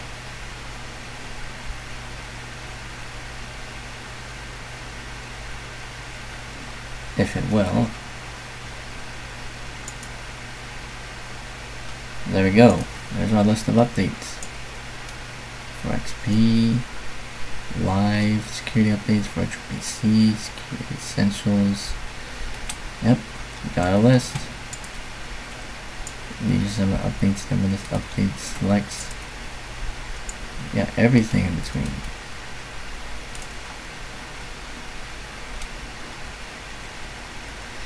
So I'll X that out. Now it's installing it now. See how that goes.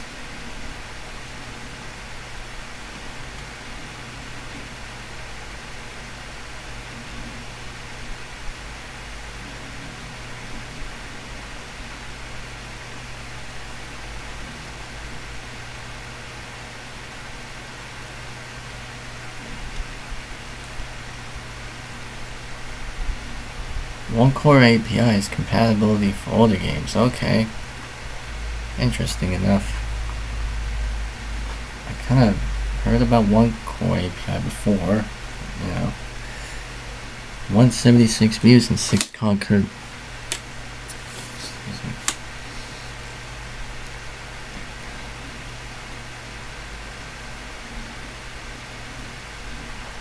.176 views and 6 concurrent views at the ready now.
Seems like I saw something there.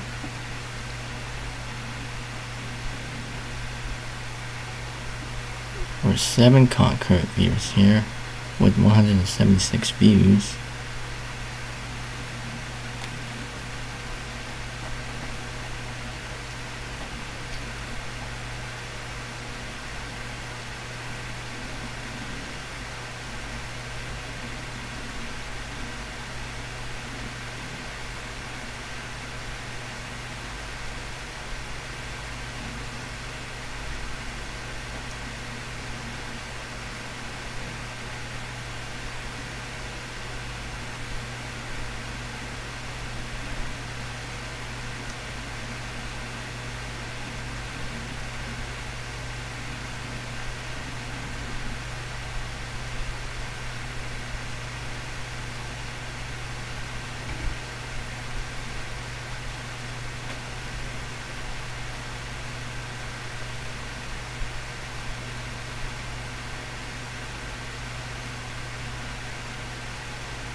Oh, install complete. You must restart for the updates to take effect. Restart now.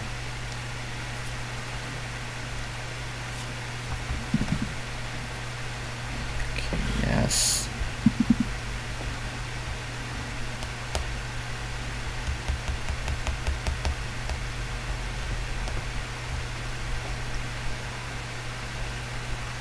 $5 and 47 minutes.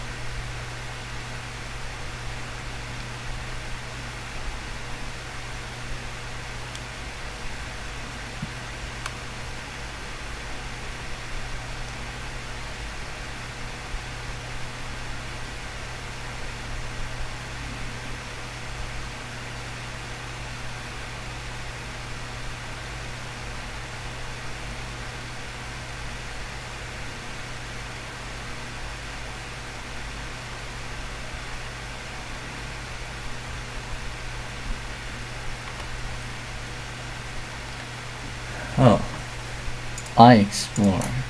Oops.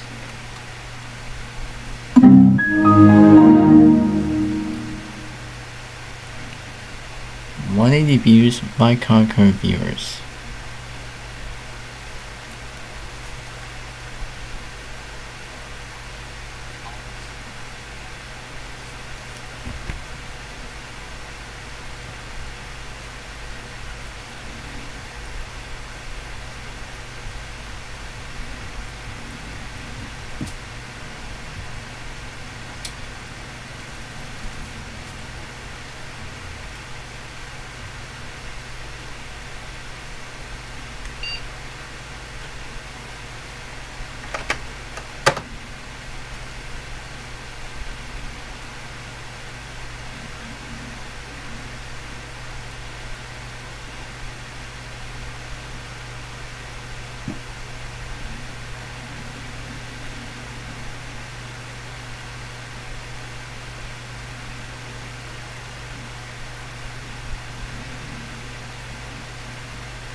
Okay, I think that's all sorted out. Let me go into the legacy update link.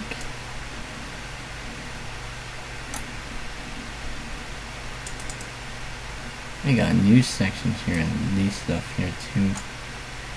This wasn't there before, but now it has.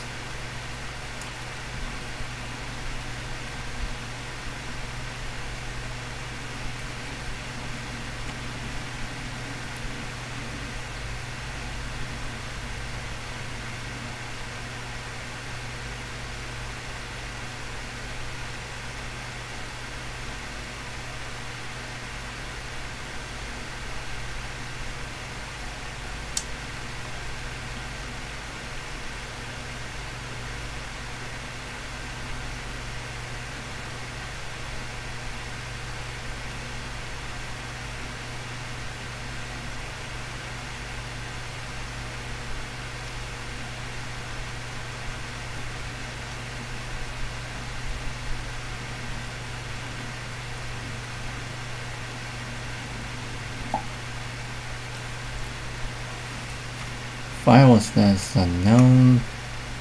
Oh. What is it? Oh.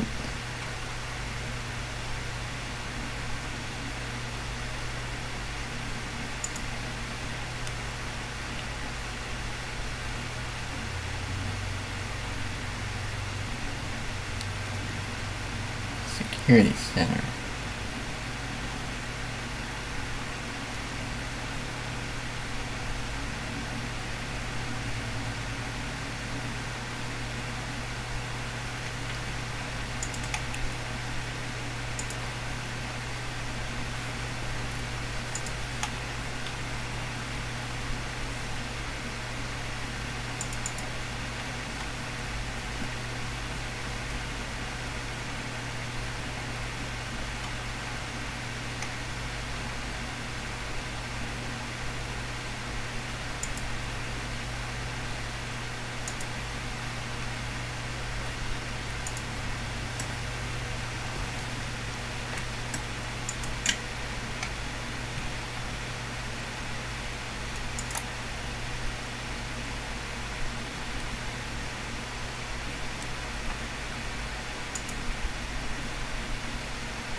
Full system scan, not complete. Alright, now we got all the updates here. I think with this one, let's see if I can do a scan here.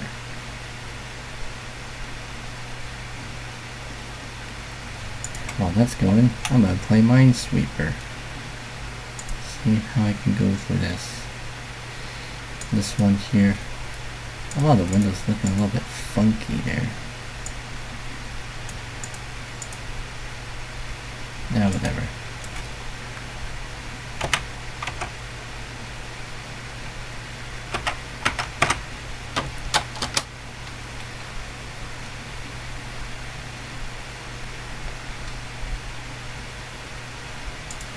That didn't work.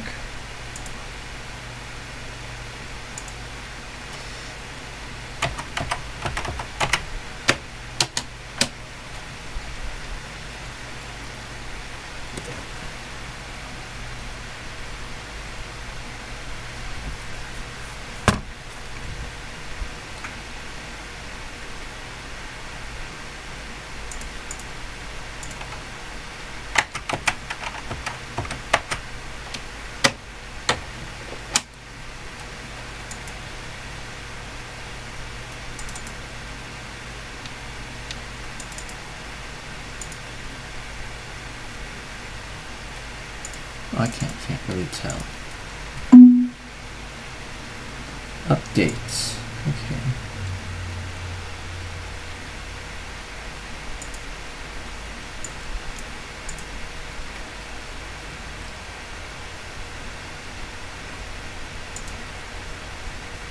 Download all the virus definitions now. So that actually went.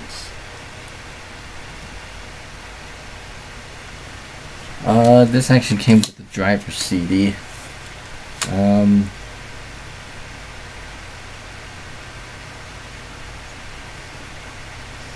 how was? Sorry, that's not the CD. Yeah, there it is. I have this driver CD on here. This is just a recorder copy, obviously, but I had this driver CD for this board, obviously, and it came with those. I'll actually insert it for you so that way we can see what it has in there.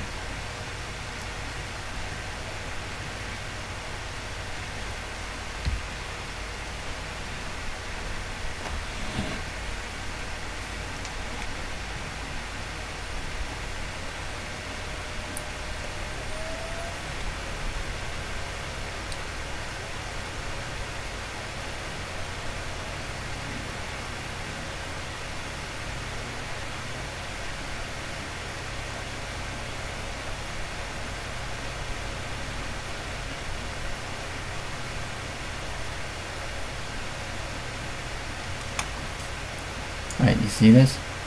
Yep, it's there under the Utilities and Applications list.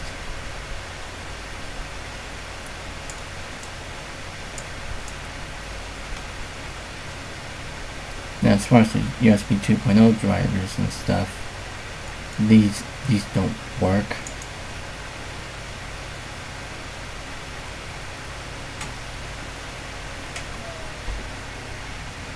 But yeah, just in case you're wondering where I got it.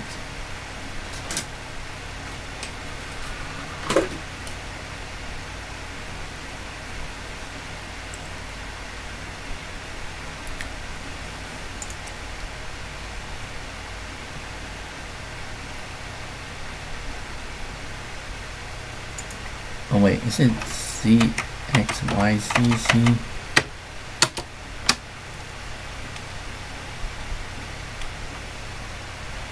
Did that make a difference?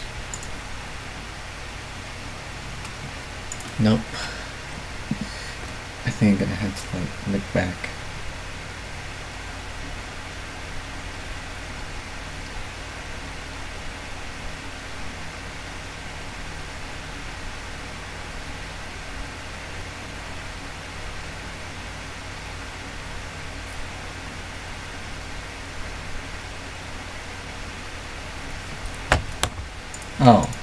That's that one. X, Y, Z, Z, Y. Then that. Alright, and there should be a pixel up there.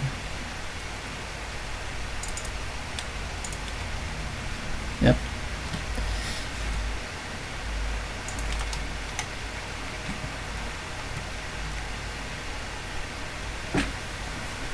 Of course, it's a little bit hard to tell.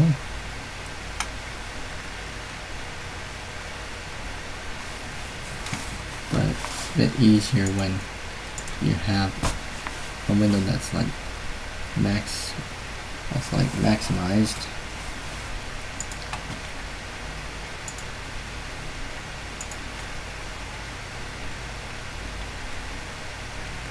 See if I can try to find a line here. There we go. Whoa.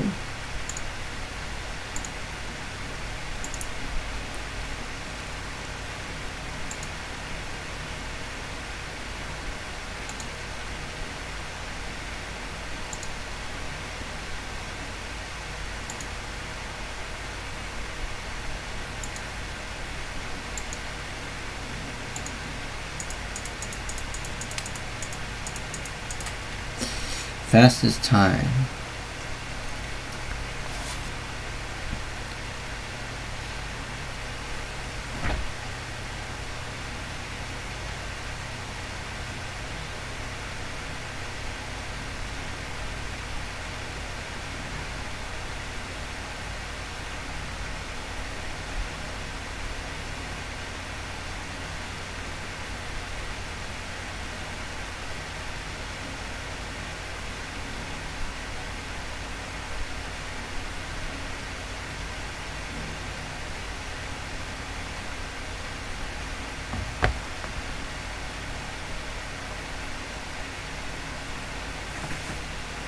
Well, that's right.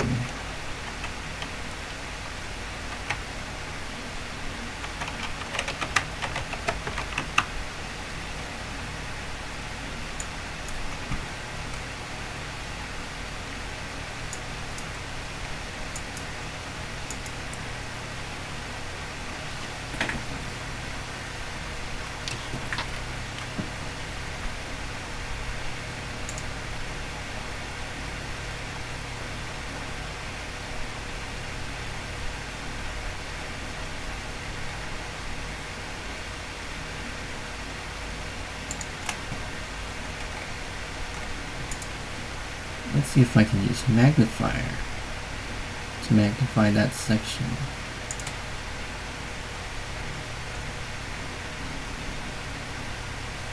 Oh, it did that.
Go. Just giving myself a little bit of good feedback here.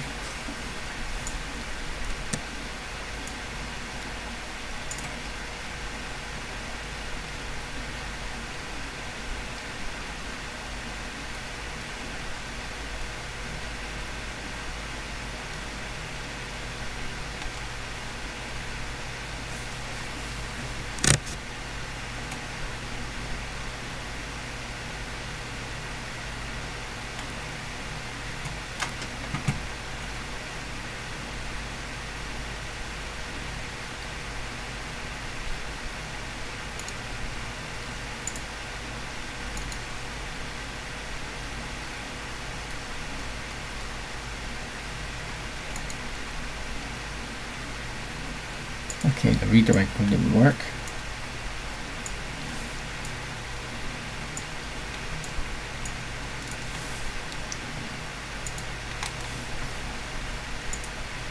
At least it's still doing a scan.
Whoops.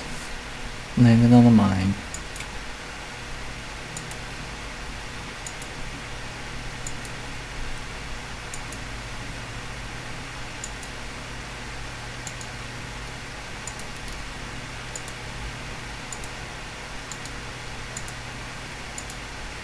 Again.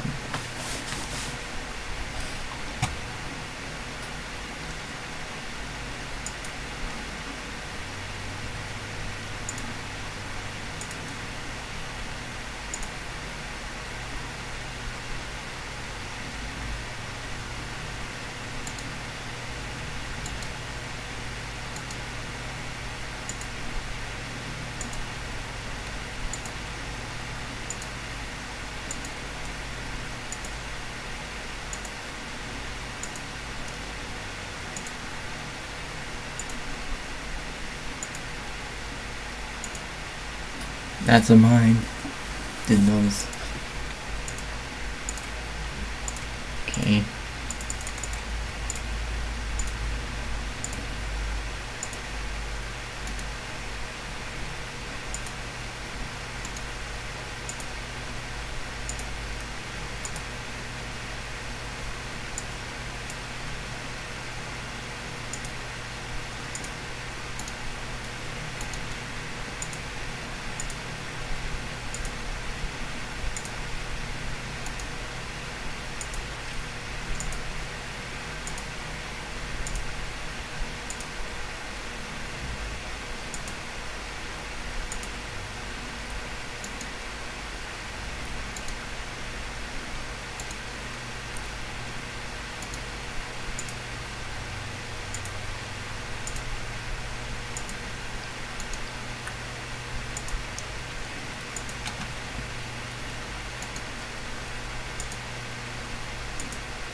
How does this work? 202 views and 6 concurrent viewers. Shall I right click this one?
Does this work?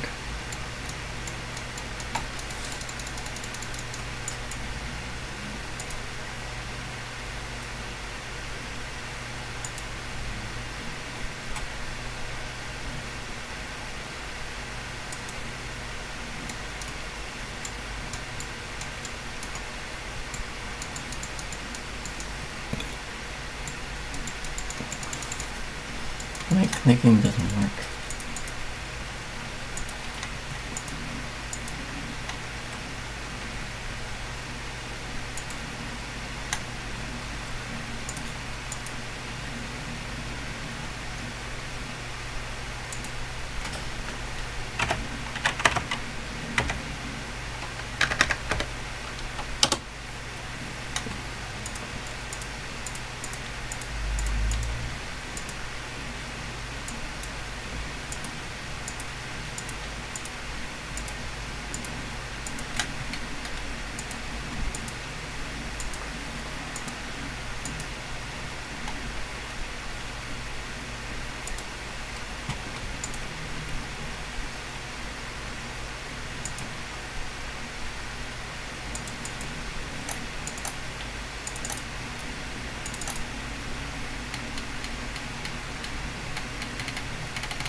hiding right back to notification icons.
I want it to connect. The speaker's connecting to something. Probably my brother's phone because he linked it up to here.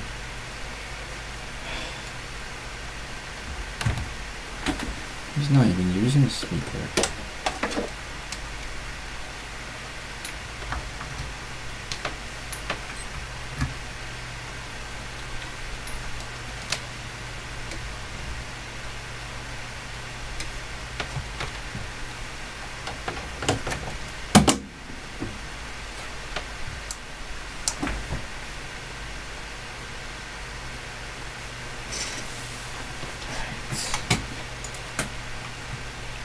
Launch.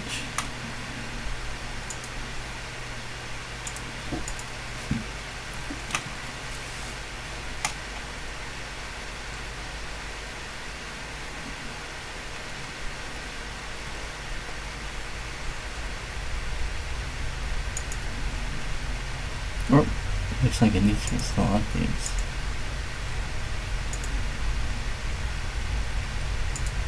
$168. Wow, that's a lot.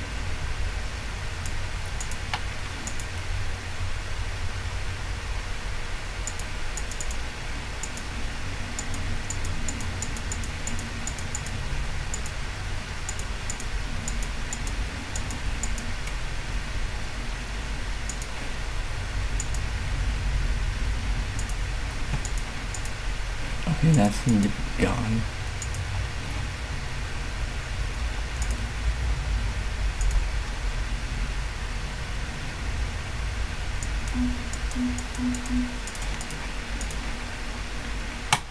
Start.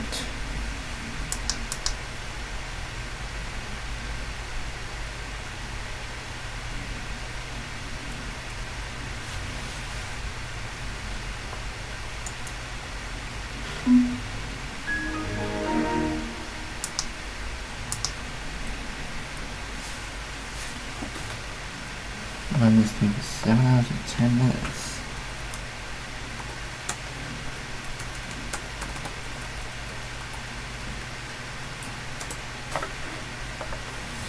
Seven hours and 11 minutes now.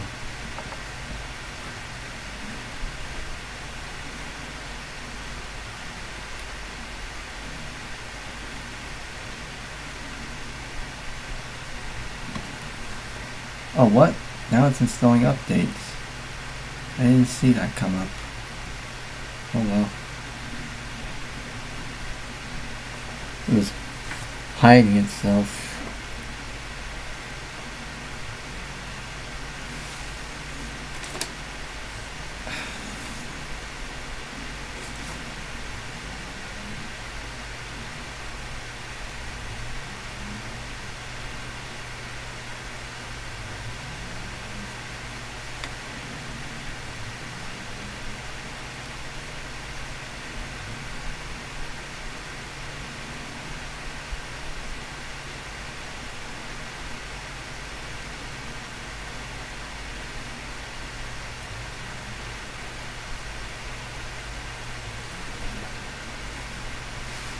$168 updates are being installed.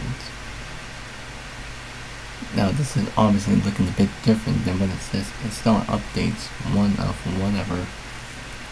This one it's like updates are being installed 12 out of 1 out of whatever. 233 views and 9 concurrent viewers.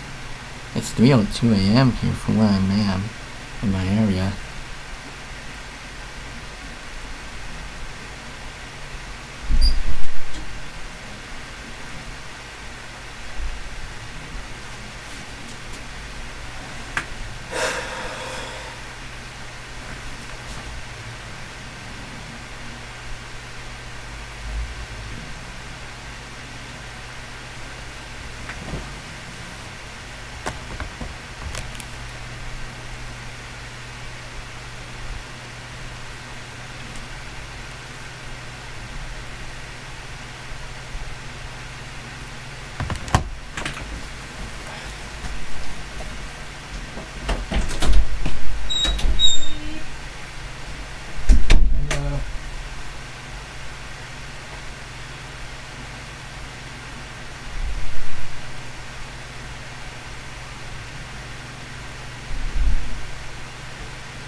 Sorry guys, that was just my mom. She's wanting me to go to sleep right now, so maybe I shall end the stream soon.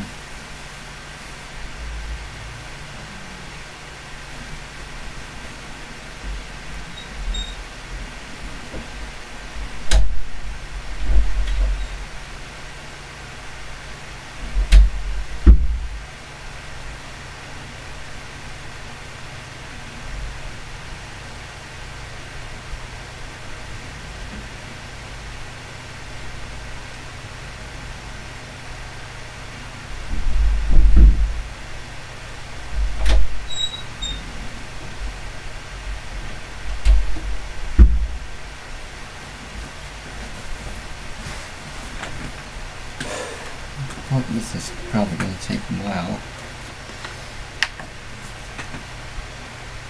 The twentieth-ever. twentieth-ever. What's up? Welcome to the live stream, which we've been running this thing for about like 7 hours now.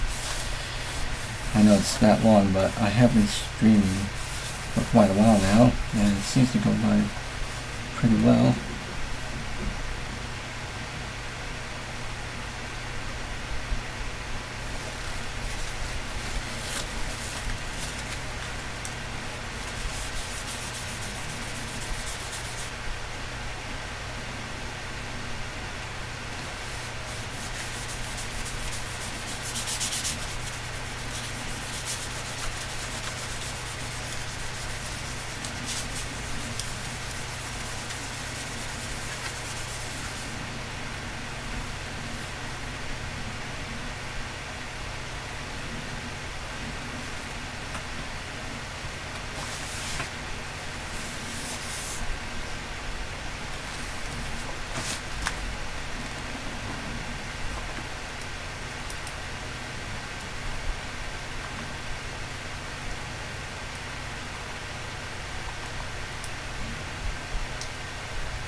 Oh yes, the international everything. Alright, that's what it is.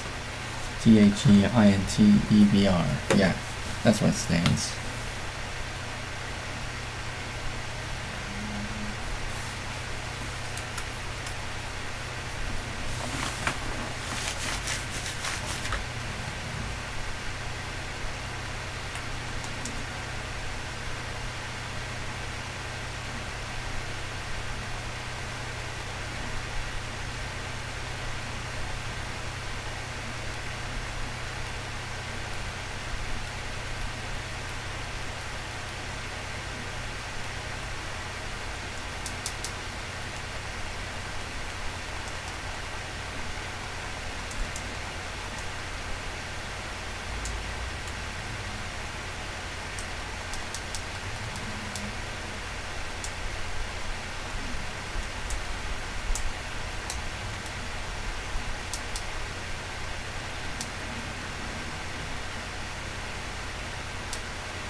still downloading the updates?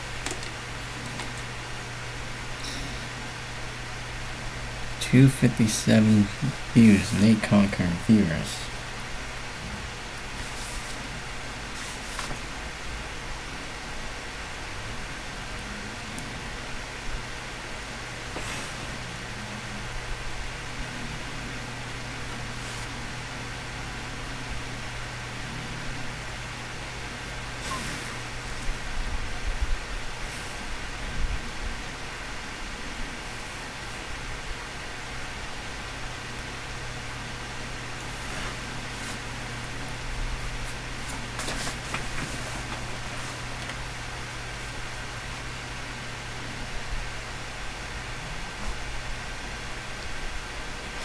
Now I get what you mean there.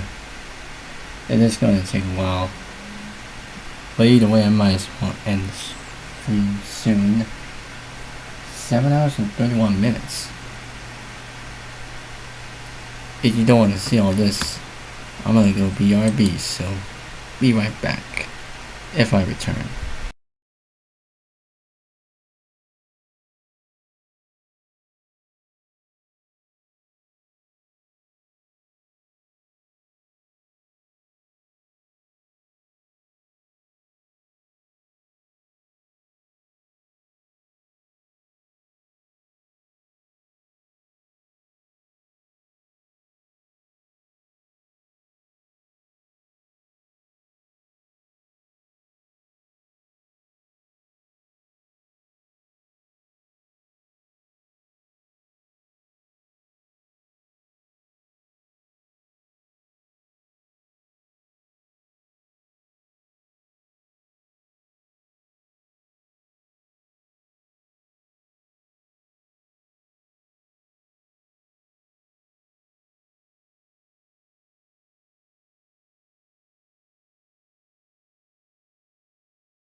Look at this, guys.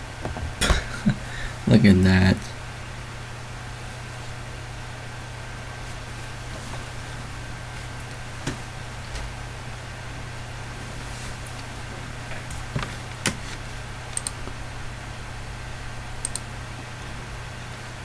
Pup Free Gaming 1313 was here.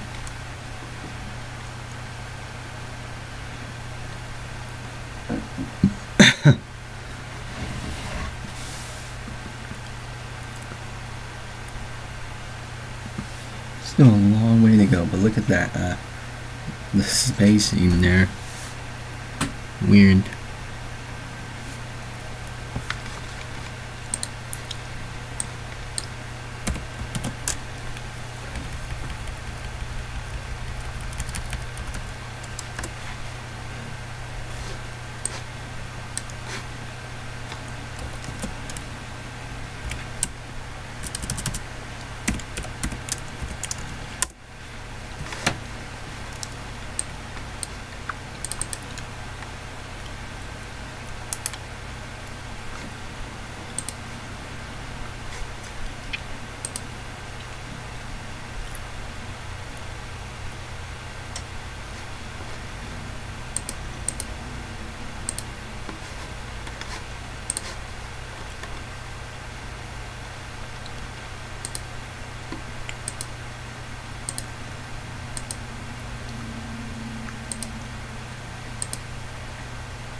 I'm gonna leave this running for a little while.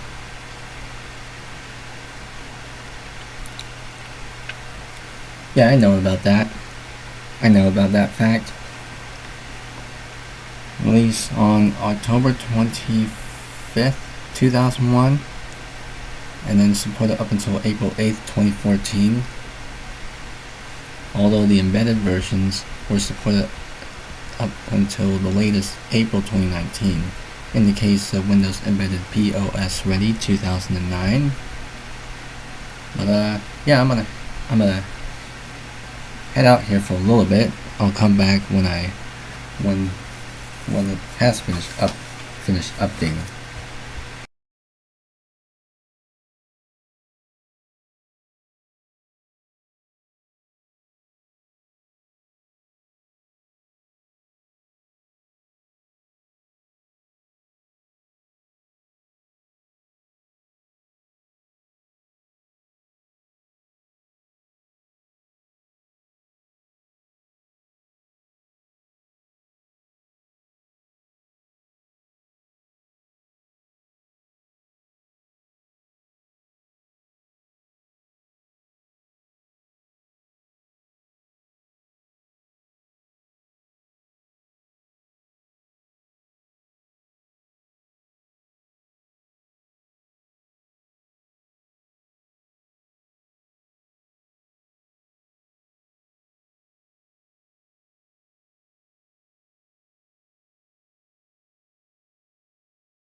We are nearing home stretch here, ladies and gentlemen.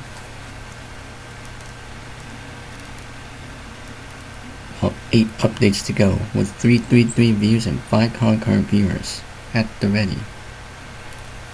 Only 8 more to go.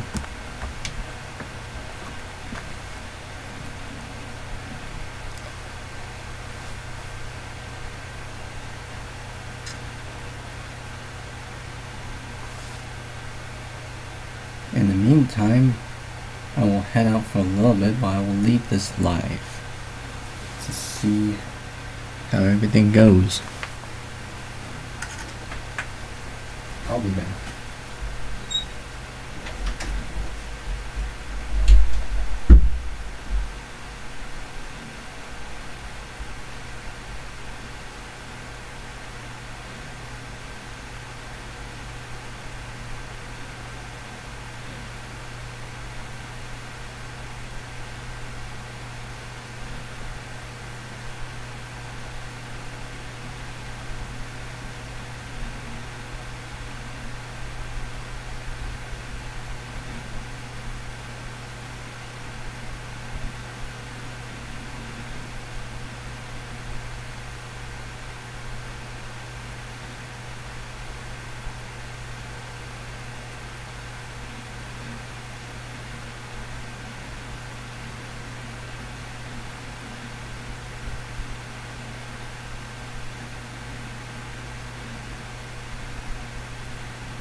screen turned itself off.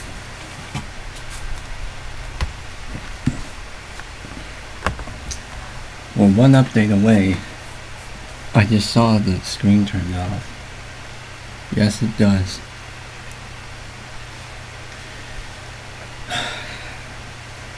One of those times where you kind of just like walk away from the computer while it's updating, you know, doing other things.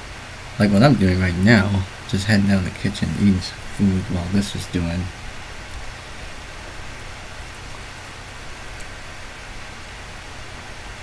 Yep, just one more.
$168 on 168, the last update before it resets.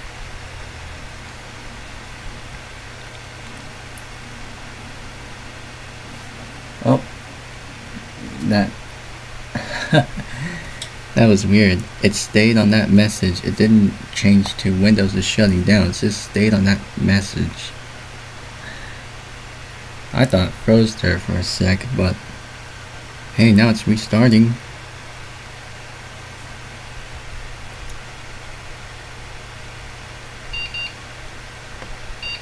Okay, I don't know what that was.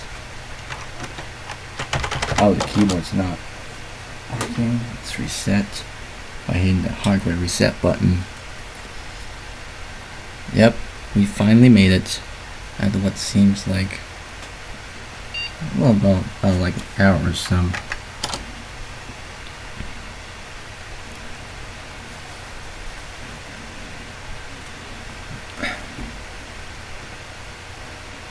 Excuse me.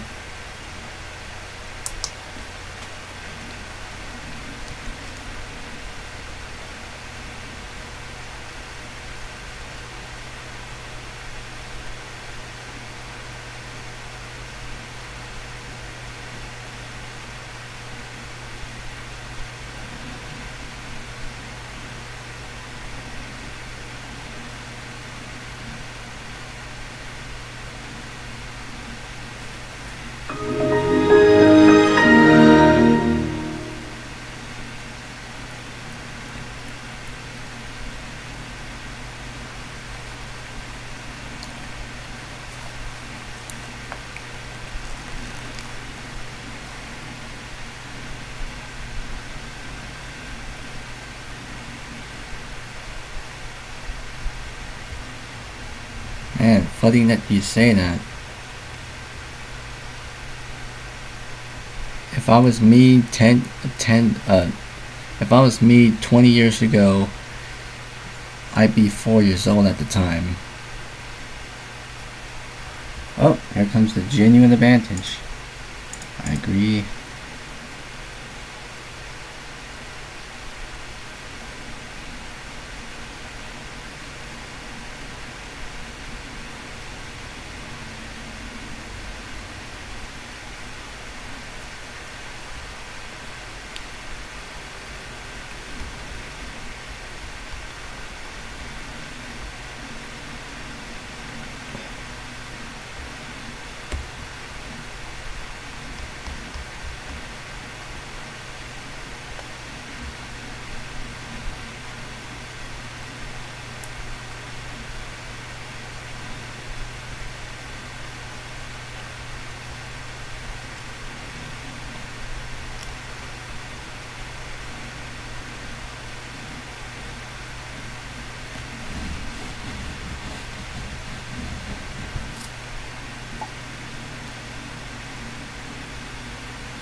Still running those processes. Wow, 13 views and 361 viewers. And we are 8 hours and 47 minutes into the stream. Let's see how we can keep this thing on going. Oh, and it looks like... Is it downloading more updates again? It looks like it is. Can't really tell. The tooltip's not coming up yet.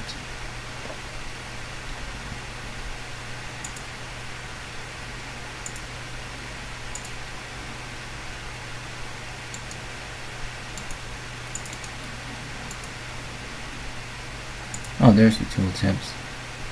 Updates are ready for your computer. Now let's find 3 updates. So all these other updates.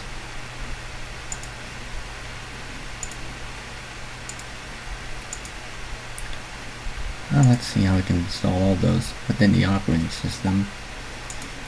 Of course, I would also, if I don't install those updates from within Windows, I will install them when I reset or turn off.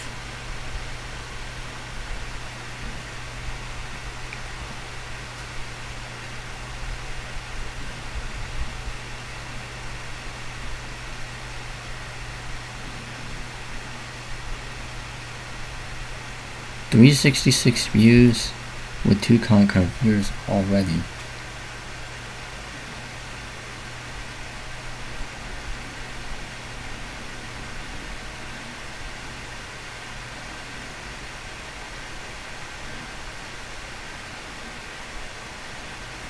Microsoft error reporting. Some unexpected errors have happened to the software you recently used. Software... What's that? Software update. Oh, never send these reports. Don't send. Software update.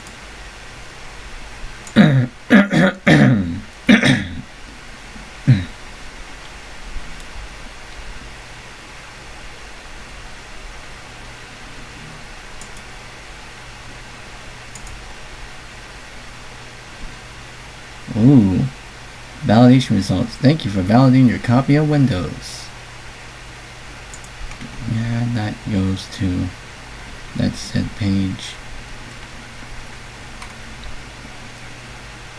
Oh, language bar down there. And it's updated our IE version to IE8.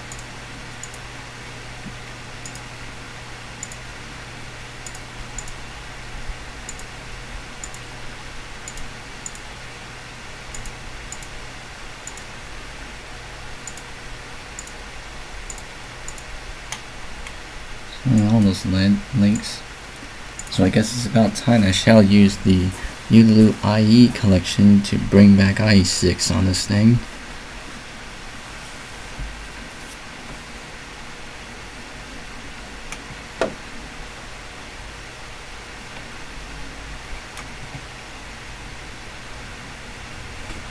And now if you excuse me, I will go ahead and mute my mic here since I'm not done with everything over there in the kitchen. I'll be back with you guys in a sec. Well, once this is... I think I'll just stay here and watch this go.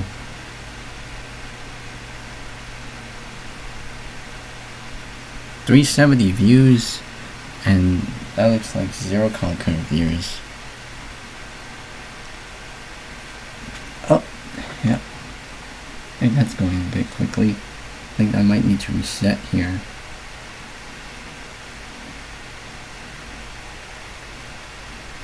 Yeah, one update failed. Security update for Dying Framework 1.0, Service Pack 3. Restart now.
Oh, then the support message. Windows XP ends support on April 8, 2014. Click here to learn more, yada yada yada. This always comes up on the 8th of each month since 2014. Gotta click here link. And then that message doesn't actually show.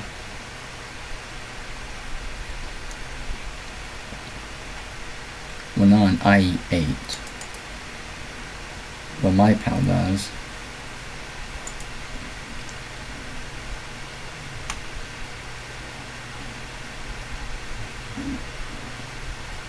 So, loading up my pal.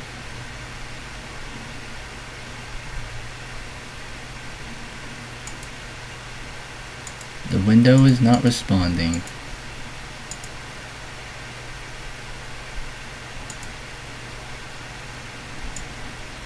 Oh. Oh, there's the link.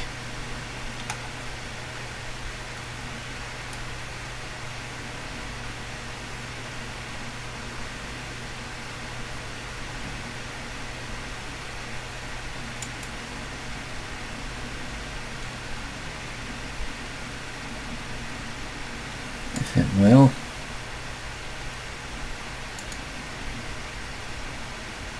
Well, that closed out unexpectedly. Open that link again. And that pink didn't go anywhere. But I can open up on my pal and see where that takes us.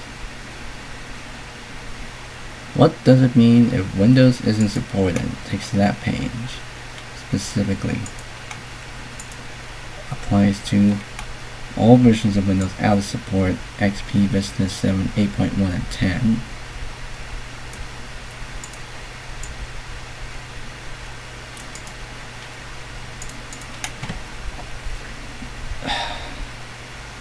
More updates. One update. That's the one that failed. Let's see how this works.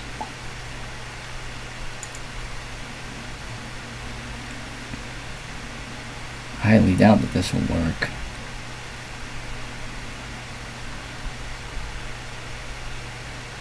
It's the Dynasty Framework 1.0 Service Pack 3 Security Update. Yep, that does not work.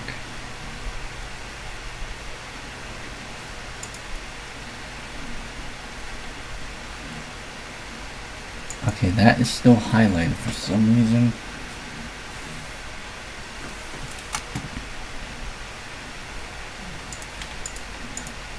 There we go. There goes the highlight. Oh, new item in System Tools.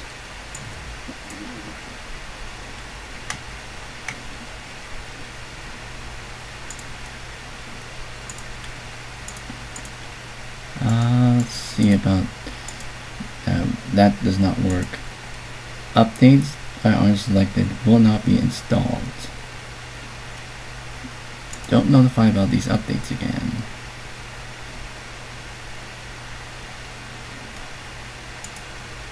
Let's hit OK on that. Oh wait. Yeah, just don't. Because I know that update doesn't work because we got newer versions of Dynasty Framework now.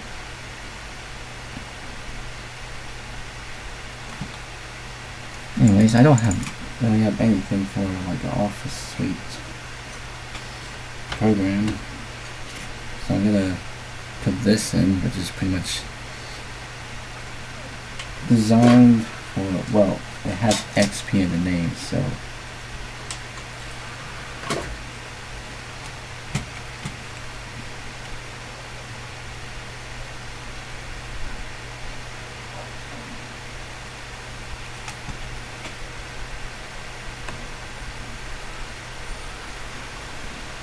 an IBM ThinkPad T23. Oh yeah, and I've heard of Supermium before. That is a fork of Google. That is a fork of Chromium. You know, for older operating systems.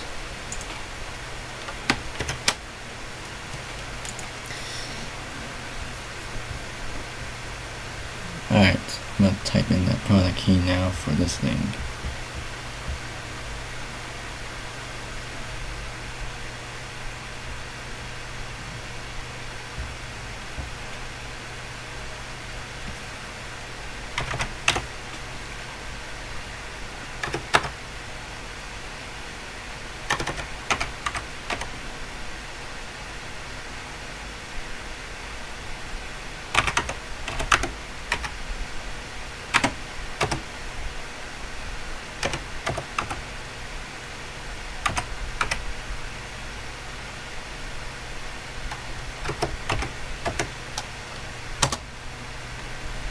Alright, product key has been entered, and use the license agreement. This is how I can install various versions of Office.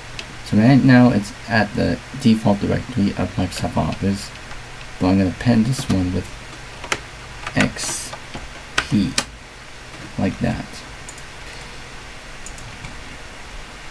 Choose, so run everything from my computer. That includes all the Office tool stuff and shared features, including the Office assistants, like everything here. Installed on first use.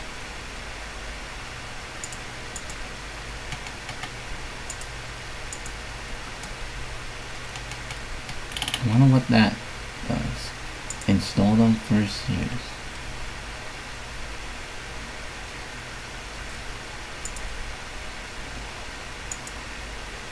Okay. I'll go ahead and install Office XP on here.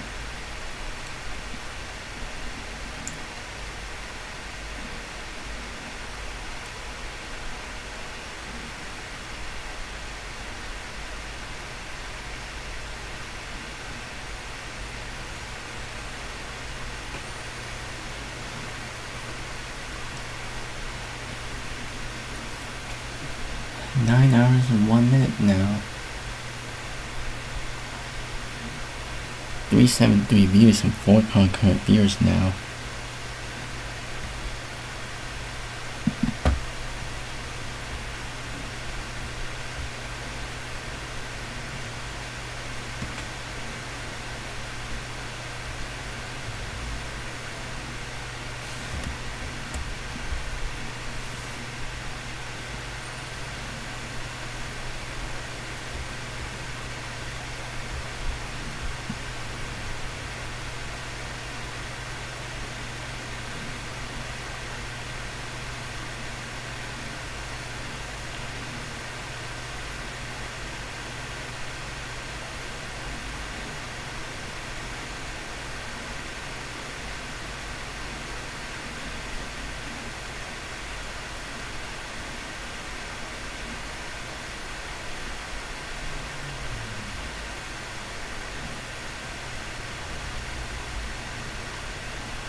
Microsoft Office XP professional setup has completed successfully, and it's set Outlook as its default mail service.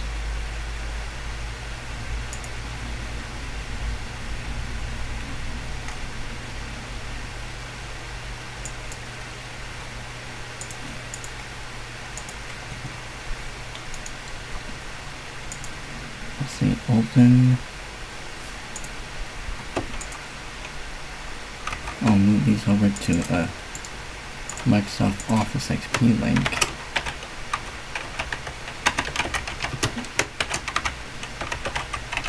Or Microsoft Office XP program group.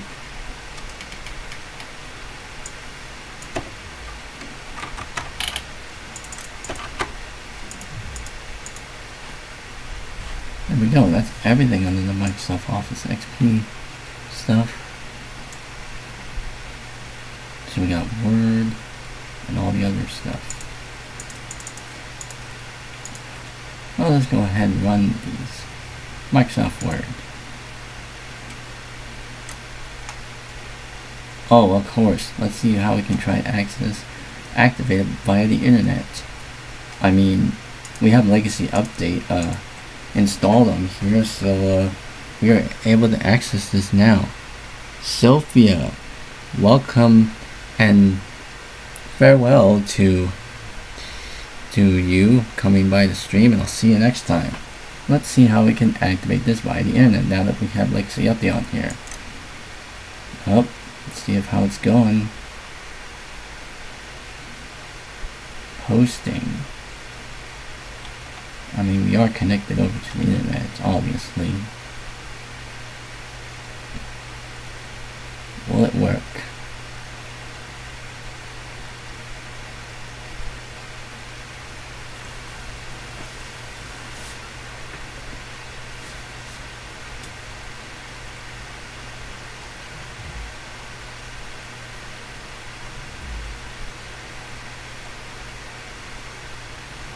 $375 views and 4 concurrent viewers at the ready now.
Hitting next doesn't do anything here. Okay, the language bar.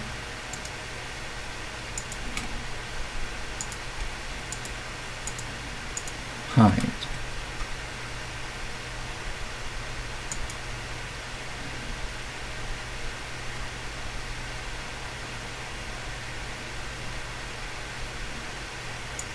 Kind of hanging there.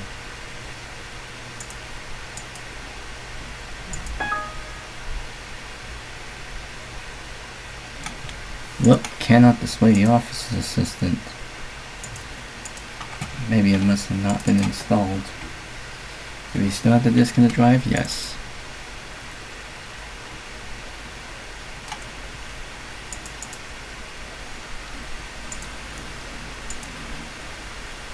Add or remove features.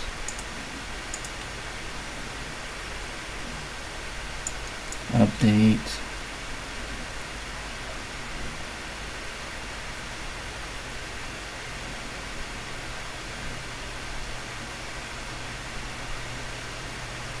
There we go.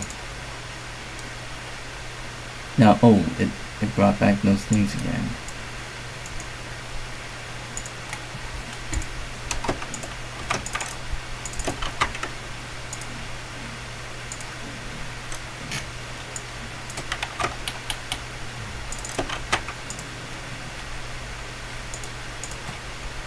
There we go. Oh, Microsoft Word.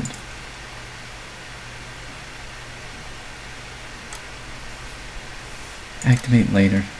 Exit.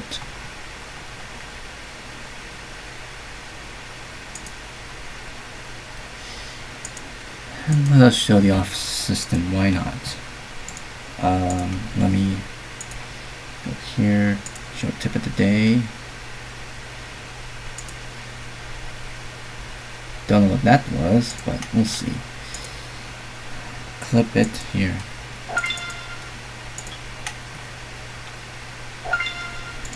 There's all the other different assistants. The dot returns, from Bob, Office 97, 2000, XP. Huh, strange. Now let's see Merlin here.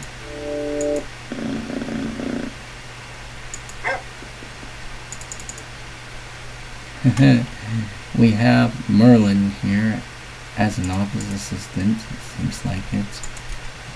I mean, he is available via the search function, where Rover also appears here. Let's see, do we have... Oh, I need to change this. More unmounted. Sample rate best.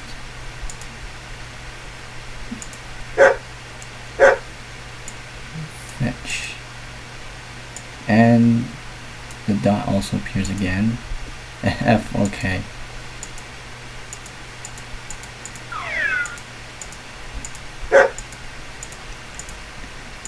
So we got a couple of the office assistants here in search. So imagine, use the office logo as your search assistant. That's weird.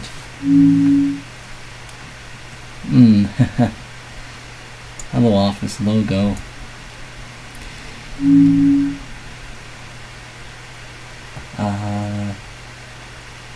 Let's see. I'm just gonna go to the XP thing here. AOL.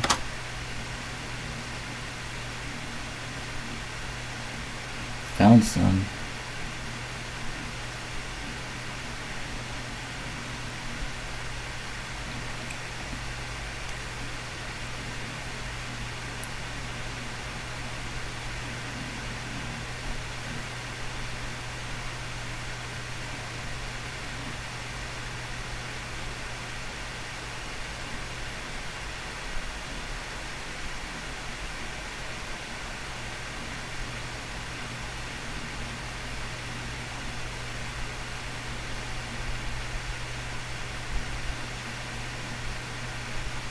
Alright, finish searching. That's what it is. Search. There's this office logo.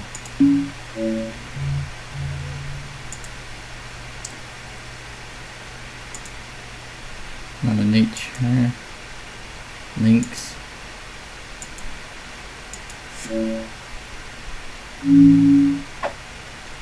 Links as an office as a search assistant.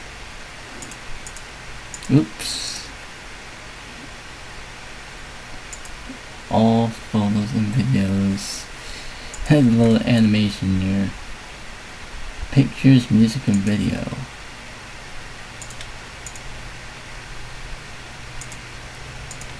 Documents. I think when you click all files and folders, the animation changes.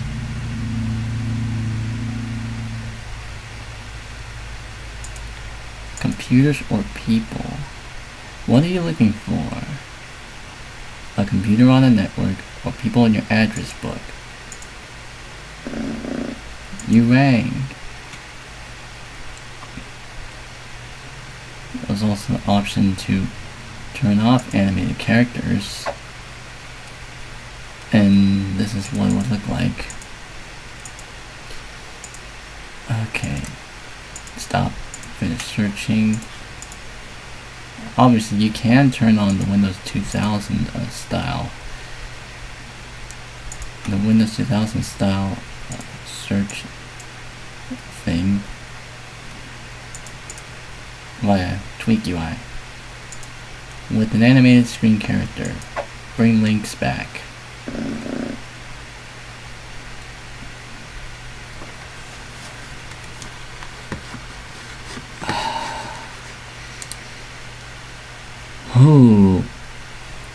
who's there? Hello, everyone. Welcome to the live stream. 387 views, 7 concurrent viewers. All files and folders.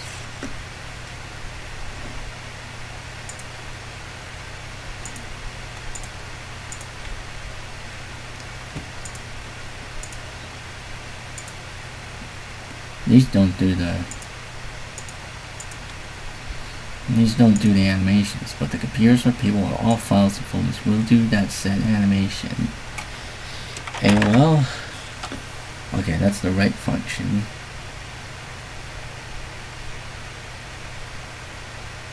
Search.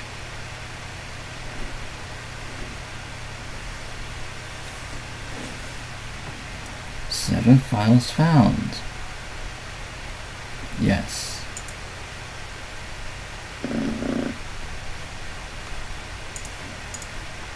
Search. Let's choose Rocky. Also another office assistant. You rang.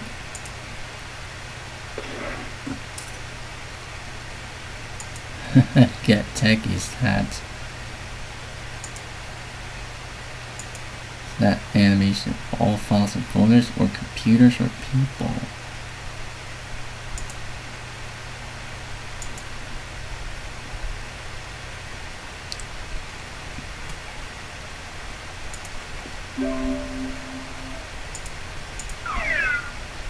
We also got Merlin, who is one of the Microsoft Agent characters.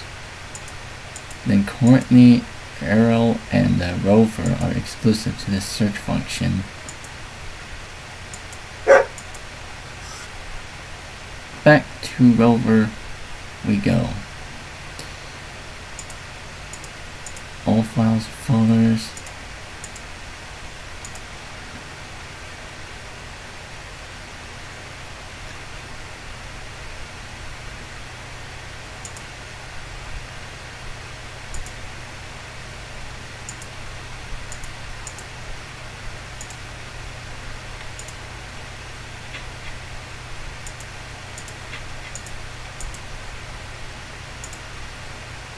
See, was that AOL? AOL, yes.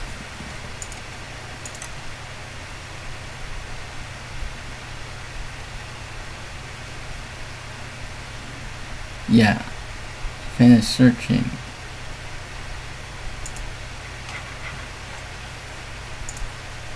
Back to this one.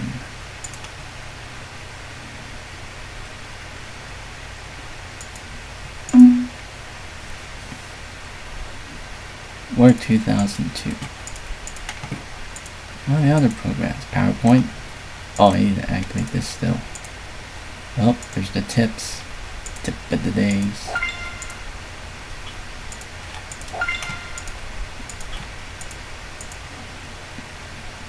Outlook 2002.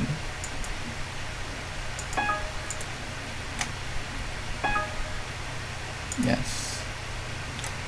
Oh, activate. Tip of the day again. Okay. Excel.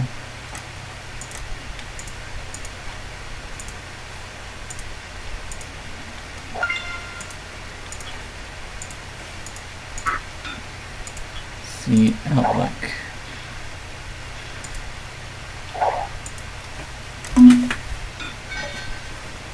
It's a tip of the day.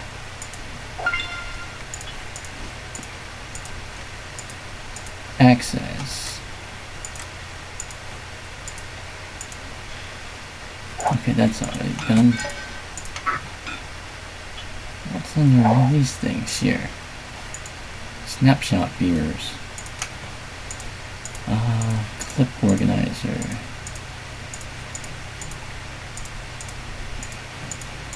What are these things?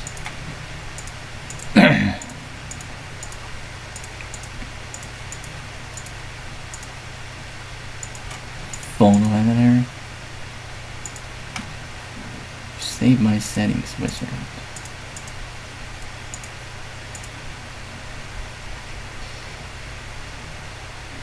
Nope. Oh, does that start the... Yep, it starts that now. Functionally the same. How do I customize?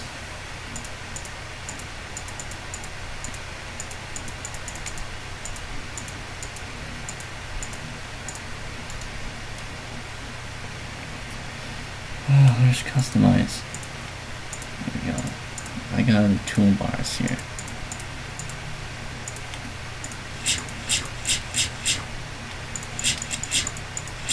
Whoops, what I just opened. Real 1 player starting now. Ugh. Document scanning.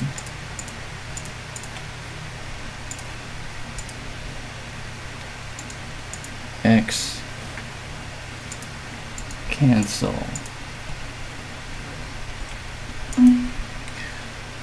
Later.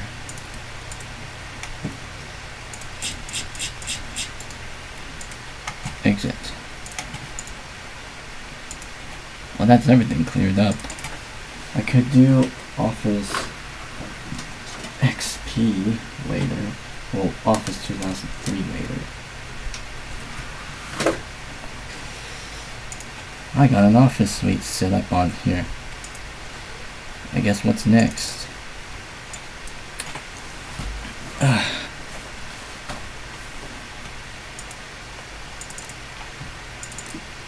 Office Works 2006.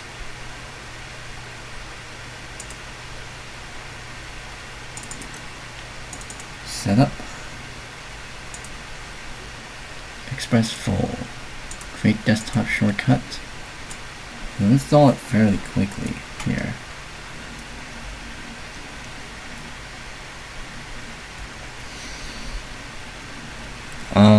Pub Free Gaming, if you're here, I'm sorry if I didn't read your chat message. I'm just too busy doing stuff here in front of my screen. 393 views and 7 concurrent viewers now.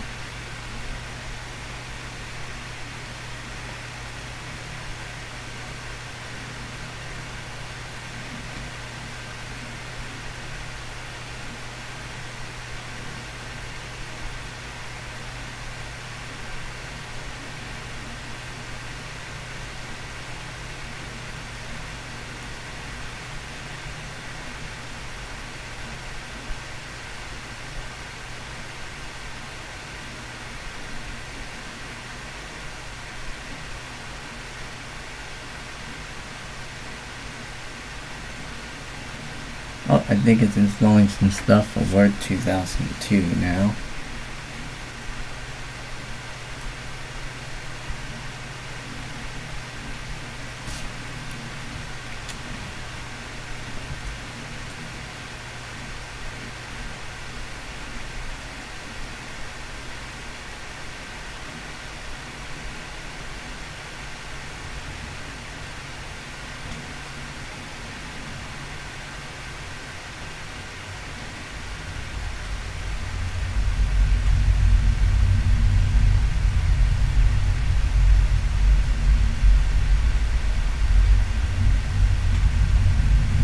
Now, Pub Free Gaming 1313, I think he was the user who commented on one of my videos in the past on the Cyborg Kudo-chan backgrounds that I was using, obviously, and all my old Windows installs.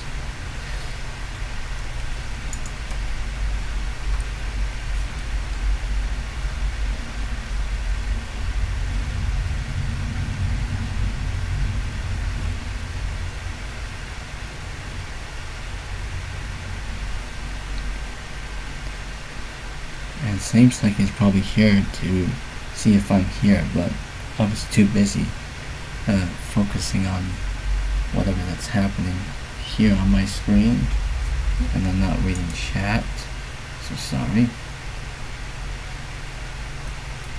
Well, thank you, the international everything. I do appreciate it. Oh.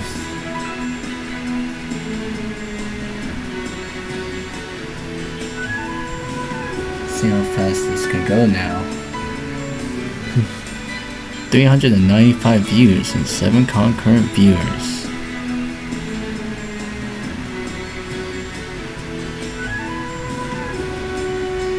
Whoa, the international everything. Feel free to see what I have in store, obviously. If it interests you or not, obviously, but, you know. Wow, that went by pretty quick. Because I'm running it off of the hard drive instead of on the disk. Yeah, that's the installer music for Microsoft Money 2006. Because I am installing WorkSuite 2006.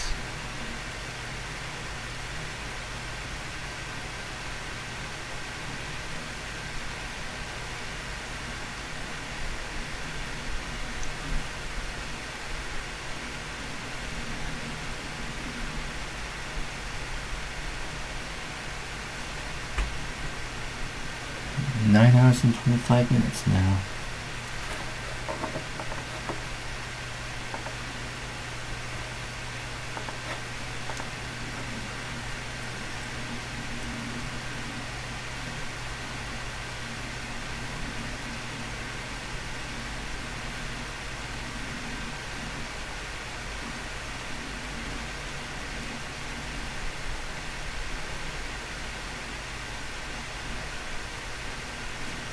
Alright, disk 3 now.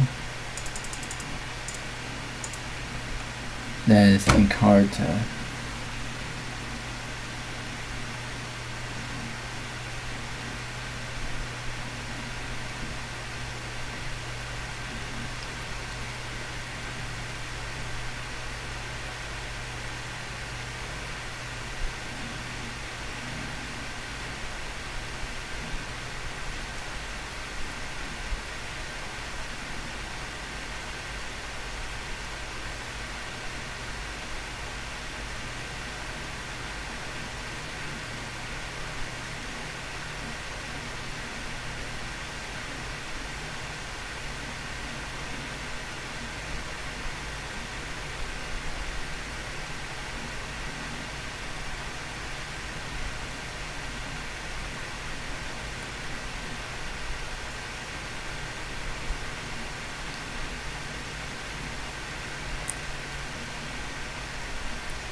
Disk 4. Last item on the list.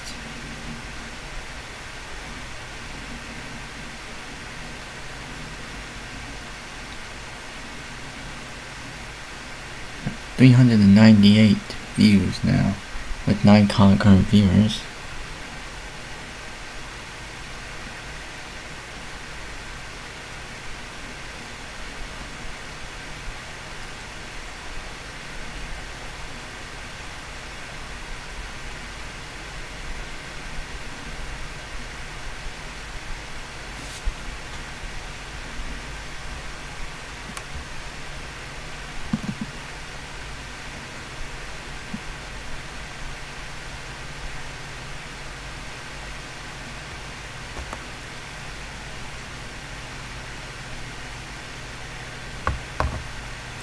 And now we're at 400 views with 8 concurrent viewers now. And we're sitting at 9 hours and 28 minutes. Oh, and it's done. Start works. I agree. Register later.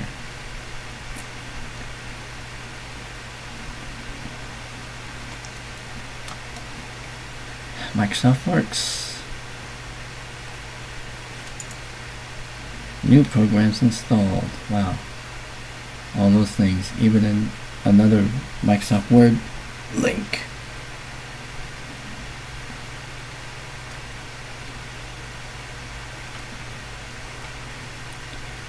I actually bring that link over.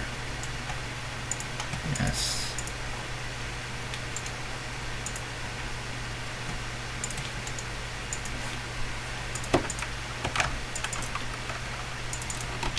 Okay.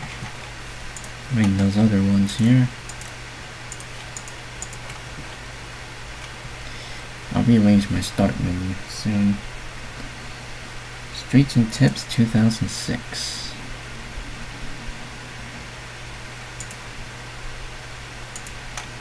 Yeah, it's detected a Wi-Fi adapter now. That one Windows 2000 fan, formerly known as the Windows Embedded POS Ready 2009 something. Welcome back. Yep, we are on Windows XP. 10 concurrent viewers. 401 views. Oh, your phone just died on the last stream. Whoa. And I was almost about ready to sign off of that one stream. Near the ending point. Location file, what's that? Oh, just open up another instance. Oh, it's another set. Another set of office tools. Yes to all.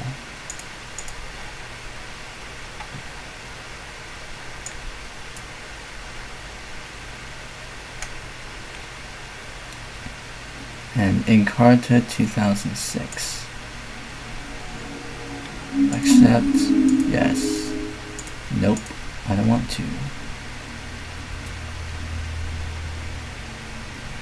Encarta. This is the basically like a encyclopedia.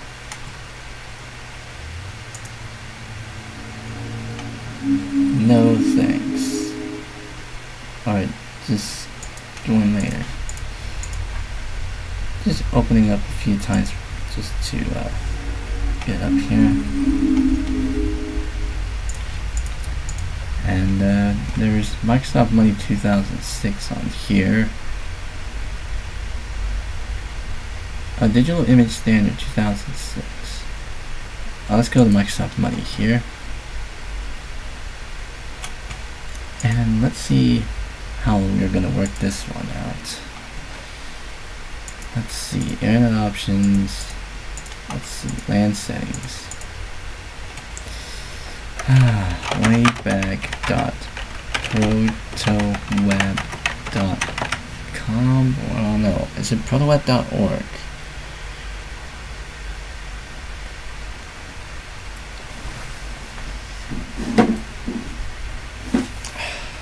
Proxy server list. Yeah, protoweb.org. And I think it's 7851. Yeah, I think that's it. See if that works.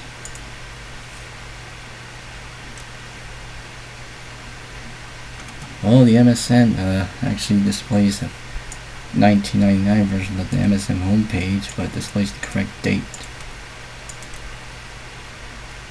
Compatibility view. Alright, let's see how this works. Accept. Unable to connect. Oh, that somehow worked. Accept.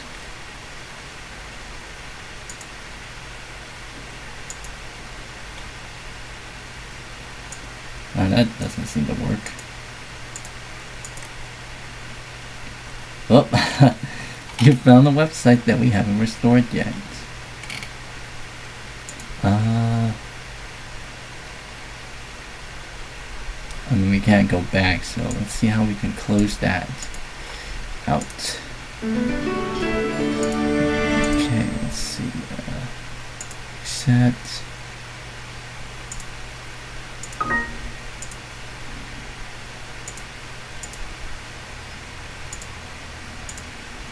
You have declined to use Microsoft Passport Never credentials.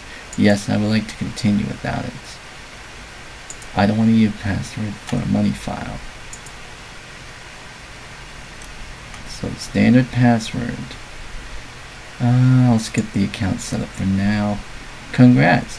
You have successfully created your money file. Don't show this again. I will also do something just so it doesn't come up with that one message.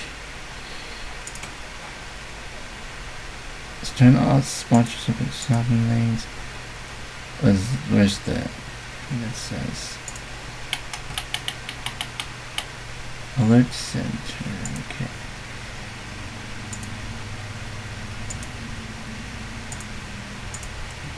Postpone. Oh, I can access money from here. Let me see if I can exit out. Is it gonna come up with that message? Nope. I was clicking it like 3 times here. Well, it looks like you had not successfully completed the information to receive special offers. Nope. Let's see. Program settings.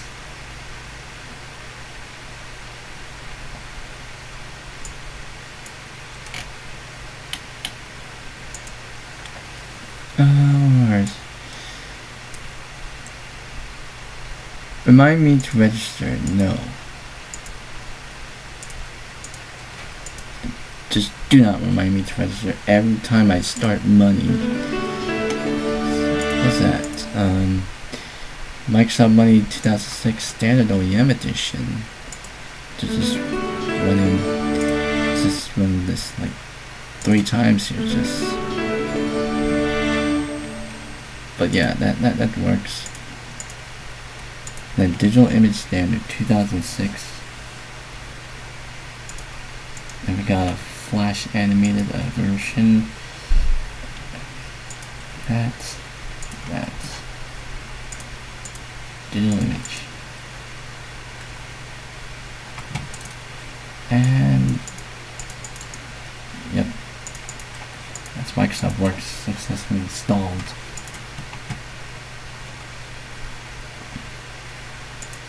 Back to Microsoft Word.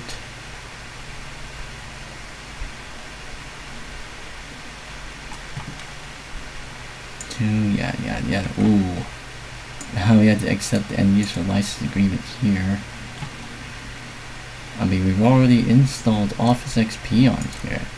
The Microsoft Works has its own Office XP thing that only includes Word 2002. Down here, and we still have Office PowerPoint,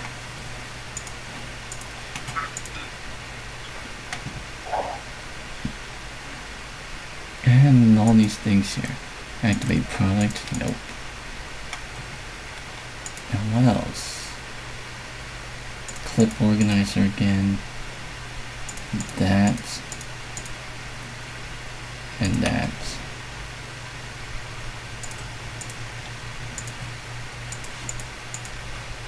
There we go. That's all gone.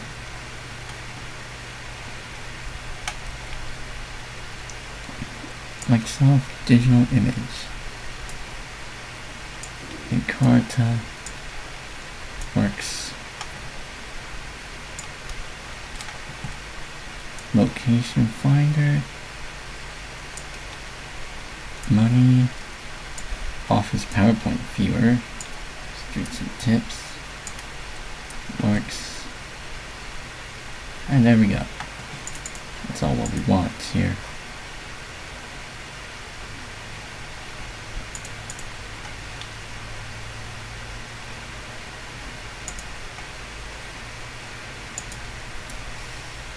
Launch Outlook.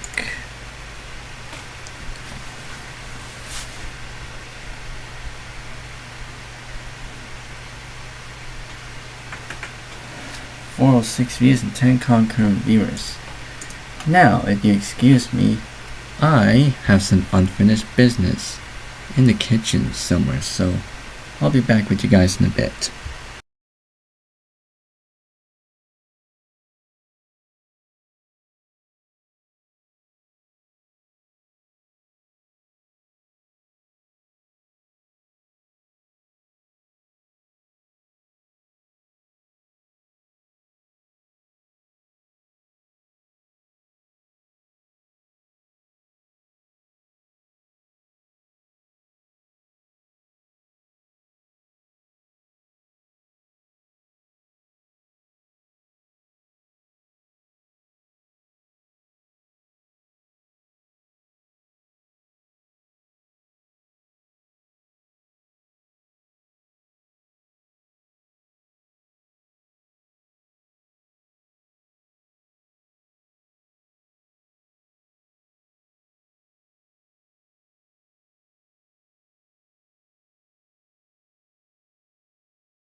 Hey guys, I'm back after my little shenanigans over there at the kitchen.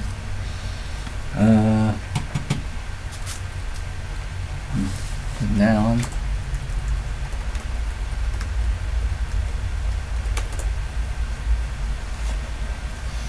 We are sitting at, well now it's down to 4 concurrent views and 458 views.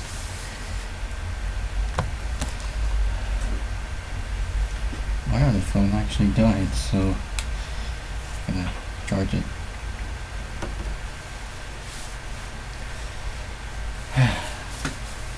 This is what we have here.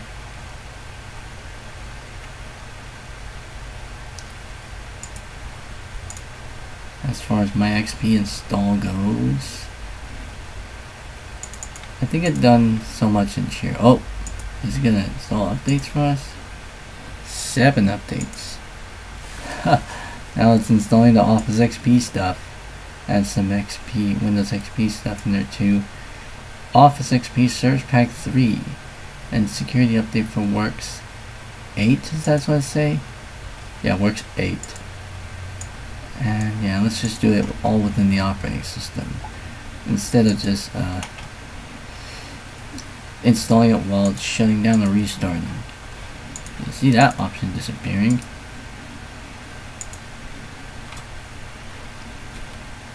Respawn, welcome back to the stream. Yep, I am still on XP. I updated it with what? Legacy update? Yes, I have. Well, I have updated by a legacy update, but then it also got the automatic update thingy too. Plus, I also got the update MIDI tool option too, and I have the V4 update restore that only has a little bit of stuff in it, but oh well.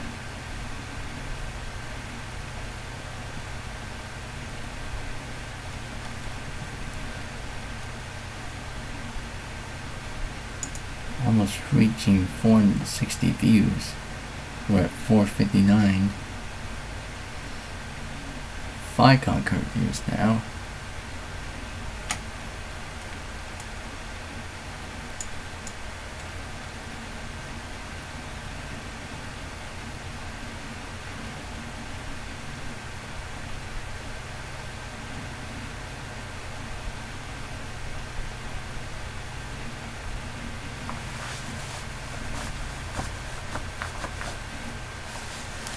That's 6 concurrent views now.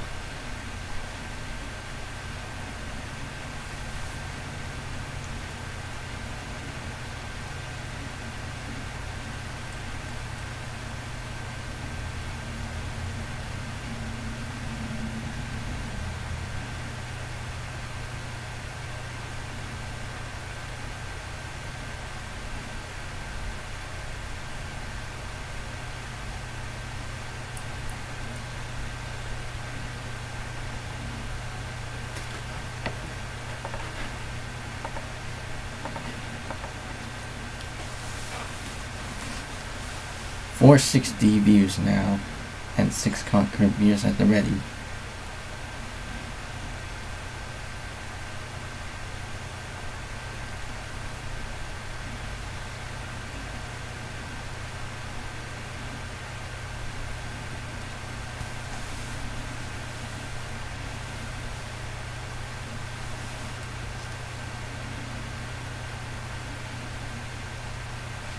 Install complete. Restart.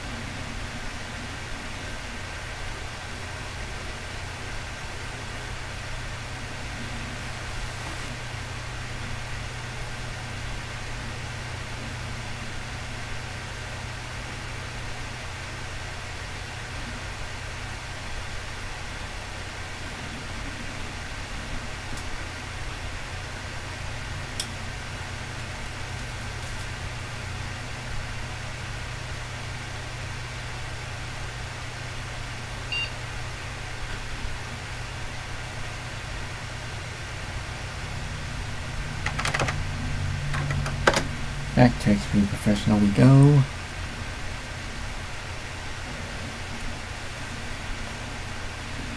Well, here's the thing. ReactOS is basically like a open source version, that open source operating system designed to replicate Windows. It is not a Linux distro. In fact, I'm not calling this out. Windows on Windows, aka Major Sky 17 back in the day, accidentally called it a Linux distro, ReactOS, and he had to correct it very quickly. I've known about this because he talked about it on a live stream that I watched, and that was way before I put videos on my channel, obviously. So this was like prior to 2023, so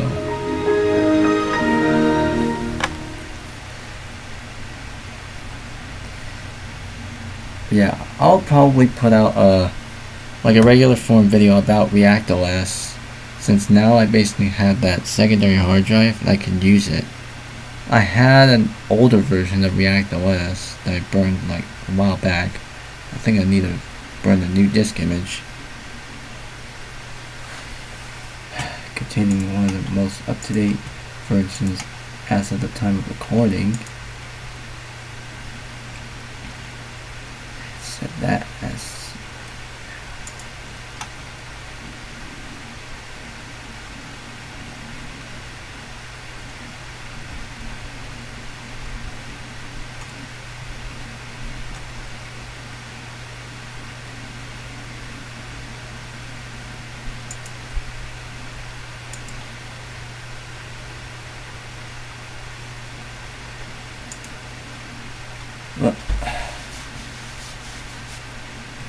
what's it doing?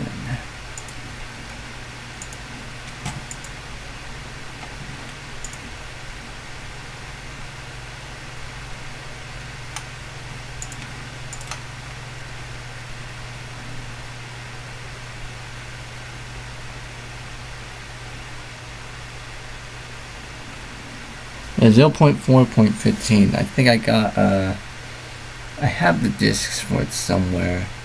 I've been kind of. I think I have an old nightly build somewhere.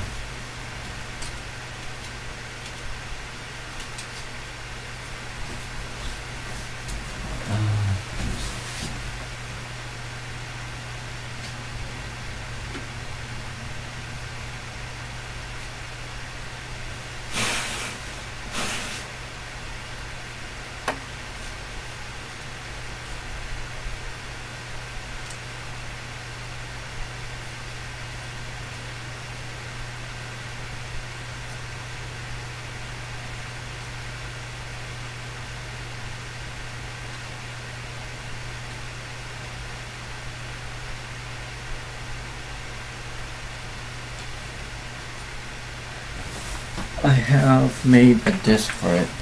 Here it is.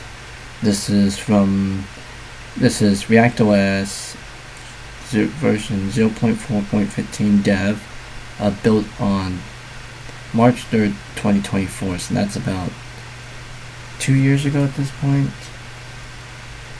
Yeah, it was about 2 years ago.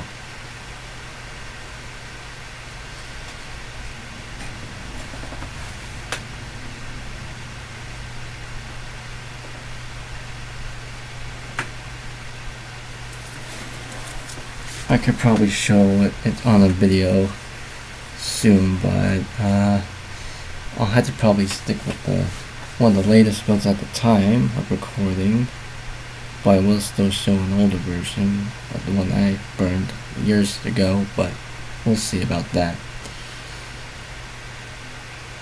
So a video about ReactOS on my channel, that's still in the cards.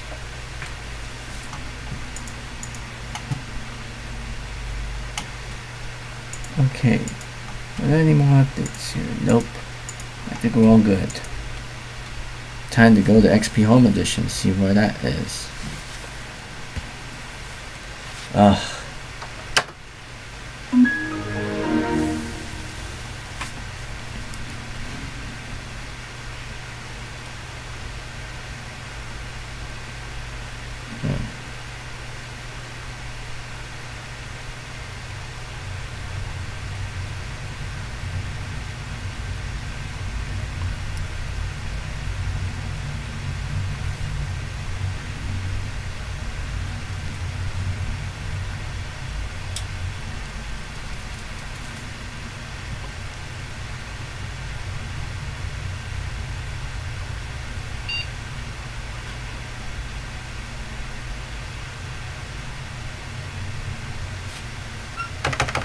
Home edition.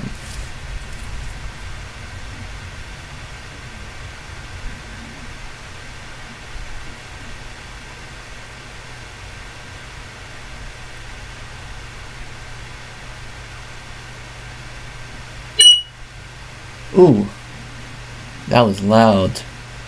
I totally forgot that I had the microphone set.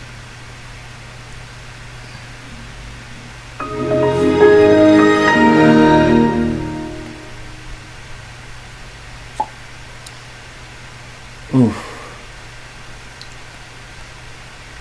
I think I had to really unplug that mic.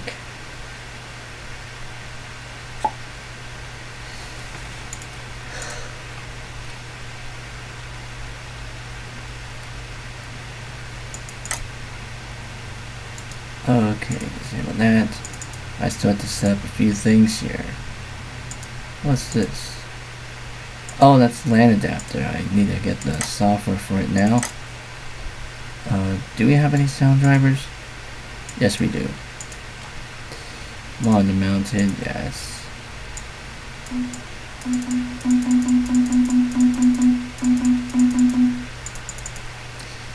And I'll use Snapper driver installer to install the rest of that. Okay, USB Logitech Quick Cam.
Oh, what's up? Yes, complete.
Restart.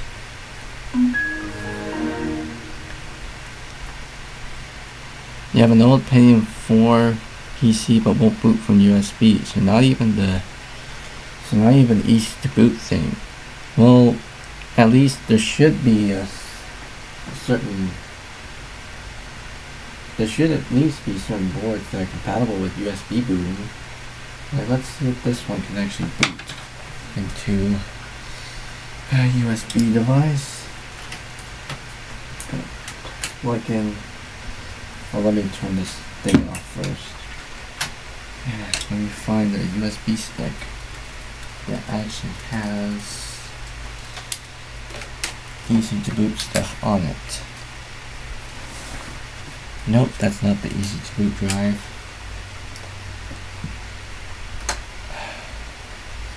Where's that easy to boot drive? Yep, that's the easy to boot drive.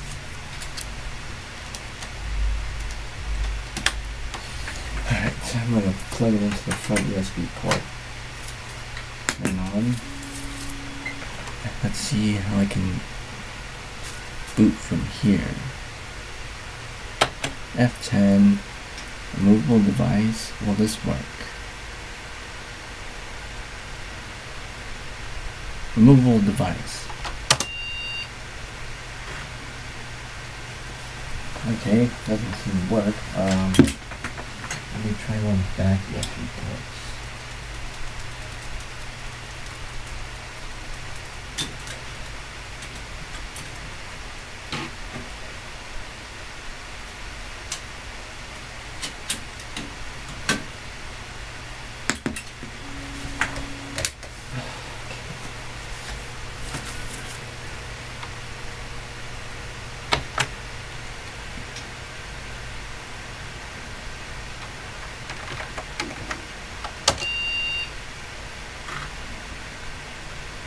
Okay, so I'm also having the same problem as you. I think this computer is too old enough to support USB booting.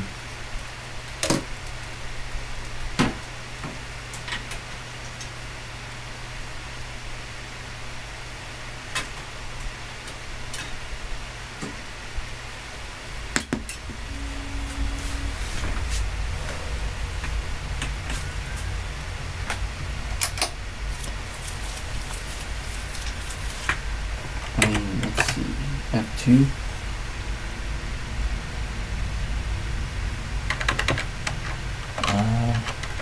Let's see, USB config. High speed USB. Boot config. Where's my ID configuration? USB boot is enabled, though I think one of my easy to boot drives is not recognized. So, I mean, it does work, but it's just not recognized with my USB stick that has easy to boot.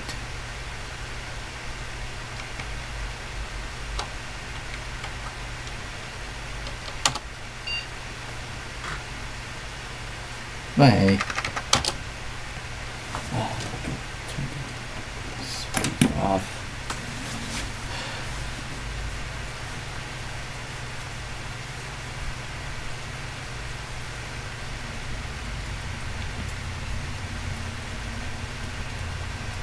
I tried changing the boot priority settings. I mean, I even left it as removable device on top, then hard disk second, and CD-ROM drive third. Still wouldn't do anything.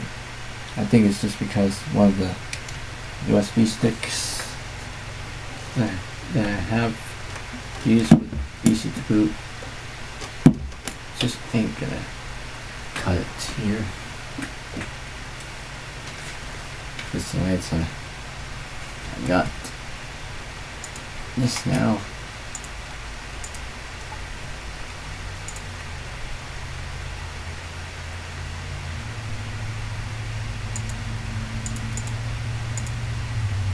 Ooh, connected to camera. I didn't see that in time. Check now. Next time. Yes. go to quick capture now. Yep, it is working. Sound Blaster, yep, the audio's working. Microphone's working.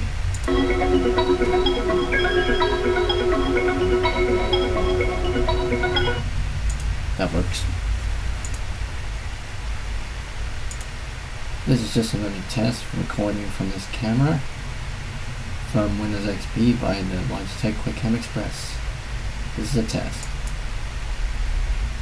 This is just another test recording from this camera from Windows XP by the Logitech QuickCam Express. This is a test. And that worked. I think I need to install the... Now I'm gonna need to install...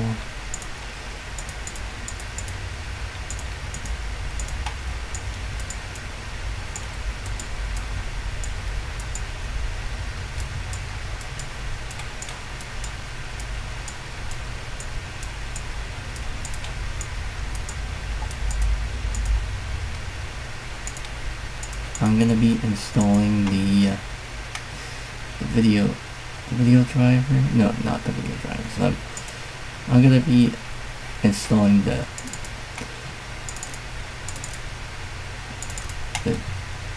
USB. I'm gonna turn on the address bar here. I don't know why it's not really showing up by default, but there it is.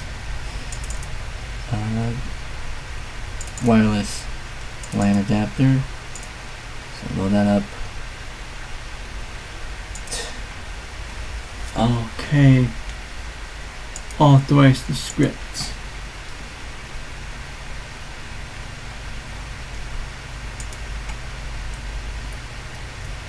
I'm installing all those. Local area connection 2, it says. And I guess while I'm at it, I will also go ahead and once this is done, I'll install Legacy Update on it.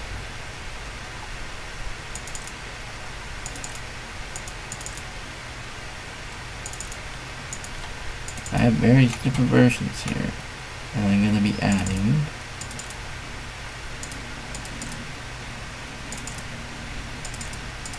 this version here, plop it into this one. Oh, there we go. Driver's now installed. Now I'm going to go ahead and connect to the internet. WPA2.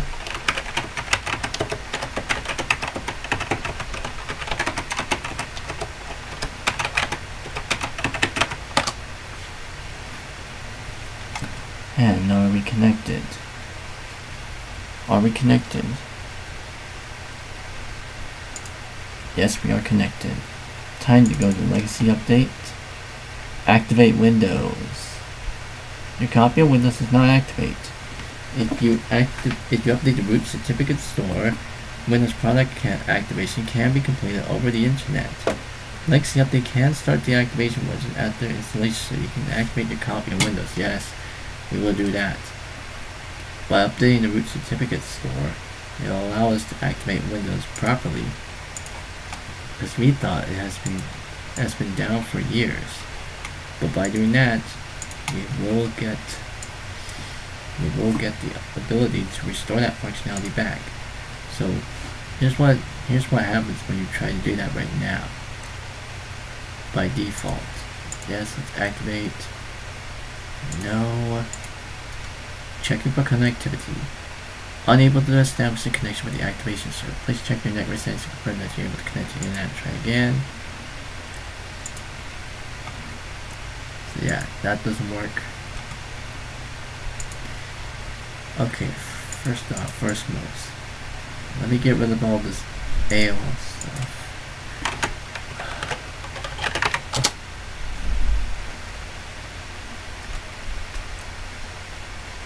Oh, here comes the activate stuff. Now let's see if we can do it again.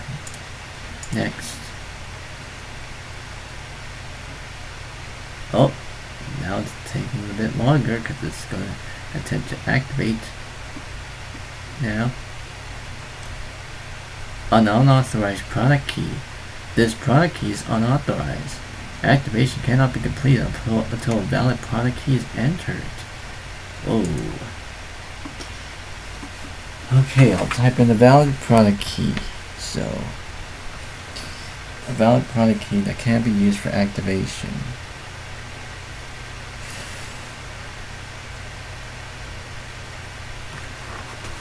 Otherwise, I will have to go through the telephone section, go to the online activation servers, and do it that way. Let's see how I can go by this.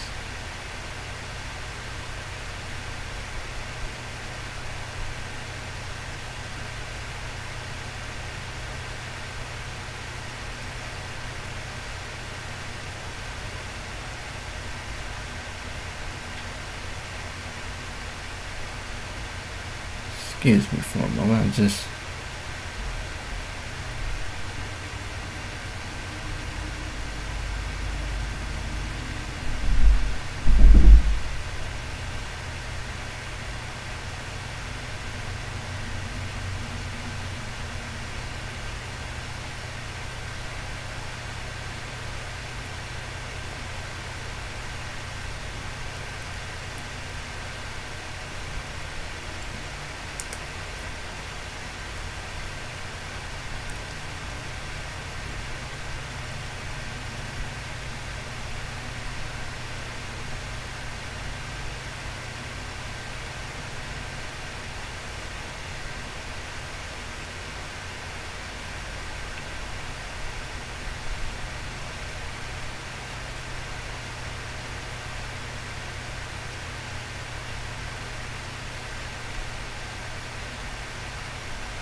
type another product key here.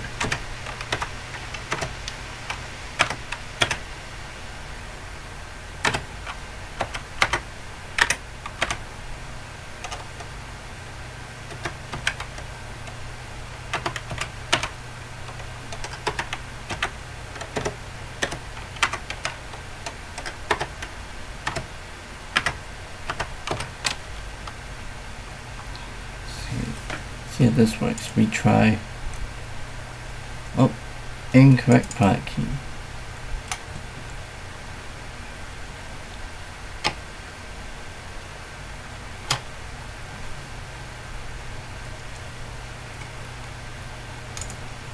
You know what? Let's switch up things here. We'll just go through the telephone section and I'll go to the Microsoft website to activate it from there. Let's do it.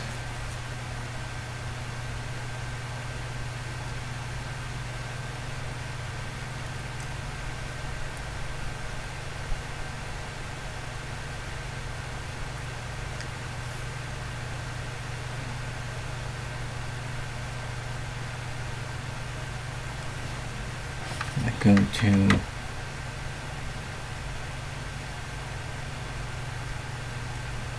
United States. So there's the number there. I'm just gonna go to puzzle,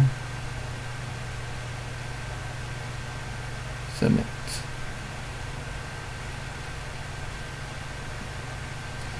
Sign in.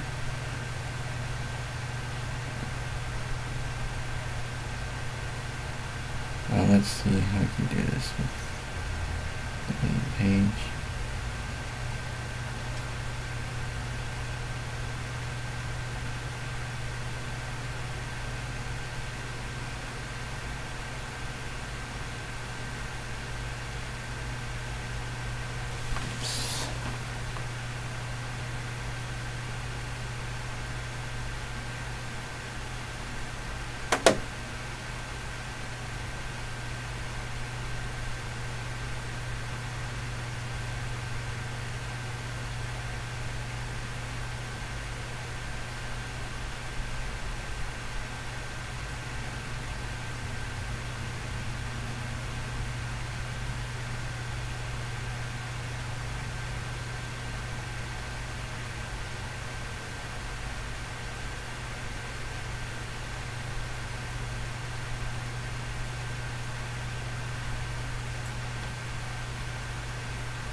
Activate Windows XP. Okay, I need to type in the complete installation ID, which is going to be typed down in one line, so I'm just going to take a photo of that best I can.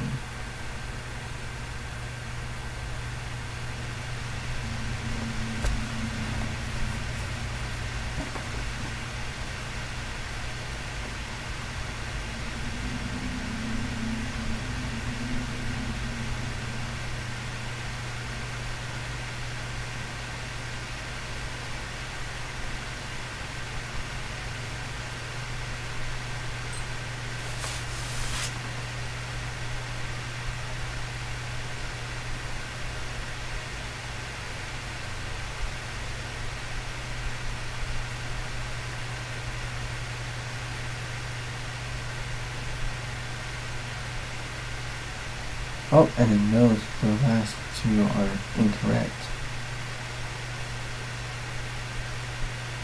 So, yeah, that's pretty much streamlined, so it knows which ones are correct.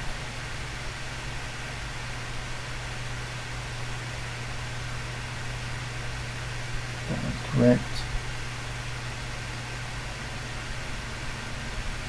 Alright, there we go. All correct.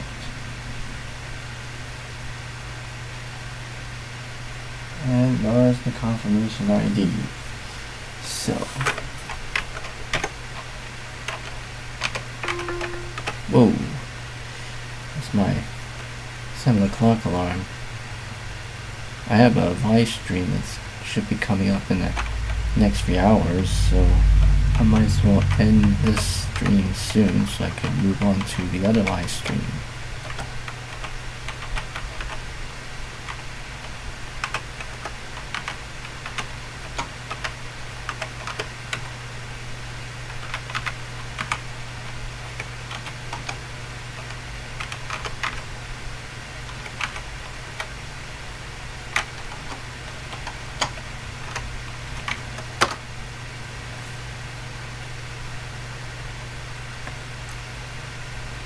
Thank you.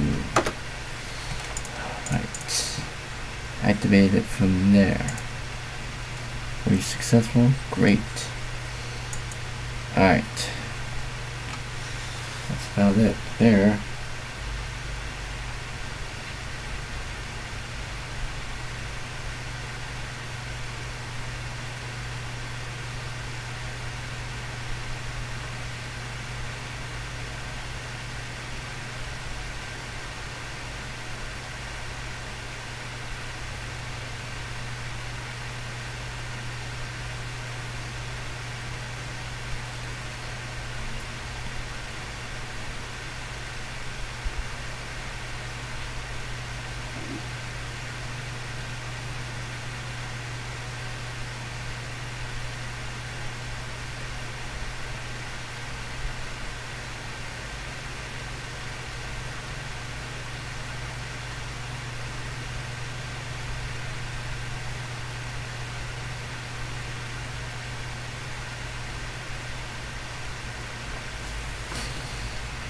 Alright, so what's do we have here? Genuine advantage, update from the XP. Now it's being downloaded. One update. Oh yeah, that's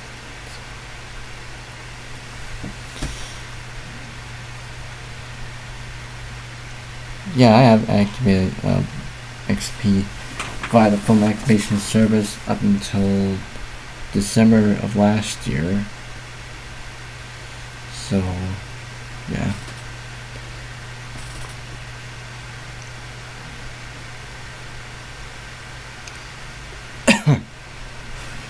$499 views, almost at like 500. We're at 10 concurrent viewers.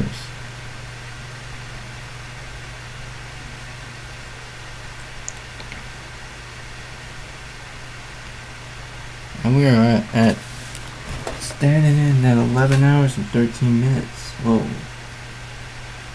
I mean, I'm willing to switch to another stream soon, so, oh, 500 views, 8 concurrent viewers.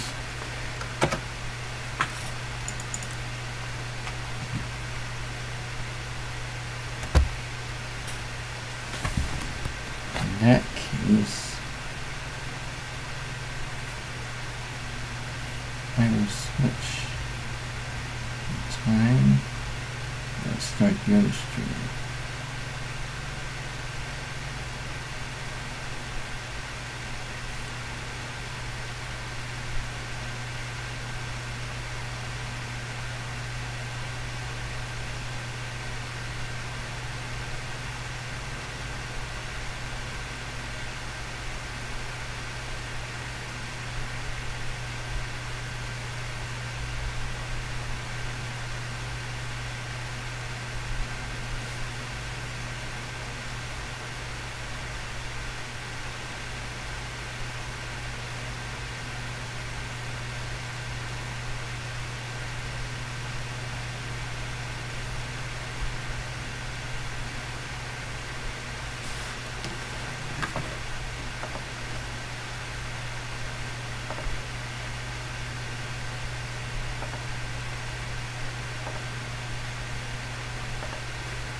Oh, successful updates.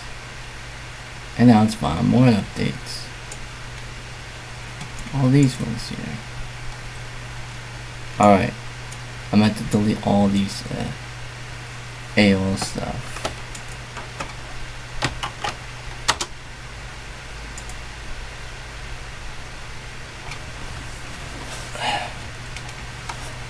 Okay. So that's gone. I'll find the register stuff now.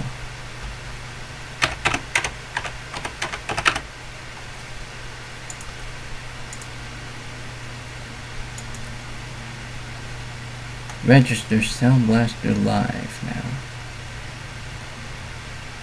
Yes.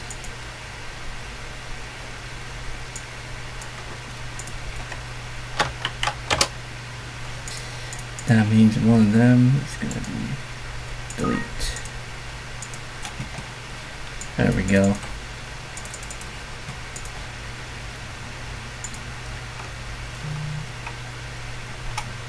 I see.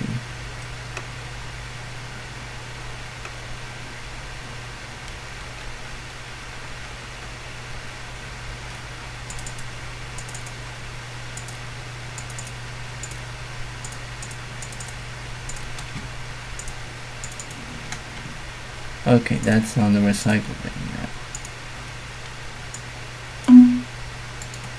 Empty.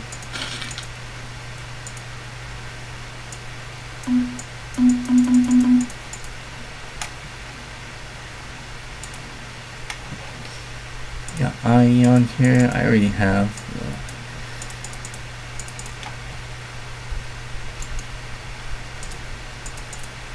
Oh, we got several here. Some security updates. We'll install it from within Windows.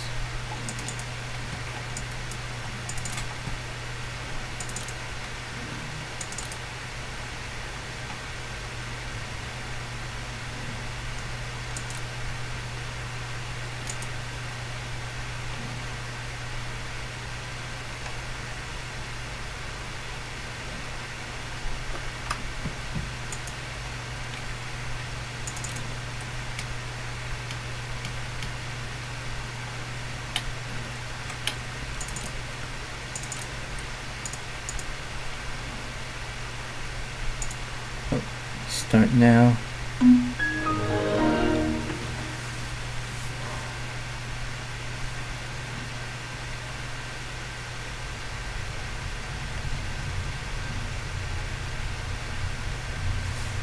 Alright, how many?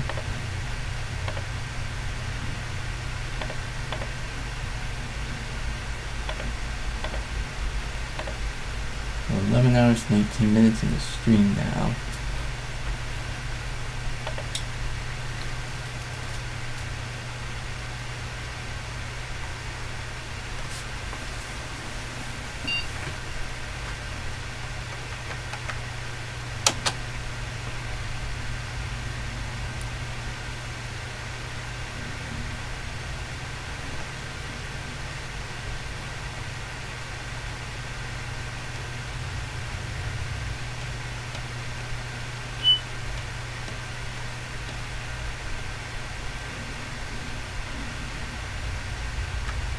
That's a little bit of a whine there.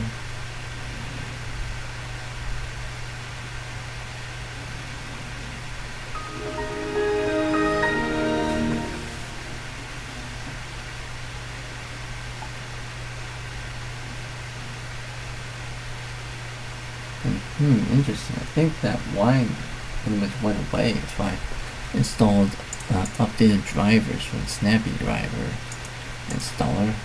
Should that seem to help? Let's see. I'm gonna insert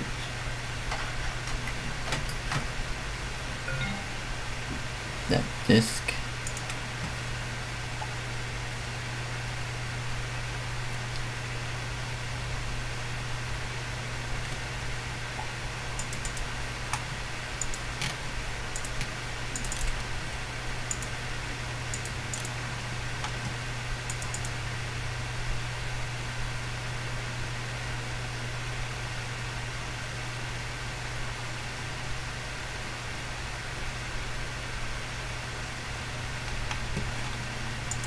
Here comes Snappy Driver Installer.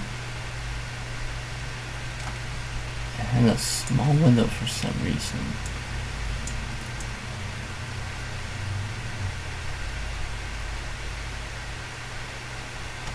There we go.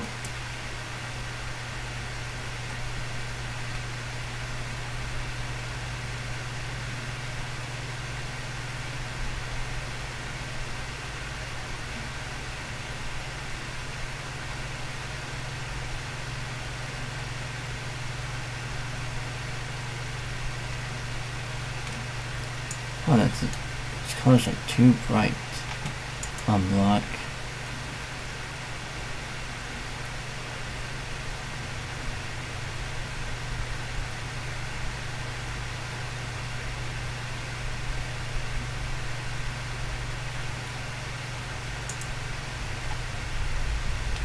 Okay. Application and the index. Let's see if we can try it. Update Snappy Driver Installer while it downloads the index.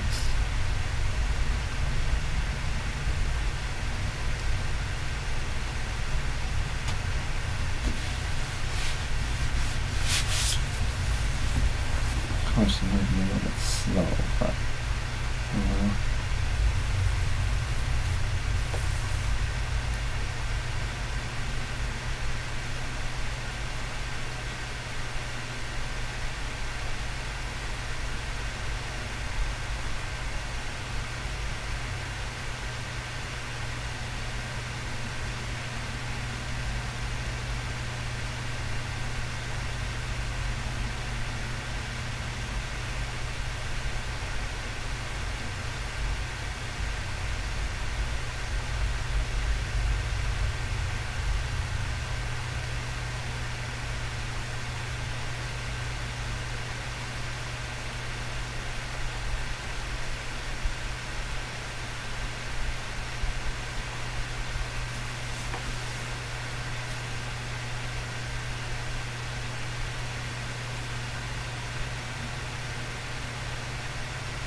oh, 0%. That's not going anywhere.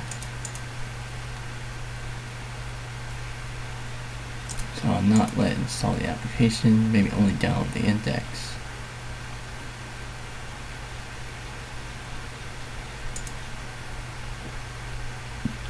Show all the updates, just the index.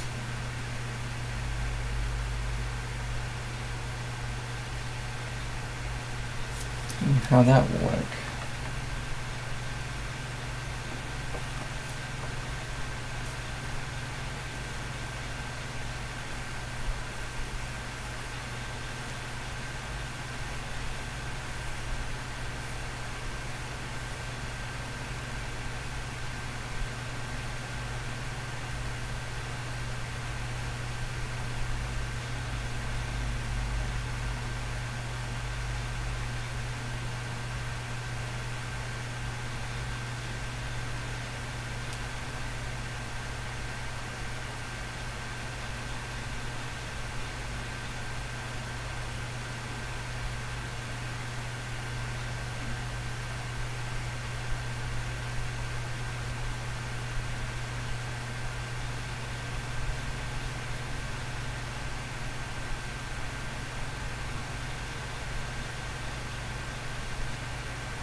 I think that's just a bit too slow.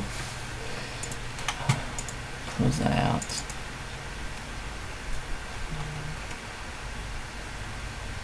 Five on 9 views and 8 concurrent viewers.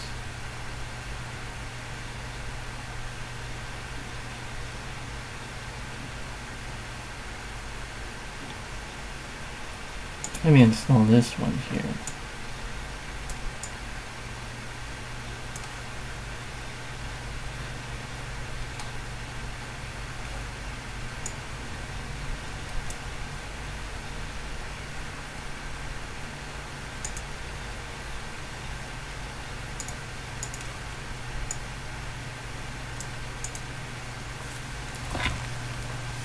I don't know why the colors are messed up, but oh well.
Oh, that's done. Didn't notice that.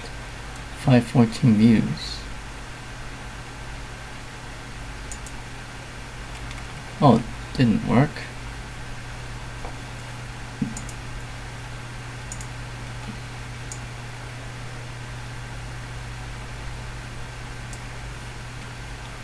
I don't know why the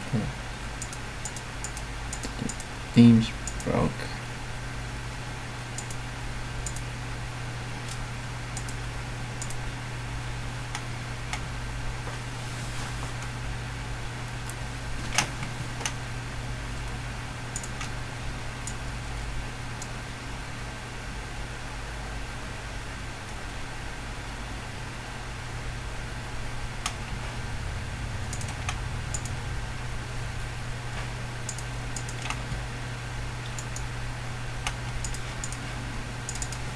Alright, how long have we been doing this thing?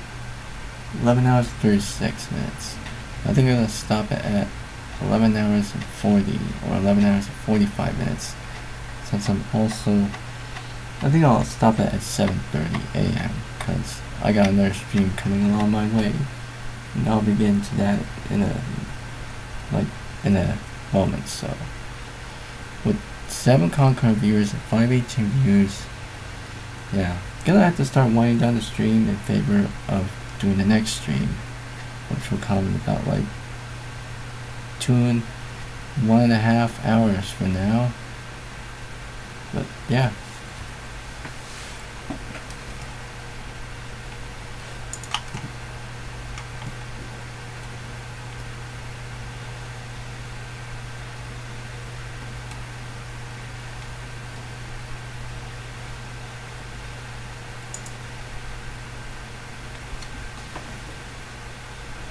Still downloading updates here.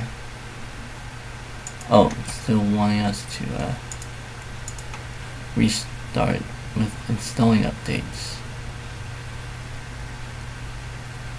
I don't think we want that.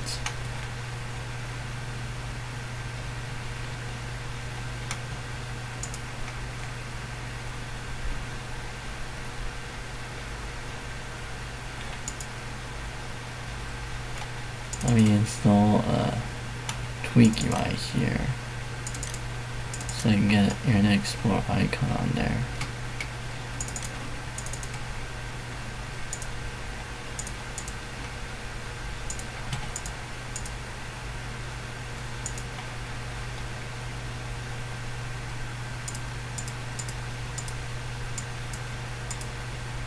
Yep.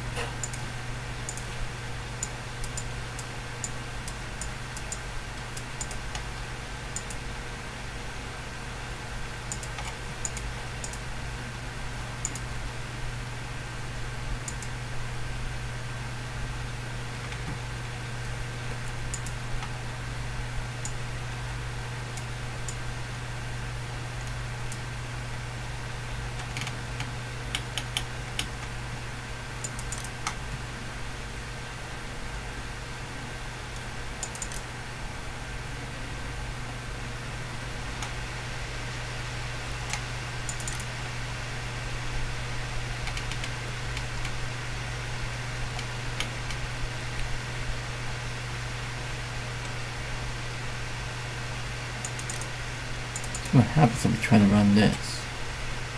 It'll say it's unsupported, but running an unsupported operating system. Yep. Only support on 2000 Professional XP Professional, but we can run it. I don't know if I'll install it though.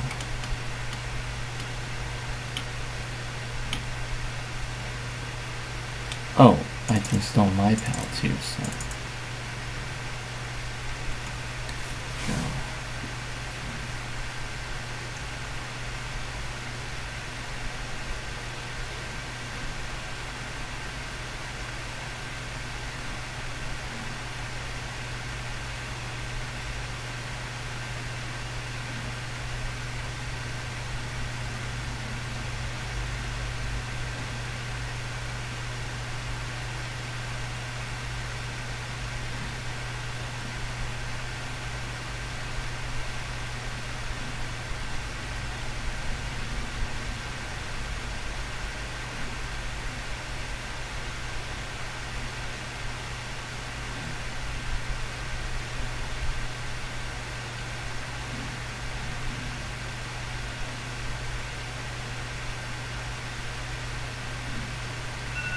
Oh, 7:30 now.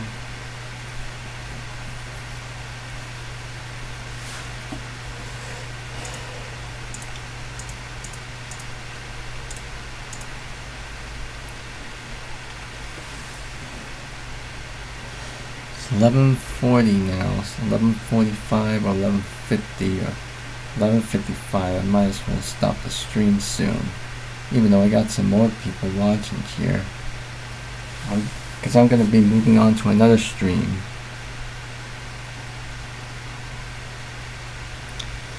Yeah, I could do that.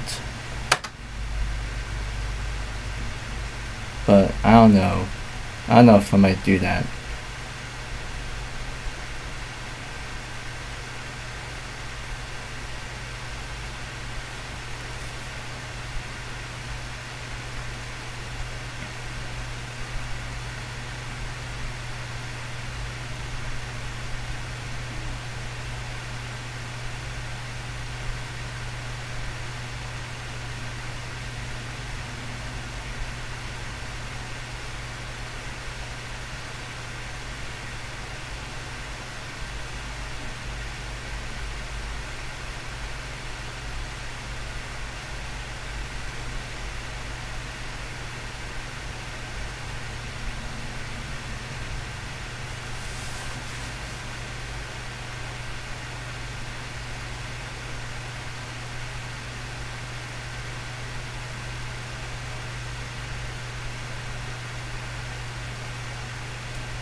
I apologize if I'm not doing anything here.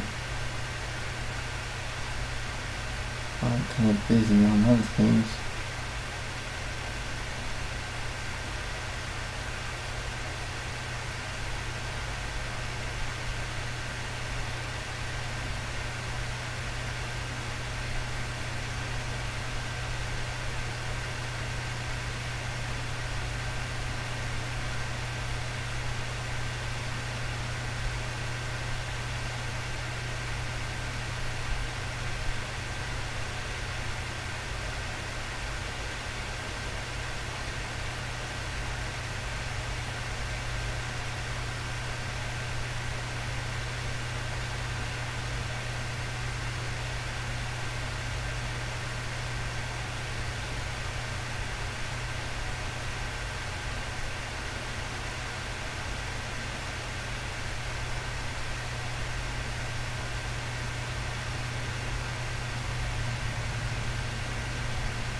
Okay, no.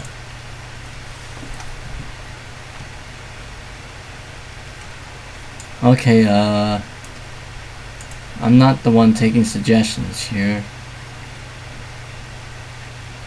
Because I may not be reading chat.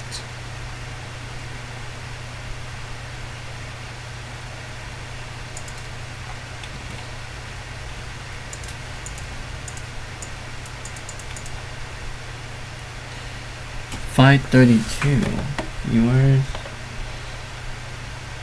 Okay, let me check out the other operating systems here, then I'll cut this video short. Let's turn off without installing updates here now.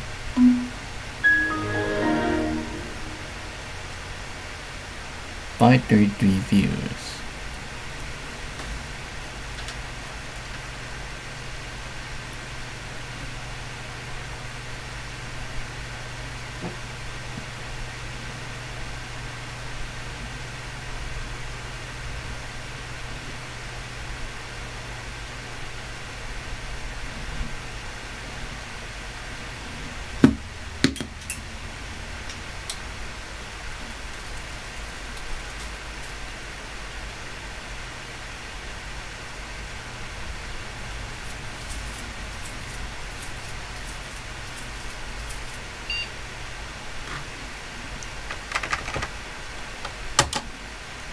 Let's launch into this one.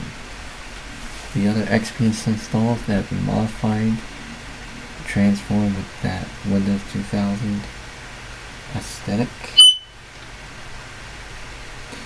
Okay, I'm definitely gonna have to turn that down. That's still loud. I still have it plugged into the mic. Oh well.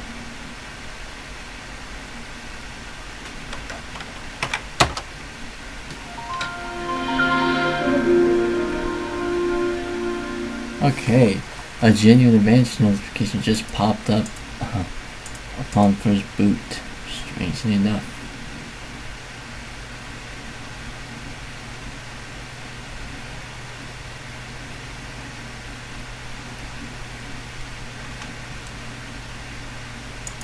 What? Let me. Oh.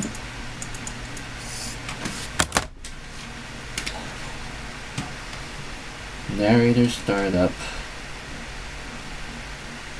Yep, that's working. I've already set the camera up.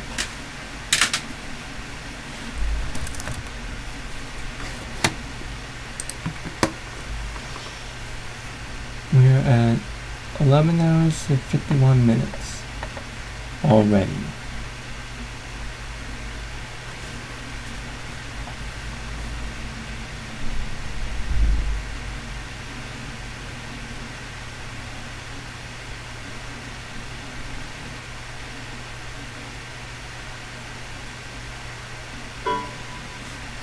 Oh, 11 files. Nope.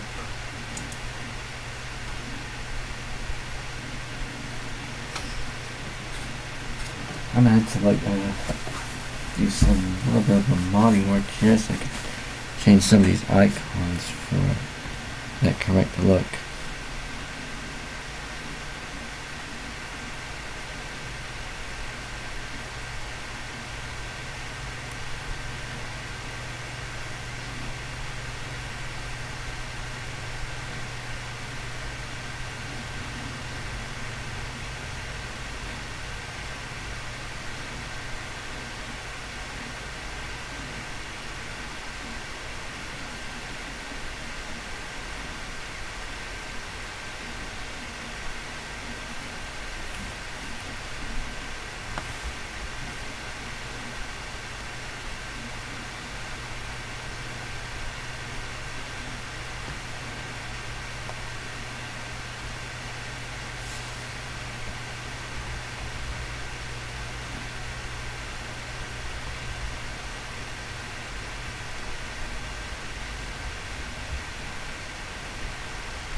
Can it run Doom? Yes.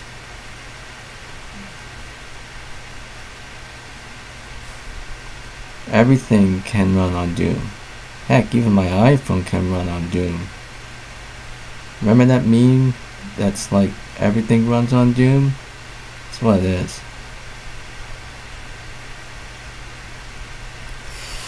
We're at 12 concurrent viewers, but we are sitting at 11 hours and 53 minutes. I'm gonna have to stop soon. I'll probably end at like what, 12 hours or something, but cutting it off at 11:55. 11 hours and 55 minutes.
Yes, check out that meme.